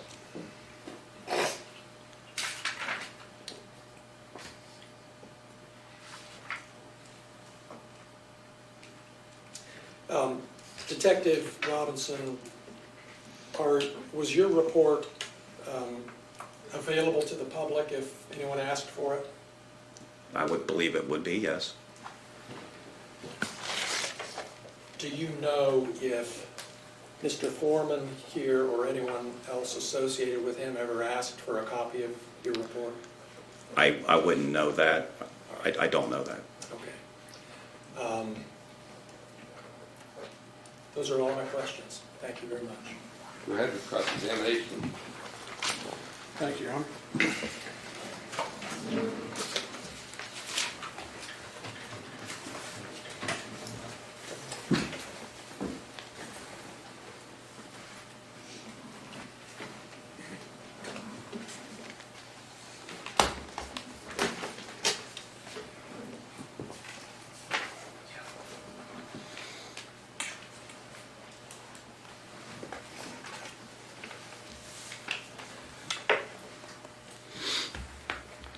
So Detective Robinson, you did an investigation at the request of the Adams County Sheriff at that time, correct? Correct. And you actually went farther than he asked for. You actually went and did a complete audit of all 66 money bags in evidence. I wouldn't say that that was farther. It was part of the investigation. So he asked for you to audit. That was my idea. Okay, that's what I need.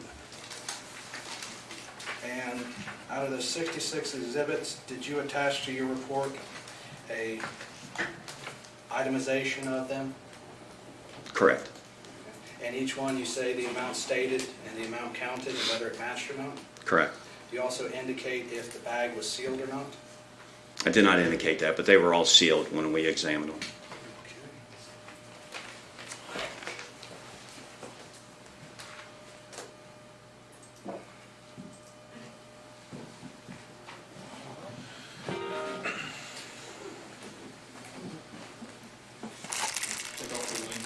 Oh.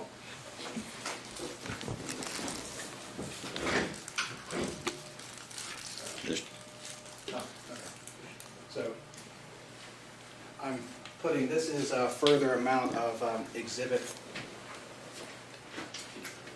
31 of the plaintiff. And so this would be the spreadsheet that you attached to your report? Yeah, and actually, yeah, that's correct. And it obviously states that there were some found what we indicated to be open. And that would be unsealed? Yes, So when it says open on here, it means unsealed? that's what we put in there, yeah.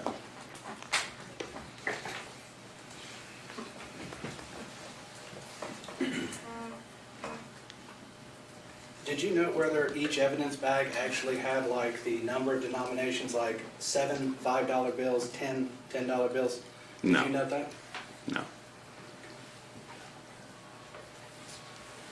Did you get a chance to observe the packaging that the original money was in that was returned to Mr. Foreman? I believe so. I don't recall what that looked like, but I believe we had that ability, yes. So you don't remember if there was the bills written on it, so many fives, so many tens and such? I don't. But if you had noted that, that would be in your report? Not necessarily. Why not? I'm concerned with the total amount, really not, I wasn't concerned by denominations, but I don't recall if that was on the packaging or not. But you would agree if you put the number of denominations of each series of bill that was in there on the front of the bag, you could determine whether you miscounted or not just by doing multiplication? I'm not sure, perhaps, maybe. You're not sure you can do multiplication, or you're not sure that you can count up that? Well, again, I don't know if those denominations were listed on the bag or not. I just know what the video clearly shows me. So your entire, so let's ask that question. There was 8 hours of body cam footage. How much body cam footage did you watch? I watched all of the body cam footage, but focused my attention on the money count. You watched all 8 hours? I watched, well, I didn't count how long it was, but I reviewed I had the entire body cam footage. I reviewed the body cam footage, but I focused my attention on the money count. Now, if it was 8 hours, I couldn't say. So, but you never put in your report anything about the money being left unattended or anything like that you saw on the body cam? It wasn't my concern if the money was left unattended because, again, after reviewing the body cam footage and the count, and it was listed as $4,390. That's what was listed on the bag when the homeowner came to collect his money, and I believe to be $4,000 in that bag, and $4,000 was returned. Okay. So there was a number here in your report. You talk about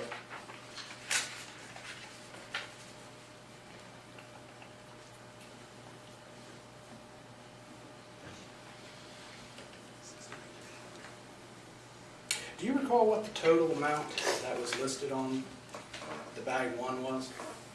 You said it was how much? I don't know if it was listed on the bag or not. I know that he was writing down in the body cam footage on a piece of paper, and I couldn't tell what the number was, but I could hear what he was writing because he was saying it as he was writing it at $4,390.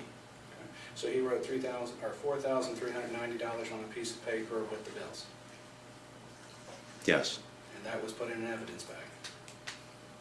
to my recollection, yes.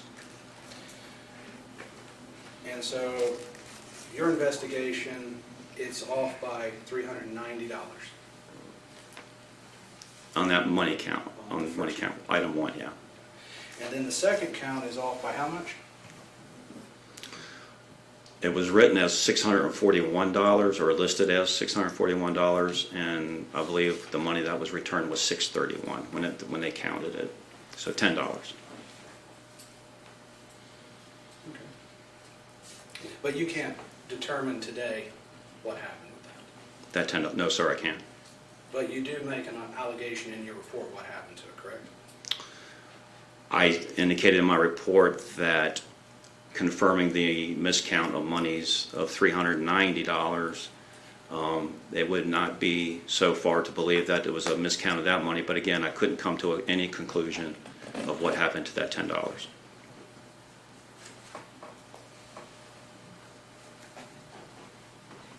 So when you said in your report, therefore, due to the history of proven miscount of money with item 1, it would not be so far as to believe a miscount of money occurred in item number 2? Correct, that's what I wrote.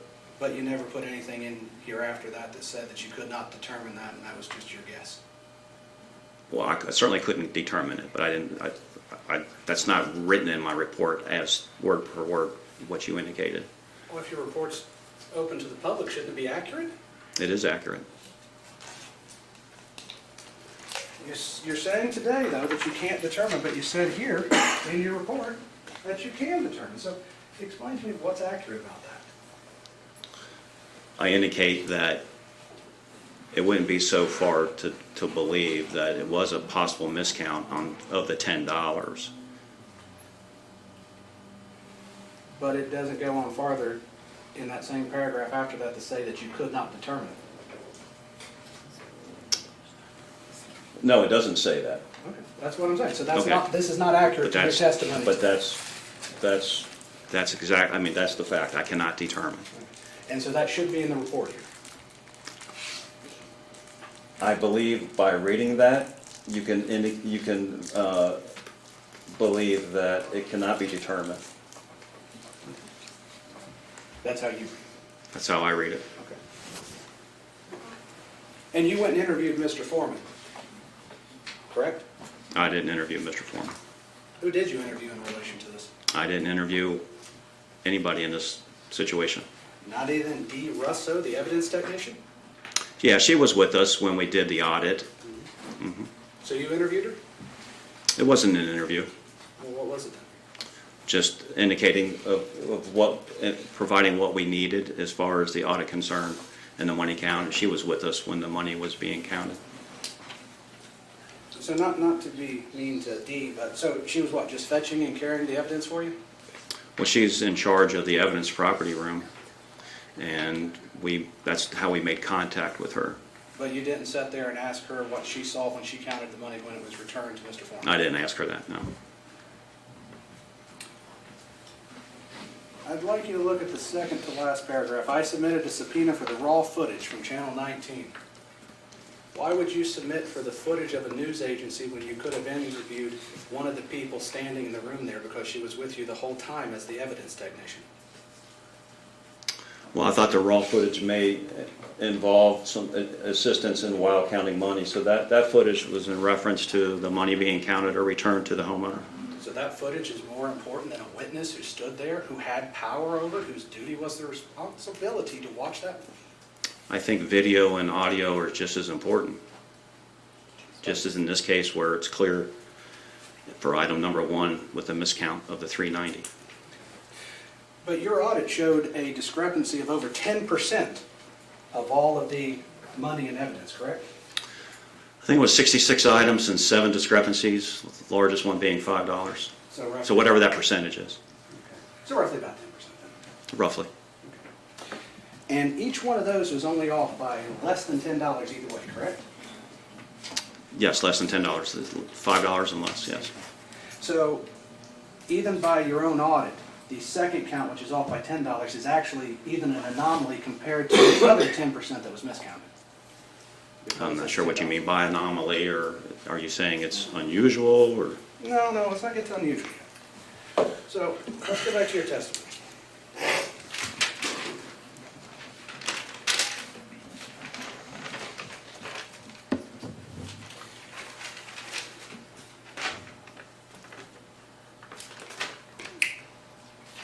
Okay, so you testified during your audit, you had 3 that indicated less, with the most being indicated missing $5 as a miscount, correct? That is correct. You then found 4 that had more money than listed, with a highest being $2.40, correct? Correct. So $10 is more than you found in the 10% audit, correct? Yes.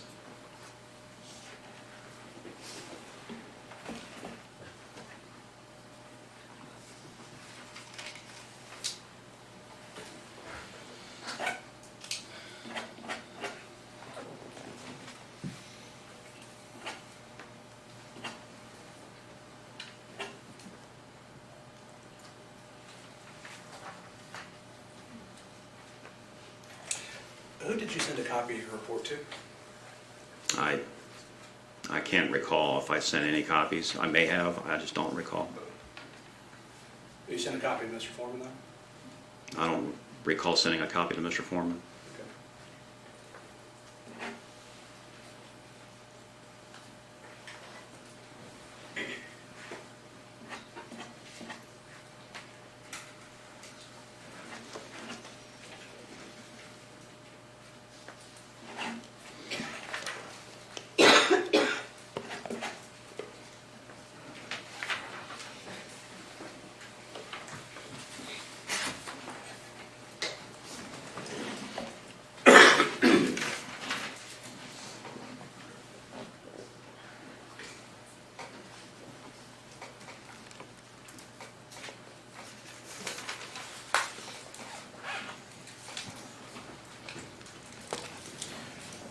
Did you look at the return on the search warrant?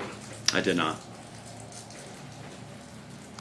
But as far as you know, it would have an incorrect amount of money on it due to the miscount?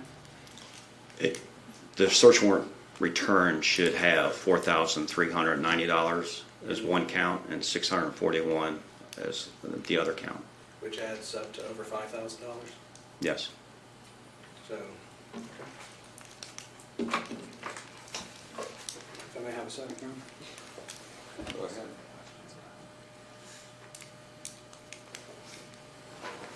Your Honor, no further questions for this witness at this time.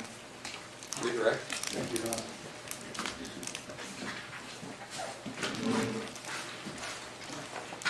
Pardon me? Detective Robinson, we're going to pull up this report one more time, and let me ask you just a couple questions about it, clarify what happened here. What exhibit is this, Natalie, 31? Yes. Looking at exhibit 31 again, the last page of your report, Detective.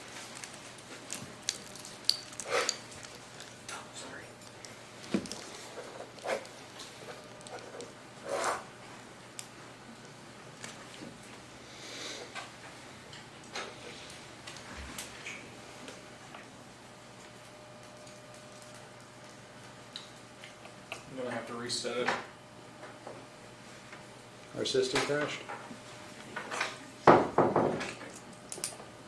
Do you have the whole report in paper form? I wonder, Just use the document. You we have could do that.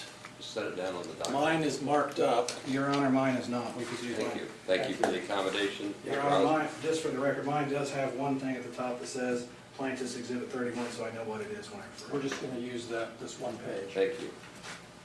Flip the switch back.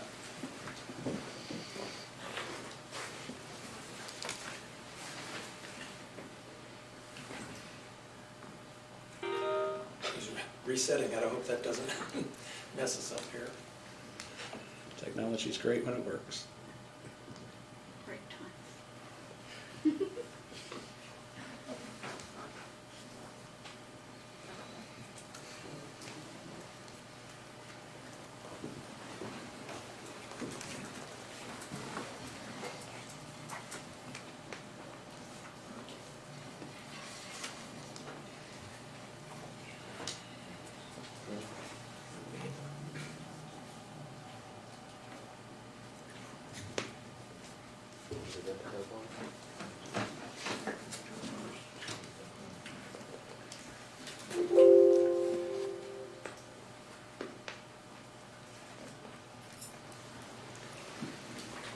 Your Honor, if I may ask, this might be a perfect time for me to ask for a restroom break because we're not able to do anything at this time. How long do you think this exam will go? I have 2 minutes, 3 minutes. Can you make it? I can try, Your Honor. Fair Thank enough.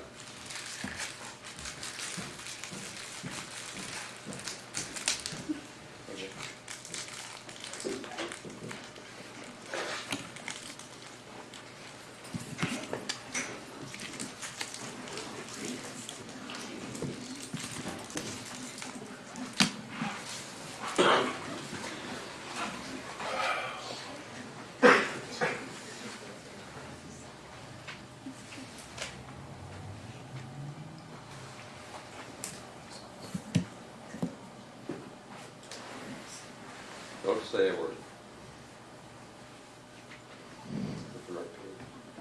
Yes.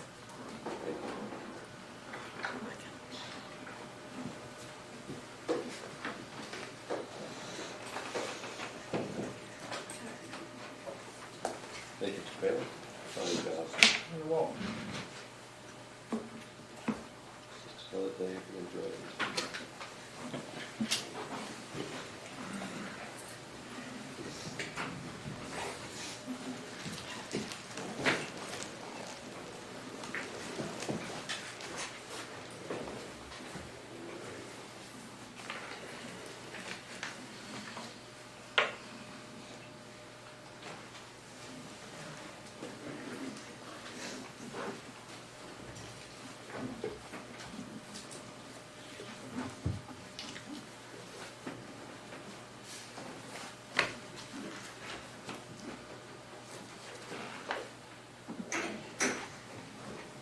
Thank you, Your Honor.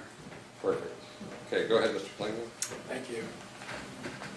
Okay, Detective Robinson, we have this Exhibit 31 back up on the screen.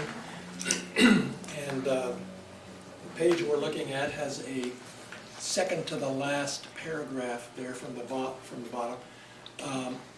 And you wrote, as I'm reading it, as to evidence item number 2 and the alleged missing $10 from the counted and recorded $641, I cannot determine from the body cam footage the amount possibly collected. Did I read that correctly? You did. And was that true? That's true. That's an accurate representation of your conclusion? Yes. While we're on this page, and since Mr. Osborne asked you a question about Channel 19 footage, I want to ask you about the short paragraph right above the one we just looked at, where you wrote, I would like to note that a news article published by WXIX reporter Ken Baker on August 30th, 2022, a week after the execution of the search warrant, the homeowner reported that investigators removed $4,000 from his home. Why was that important for you to include in your report? I felt that if someone, this money was collected, I believe, if I recall correctly, from some clothing, an article of clothing, maybe in a pocket or something of that sort, that it would be strange to have $4,390 tucked away like that. It would make more sense if you had $4,000 maybe tucked away. And when I saw this article, I found it of some interest, so I put that in my report. Okay. That's all I have. Thank you. Reed, Cross? Just a couple questions, John. So Detective Robinson, you found the news article of interest? Is that correct? Yes. More interest in interviewing anybody who was there, Brian Newland, Mr. Foreman, or anything? I didn't find it necessary to interview them.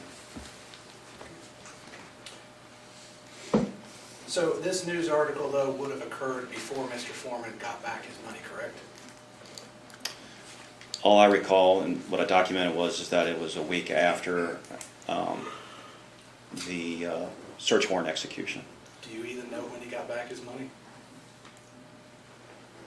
Not off the top of my head. So you don't know if he got it back a week or 10 months later? Is that correct? Well, he didn't get it back a week later. So But when he he got made it. that statement, I he did can't not have his recite to money, you. correct? I'm sorry. When he made that statement to the news, he did not have his money back, correct? I don't know that for sure, Mr. but I don't Robinson, believe he did. How about, let him finish, it's easy to step on each other. Go ahead, Mr. Osborne. Mr. Robinson, let's cut the crap on this. You said he didn't have back his money a week after the raid, right? I don't know when he got the money back. I don't recall the date. I'm assuming that it was a week after the search warrant execution that he did not have his money returned. So when he made that statement, you would assume he did not know or have his money back from the police department at that time. Are you saying he didn't know the amount of money, or? I'm asking you, based on what you just testified to, did he have back his money a week after the raid? No, I don't believe he did. Okay.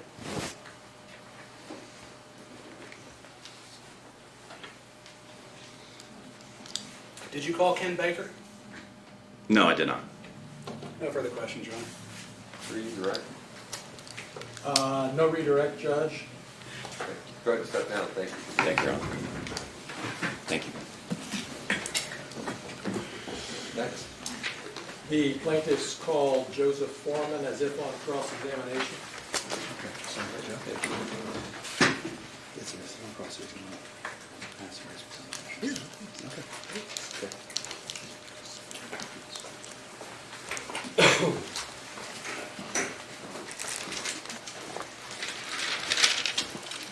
Do you solemnly swear the testimony you're about to give shall be the truth, the whole truth, and nothing but the truth? As this, you shall answer unto God.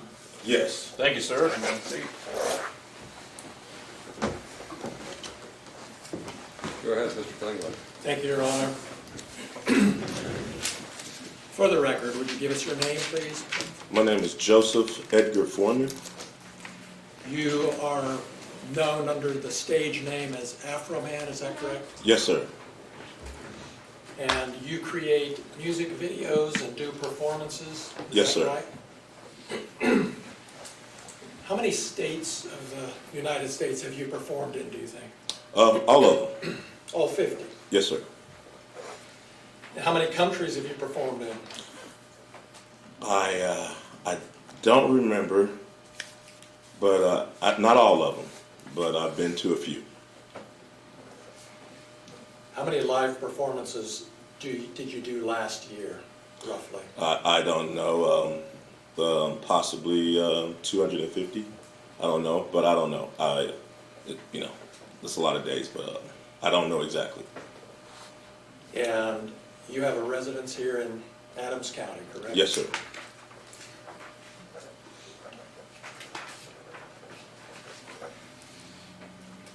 You've been performing for 20 or 30 years, is that right? All my life. All right. And is it fair to say that one of the first big hits you had was But Then I Got High? Because I got high. Because I Got High? And do you think it's accurate to say that that song has had over 300 million views on YouTube? Sounds right. You have a large presence on social media, obviously, correct? Depends on your definition of large. There's bigger people than me, but I'm all right. And on Instagram, is it fair to say that you have 247,000 followers? Yeah, I just got some of them the other day. You got new ones coming all the time Yes. Not all the time, just here lately. because the trial's coming up? Yeah, all the publicity from the officer's lawsuing me is running up my numbers. Yeah. Yeah. And on YouTube, you have almost 1 million followers, 983,000, is that right? I haven't looked, it was 977 last time I looked. And on TikTok, you have about 392,000 followers? I haven't looked at it, but that sounds kind of right. You know when you post something that a lot of people are going to see it, don't you? Yes.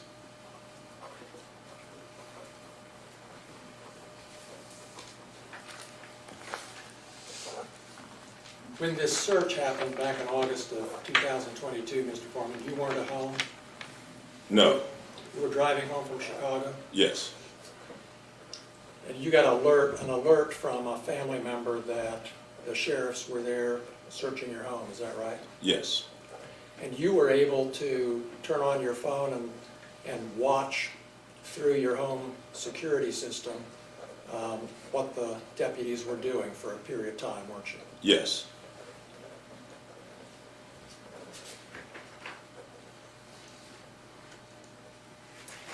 And is it fair to say you were angry and upset about this search? I wasn't happy.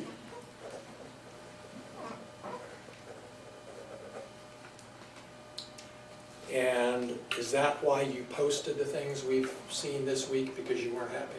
No, I posted it because the sheriff's never supposed to raid my house in the first place. The whole raid was a mistake. All of this is their fault. If they hadn't have wrongly raided my house, there would be no lawsuit. I would not know their names. They wouldn't be on my body. They wouldn't be on my home surveillance system. And there would be no songs, nothing. My money would still be intact, nothing. So all of this is their fault. And because they executed a search warrant on your home, that gave you the right to post the things that we've seen this week on the internet? Because Is that they... right? Is that right, Mr. Foreman? Yes, for Yeah. tearing down my door, not paying for it, not being apologetic, me being a sport, doing something peaceful to raise the money to pay for their damages, me having the right of the freedom of speech as an American, to talk to my family, friends, and fans about what the sheriffs did to my home, yes, I had the right to my freedom of speech. After they left, I had the right to kick the can and to do what I had to do to repair the damage they brought to my house. Yes, I did. That includes the right to post the videos that you've just been posting up until Friday and beyond, right? Yes, I have freedom of speech. I'm a rapper. I entertain. I write fiction, comedy. Yes, I mean, I entertain for a living like you practice law for a living. So I have to go to work.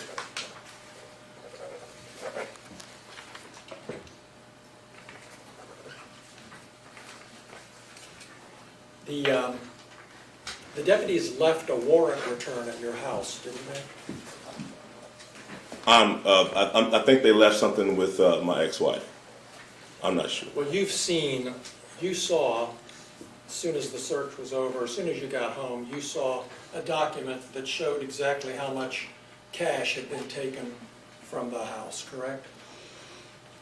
I know I got paid $5,000 for the show that suit was in. I forgot that money was in that suit. But, I heard, I don't know what piece of paper I heard. I knew they took some money. I just knew they took some money. I knew it was 4,000-ish. I knew they took some money and they seized some money and some weed and some, I don't know what else, just minor stuff. You knew how much money was in that pocket when you came home and saw the warrant return, didn't you? It was $5,000 from back when I did that show. I remember it was $5,000. But anyway. So is it your testimony that they actually took $5,000 instead of $4,000? No, I just know. I know when I did that show, it was with Snoop Dogg and Wiz Khalifa at Red Rocks in Denver. The balance of that show, for me, they sent in a deposit, but the balance was $5,000. I put the $5,000 in my coat pocket. I got drunk, I got high, and I forgot to get that money, and I hung that suit back up. And that's where they got that money from. So it was $5,000 they got? Yes, it was $5,000 that was in my suit when I got paid in Red Rocks. Now, after all of this stuff, whatever, it's I don't really know the complete number. It's 46, it's 430, the number bounces up and down. But all I know is I got paid $5,000 at the Red Rocks with Snoop Dogg and Wiz Khalifa when I played the Red Rocks in Denver. And you got $4,000 returned, right? I don't know the exact amount. Well, you were there with the news when you got it. Right, and the lady at the sheriff's station admitted that the sheriff's was short. You can go watch the 19 News. You knew when you saw the warrant return, didn't you, that the amount that they were saying was taken was actually more money than was in that suit pocket?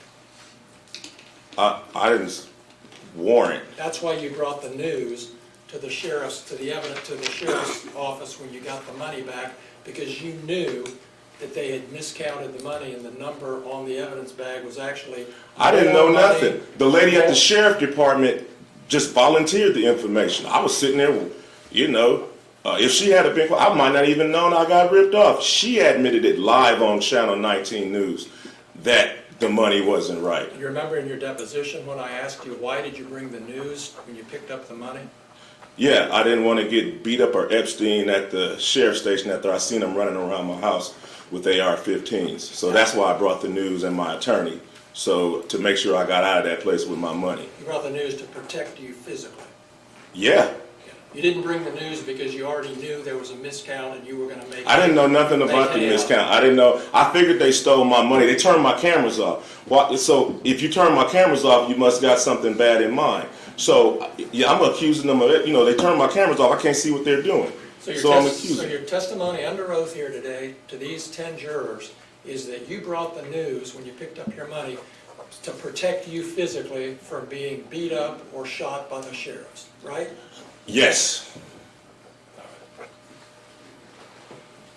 And they volunteered the information that the money wasn't right. That's just an extra something we found out. But I came with my attorney and the news to make sure the people running around my house with guns didn't take me into jail and do something.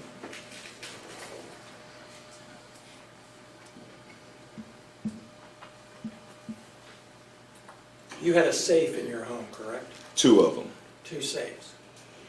Did the sheriffs look into those safes, to your knowledge? Yes, they did. Deputies? Yes. And how did they get the combination? I gave it to my ex-wife so the sheriffs wouldn't pull my safe out the floor, take it to the station and put something in it and try to say that whatever they put in my safe was mine. So I went ahead and gave my ex-wife, who I didn't want to give my combination to, it was just safer. I went ahead and gave her my combination so they could open up the safe and realize that they just vandalized somebody that don't even have nothing in the safe. And do you know what was in those safes? It was absolutely nothing in the safes. Don't you keep jewelry in those safes? No, You tell me because that in your deposition, that you keep jewelry in those safes? I do. Was anything missing from the safes when you got home after the search? I didn't put nothing in the safes. Was anything missing from the safes when you got home? Nothing was in them, so nothing was missing from the safe.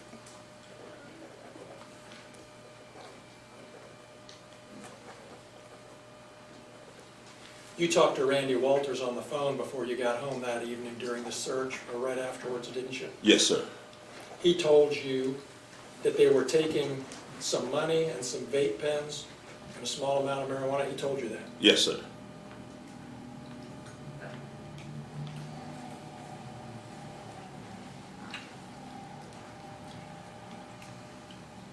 You knew, didn't you, Mr. Foreman, that there had been an investigation by the Claremont County Sheriff's Office into the discrepancy about the cash that was missing from your home, correct?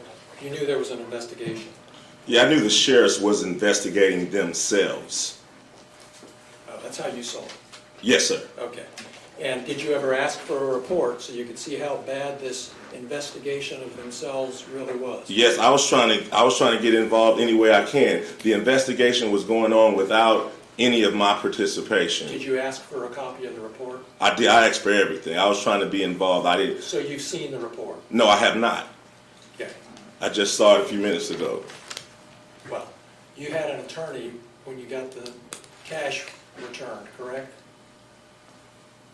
At the station? Yes. I had attorney. Yeah, my attorney was present when I got my Did the attorney cash. ask for a copy of this report? It wasn't in it when I got my cash back from the station. It wasn't an investigation until we realized money was missing. Well, did you contact your attorney and say, hey, get me a copy of that report? Your Honor, I'm going to object. Well, Mr. Klingler wants to talk about his client's attorney-client privilege and maybe waive it. Mr. Foreman does have attorney-client privilege with his attorney at that time. And we are going to assert that privilege because it's a privilege he has of right. And so far, he hasn't asked anything privileged. So I appreciate the sensitivity, overrule the objection, and we'll pay attention to it. Thank you. Go ahead. Thank you, Judge. Your testimony is you never saw a copy of Detective Robinson's report until today. Yes, sir. And that's because you didn't want to see a copy of the investigation. I did want to see. You don't know what I want. I did want to see it. You did. I wanted everything that had something to do with my money coming up. That was 3.5 years ago, correct? And you haven't seen a copy of that report that you wanted to see until this afternoon. Is that right? That's right. I never had my money taken by cops. I didn't know how this go. I don't know about reports. All I know is live on Fox 19 News, the lady admits that her department is short $400 of my money. That's all I know. I don't know how to investigate police officers taking money. That's all you know, and that's all you know today, isn't it? That's the whole basis of your claim that your money was stolen, is that the amount of money that was in the bags is different from the amount of money that was written on the bag. Yeah, my whole thing is they never should have raided me in the first place. That's your whole thing. That's my whole thing. That's the point, my whole isn't thing. it? If they never would have showed up, there would be no songs about them. I wouldn't know who they are. Their faces would not be on my video cameras. None of this, we wouldn't be in this room right now if they hadn't raided my house and didn't press no charges, didn't even know what they was doing. This whole thing is their fault, and they're suing me for their mistake. And so you don't really care if they stole your money or not, you're just mad. I do about what care they about did. if they stole them. Police officers shouldn't be stealing the civilians' money. So I do care. All of it is an outrage. This whole thing is an outrage. You have no evidence that they took your money except for the amount on the bag isn't the same as the amount. How about the lady admitting that she took? She admitted that she took my money on live Fox 19 News. Go argue with the film clip. Go argue with her admitting that she took my money. Nobody admitted that they took your money. Well, whatever. Go look at her admitting that the bag is short because it stayed open all weekend long or 2 weeks after Brian and Officer Kulie just left it and just mishandled it and didn't do right. Just so we're honest with the jury here, Mr. Foreman, nobody admitted that they took your money, did they? They admitted it was short. Yes. So it looked like somebody took it. Took your money. Correct? It was short. She admitted, she said that it was short. And usually it's 10, $5, $2 missing. How does $400 even come up missing? Odd.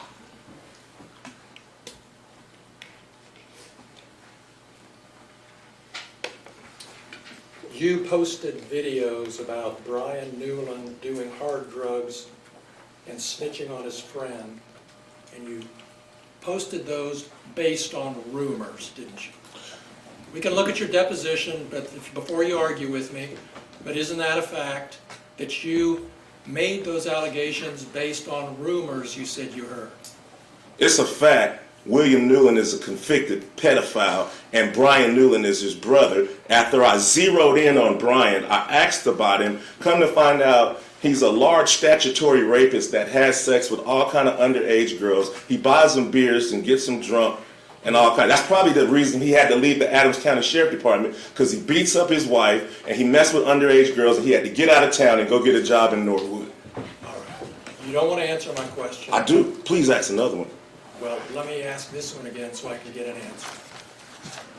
Do you remember in your deposition when I asked you, you have no reason to think these rumors about Brian Newland are true, do you?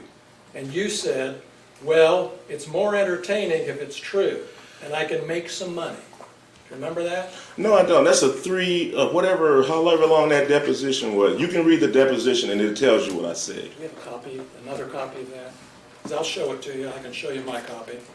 Refresh your recollection. You're going to refresh his recollection. It's the screens. Do you intend to use the screen? Thank you, Judge. If I can get it working here. Your Honor, I would object to using the screen to refresh his recollection. That's publishing it to the jury. If he wants to refresh his recollection, he can show him it and then ask him a question, much how we would do in criminal law with the police report. So if an officer didn't remember, we wouldn't show the report, we would show it to the officer. He would refresh his memory by reading it, and then we'd re-ask the question. You can do it that way. Just make sure you think he reads it right. I'm just trying to get through the verbiage. Just make sure you think he reads it right. Otherwise, I have to wrestle with you about whether he read it right. Sure. So just read it. And then if we want to move it as an exhibit, you can do that. Remember your deposition being taken, Mr. Foreman, in your attorney's office on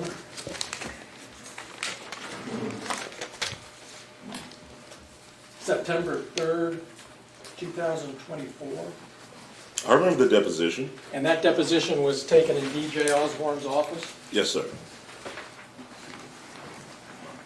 That's the same office that you used to film that video that we saw last night with the actor playing Lieutenant Lisa Phillips, and that actor was sitting in the same chair that Lisa Phillips sat in during her deposition, wasn't she? Yeah, the actor played Lisa because I wouldn't have known her if she hadn't came to my house and cut off my camera. Yeah, right. Right. That's the office we're talking about, and that's the office where I took your deposition, right? Yes, sir. And in that deposition, I'm referring to page 84 of the deposition, I had asked you Your Honor, I about- object. He's testifying No, for the he's using witness. the deposition to refresh his memory. He's doing it right, so sit down, please. Go ahead. Did I ask you this question, and did you give me these answers, Mr. Foreman? Question: would it be fair to say these are rumors? Answer: you know, Stephanie said it, and you know, some other people that don't remember, you know, I'd be in a hurry in Walmart or something, they shake my hand, yeah, Brian used to do this, used to do that. Then something, I didn't know him, but this is what I've heard. Question: you don't have any particular reason to think that it's true or not true, right? Answer: well, it's more entertaining if it is true, and I could probably make some money and capitalize on it if it's true. What are the line numbers? Starting with line 7 and ending with line 21. All right. Question. Did I ask you those questions and you give me those answers? I don't remember. That was a long time ago. But But that's my question. I've always put Brian Newland next to his brother. So that's my basis, and I've always then We noticed that. Yeah, And yeah, your so- attorney's going to be able to ask you whatever questions he wants. Right now, I'd like you to focus on my questions, Mr. Foreman.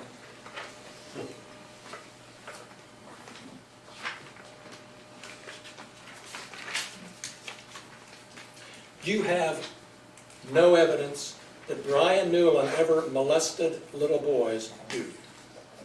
if you look at the picture, he's holding the little boy butt. It's too much for me. So if you just use your eyeballs, and then his brother's a convicted pedophile. That's your evidence for posting that Well, pedophile stuff. Hey, you know, I'm just trying to figure out. I'm trying to figure out what kind of guy is kicking on my door. What kind of guy is walking around my house reading my bank statements? It's a dude. It's a dude that's possibly a pedophile, got a convicted pedophile brother, deputized by the sheriff, walking around, possibly stealing my money. I'm just trying to figure out what's going on as I zoom in with my cameras. That's not the type of guy I don't think should be on the police force.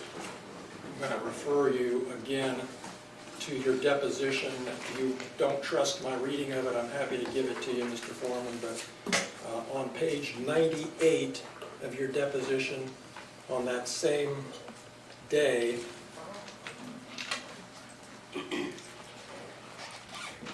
beginning at 9/11, did I ask you this question and did you give me this answer? And again, the only evidence, you don't have any evidence that Brian Newland is a pedophile or plays with little boys. Answer: no, sir. Did I ask you that question? Did you give me that answer? I don't remember. What are the line numbers? Beginning with line 11, ending with line 14 on page 98. Thank you.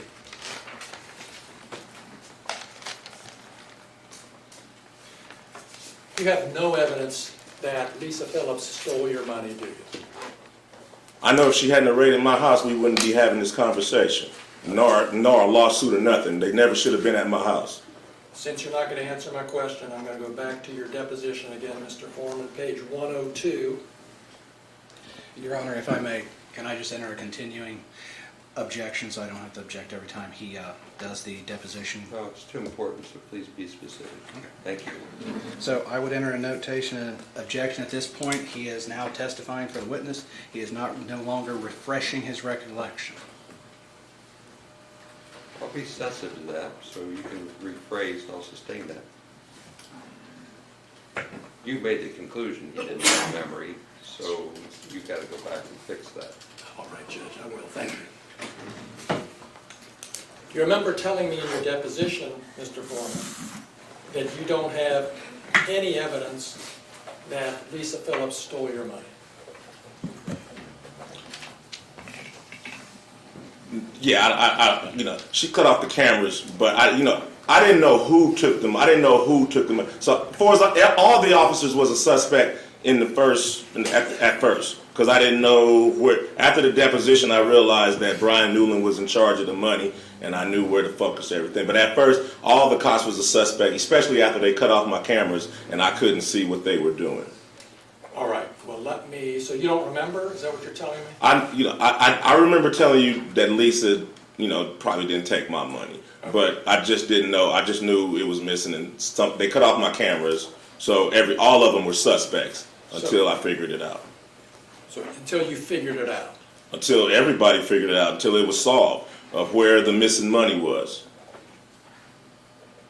All right, so just to clear this up and move on, you admit that you don't have any evidence that Lisa Phillips stole your money? No.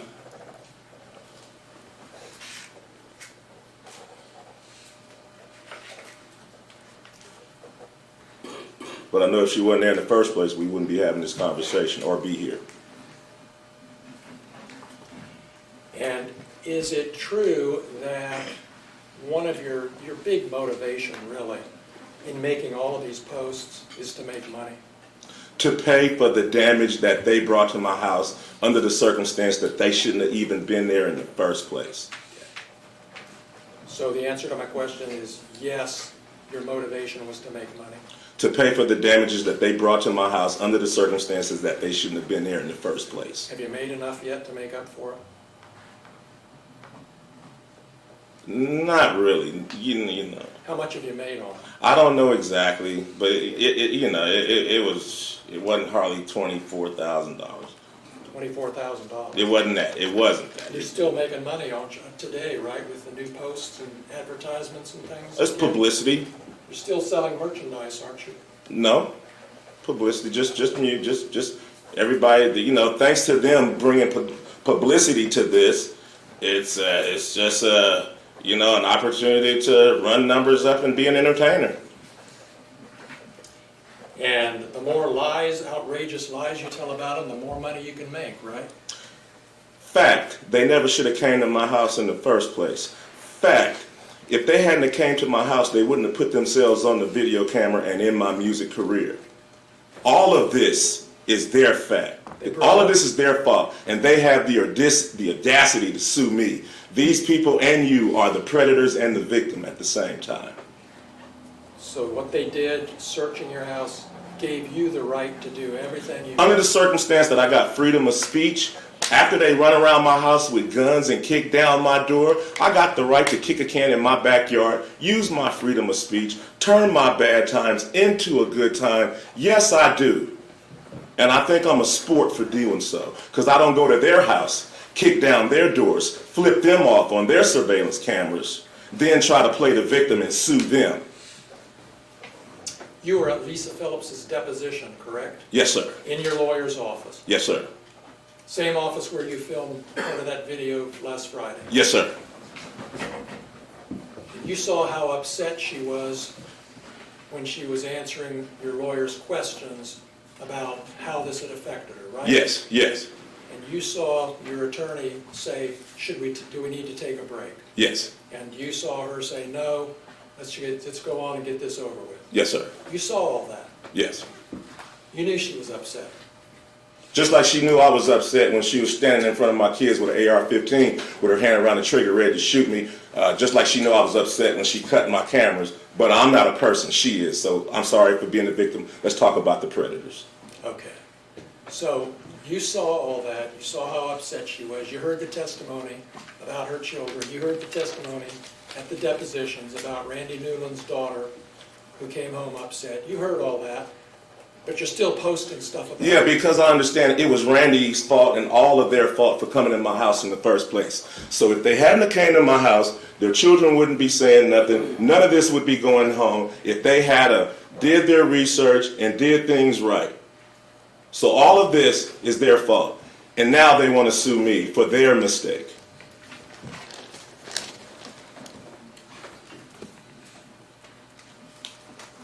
Is there anything that could change your mind about what you're doing to these deputies? Is there anything that can change my mind about the fact that they shouldn't have been at my house in the first place? Is there anything that can change my mind about how my money shouldn't have been touched in the first place? No. That's all the questions I have. Thank you. You're welcome.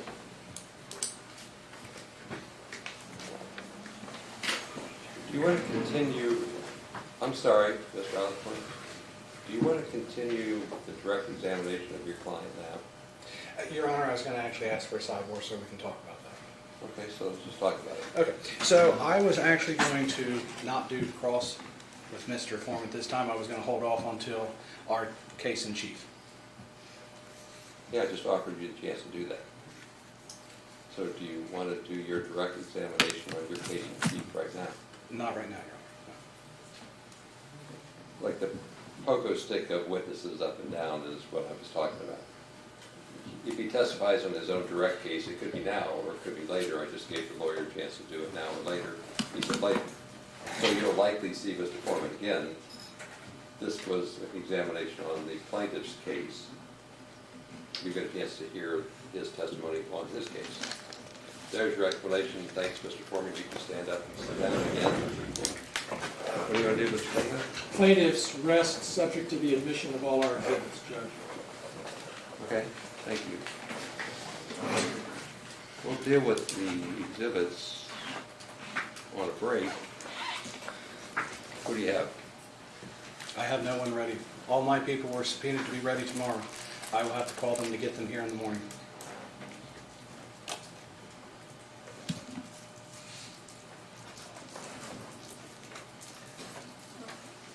Don't research, don't think, don't talk.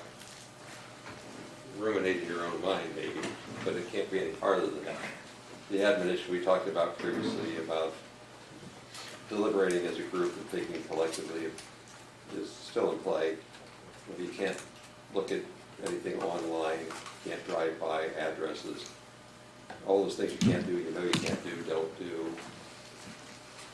See you tomorrow. We'll start at 8:15 again. And thank you for a good day's work. We'll go ahead and be adjourned. Yeah. Yes, we are. Do you have any objection to the, that's not fair, any new objections? There are times where you object to two exhibits in the moment. I would just renew. Besides, yeah, okay, so renewing those. I noted particular objection from the defense to these plaintiff's exhibits 4, 5, 6, 7, and 26. Does that sound right? Sounds right. I'd have to go through all that, Your Honor. If I could see the exhibits, I could. I believe there's also 33 is the video from last Friday, which I believe Mr. Osborne also objected to. Yeah, I would object to anything that. Was that Number 33? 30, I think I might have said 34, but we can keep it as 34. We can No, just- we are keeping Yes, it. yes, of course, of There course. is no 33, Okay, right? I'll go back and check. okay, But that video I'm not sure. from 3:13, yes. which I would agree you would object to. Yeah, that was the one where I put the motion in limine for anything after April. Yeah, okay, so then add to the list of objectionable objections, number 34, the video from 3:13. Yes. Yeah. And then give a, you're gonna move all these exhibits. Yes, and we've got a list of them here, but if we can read into the record if we need to do that, but Okay, so tell me what exhibits you moved. that's what we do. Okay. Sorry for going out of order. Could we go in order, please, just to Yeah. keep Oh, it yeah, straight for the sorry, record? sorry. It is Me getting too. confusing. Let me You do that. And I can address them one at a time as we go. Yeah, better pull them up here, we've got a list of them. While we're on the record, how are we going to introduce I mean, let's say they're admitted. How are we sending those back? We have a thumb drive that we can remove anything that's not admitted. May I see? Is there any way you can do them the same way as I'm doing mine? That way they can clearly understand what they are and they can play them individually? I can, Turn off the record. Off the record. Yeah, this is like, they'll think we lost. I don't have your list. Oh, sorry, you're right. Thank you. After a confab with the lawyers, it appears that the plaintiffs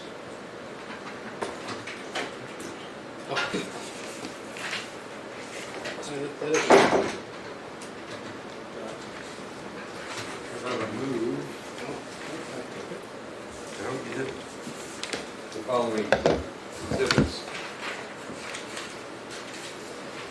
Number 1, 2, 3, 4, 5, 6, 7, 8, 9, 10, 14, 15, 16, 17, 18, 19, 20, 21, 22, 23, 24, 25, 26, 27, 28, 29, 30, 31, 34. The other exhibits not mentioned are not moved. Mr. Osborne appropriately raised objections in the moment, and then the court overruled, so he's renewing those same objections now, right? That is correct, Your Honor. We would renew all of our objections during trial. So did I list your plaintiff's exhibits correctly? Yes, sir. Yes. And I have your objections handled appropriately, right? Thank you, Your Honor. Thank you. So the exhibits as moved will be admitted. With regard to schedule, the attorneys did a fine job of being very efficient today. So tomorrow at 8:15, we'll start with the defense case. Your Honor, I have to move for a directed verdict at this time. You can do that. But hang on a second. Yeah, before I forget. So we're going to now go to the defense case tomorrow, starting, so like witnesses are coming from the defense side earlier than noon, it'll be the beginning of the day. It might be that this trial schedule moves along, that deliberations, closing arguments, and everything will happen on Thursday instead of Friday. That's in flux. But to the extent that I'm going to give you jury instructions, I'll hammer away at those, try to have a hard copy for you first thing out the block tomorrow. Then we can have a charge conference or whatever it is to narrow that down. The suggestions you provided previously, the proposed instructions, are very helpful. In many cases, over that majority. Okay. So that gets me where I need to go. You still want to make a motion? Any clarification about things I've talked about? No, Judge. Things I've talked about? Nothing. Okay. Now go. Yes, Your Honor, I need to move for a directed verdict in this case. That's the claims. I will take each plaintiff one at a time. So, in regard to Michael Eastep, Mr. Eastep has cited two things into the record. One, he was called King Kong Bundy, which in and of itself would not be defamation per se. It would be considered at best defamation quid quo. And therefore, that would be an issue because if you have quid quo, you must claim actual concrete economic damages in that case, and he has not done that. So that his defamation claim should be dismissed for that. He could not testify as to how being called King Kong Bundy would put him in a false light, so therefore we would say he would fail on that. The other claim he has about being a thief refers to a general post that refers to the Adams County Sheriff's Department not singling any one person out. And therefore we would say that in a defamation claim it must be specific, so a reasonable person would understand. We would say that with that, and there is some case law on that, and hence why I was going to argue this yesterday with the case, or tomorrow with the case law, but there is case law on it that shows that you cannot claim defamation as a public official through the office. And so therefore we would move for a dismissal of both his claims in this matter. Okay, other motions? I'm taking each one at a time, Your Honor. Okay, who's next? The next person would be Shawn Kulie. Defendant Kulie has claimed that he is not upset, or that no person would take it seriously, him being called Officer Pound Cake, and that he is solely seeking damages for a general post of being called a liar about the Adams County Sheriff's Department. And so therefore, being that you cannot claim through an agency, we would ask for a dismissal on that. As he is not asking for anything specific to him, we do believe the false light claim fails, because no reasonable person can say, yes, I'm going to look at the Adams County Sheriff's Department with 50 members on it and say, yes, this is the one person for that. You would impute it to all 50. If he was singled out, we would say there's a claim. Further, if he should raise that he is offended by being called Officer Pound Cake, we have shown the basis of that is art. It is a song. It is not defamatory. No one would have took it seriously. So at best, it could be defamation per quid, which he did not claim concrete economic damages, and even in that argument, he would fail. Go on. We have plaintiff Randolph Walters Jr. He has claimed that he is not seeking damages for being called, what was it? The son of a bitch, Gomer Pyle, or Beetle Bailey. He is solely seeking through the general assertions on the department of being liars and thieves. He has not been singled out for that. So as such, we would ask it to be dismissed too for that reason. Further, should they consider that's defamation, given the remoteness of it, it would be definition per quid, especially if you're going off of a son of a bitch and Gomer Pyle and Beetle Bailey. Those things would be defamation per quid, which you would have to prove economic damages. None have been listed, so therefore it would be dismissed as a matter of law. Now, the other thing, which is someone fucks his wife, the reality is that is an opinion at best and cannot be taken seriously. No reasonable person would take that seriously, not in this community. And so therefore that would fail. And we'd ask that to be dismissed because I've never seen a defamation case on the internet about that. Going to the next one, which is Justin Kulie. Justin Kulie, defendant claims he was called receding hairline and dipshit. Neither one of those would be defamation. At best, it would be defamation per quid. He has not claimed any solid economic damages. So therefore, they would fail as an operational law. Further, you can't, dipshit and receding hairline would not paint him in a false light. So that would fail as a matter of law. And it seems like the only thing he is claiming is also through the general assertion that the police department has been defamed by being called liars and thieves. And as such, his should be dismissed for that reason. That brings us to Shawn Grooms. Shawn Grooms was called the Hunchback of Adams County, basically Quasimodo. That is not derogatory. Quasimodo is a Disney hero. And so if it is defamatory, I don't know how, but if it is, then it would be per quid. He would have to show solid economic damages. He has not done that. He has not articulated how being called Quasimodo would, or sorry, the Hunchback would render him in a false light. So his claims are solely on the idea, or at least it seemed to be from his testimony, from a general thing calling all the officers liars and thieves directed at the Adams County Police Department. That would bring us to Miss Phillips. Sorry, let me say Miss Phillips. That would bring us to Brian Newland. Brian Newland's, both his claims fail as an operational law because he testified that, yes, Mr. Foreman's statement of him being a pedophile is Mr. Foreman's opinion. And then he also testified that it would be the opinion for the other thing he was called, which is,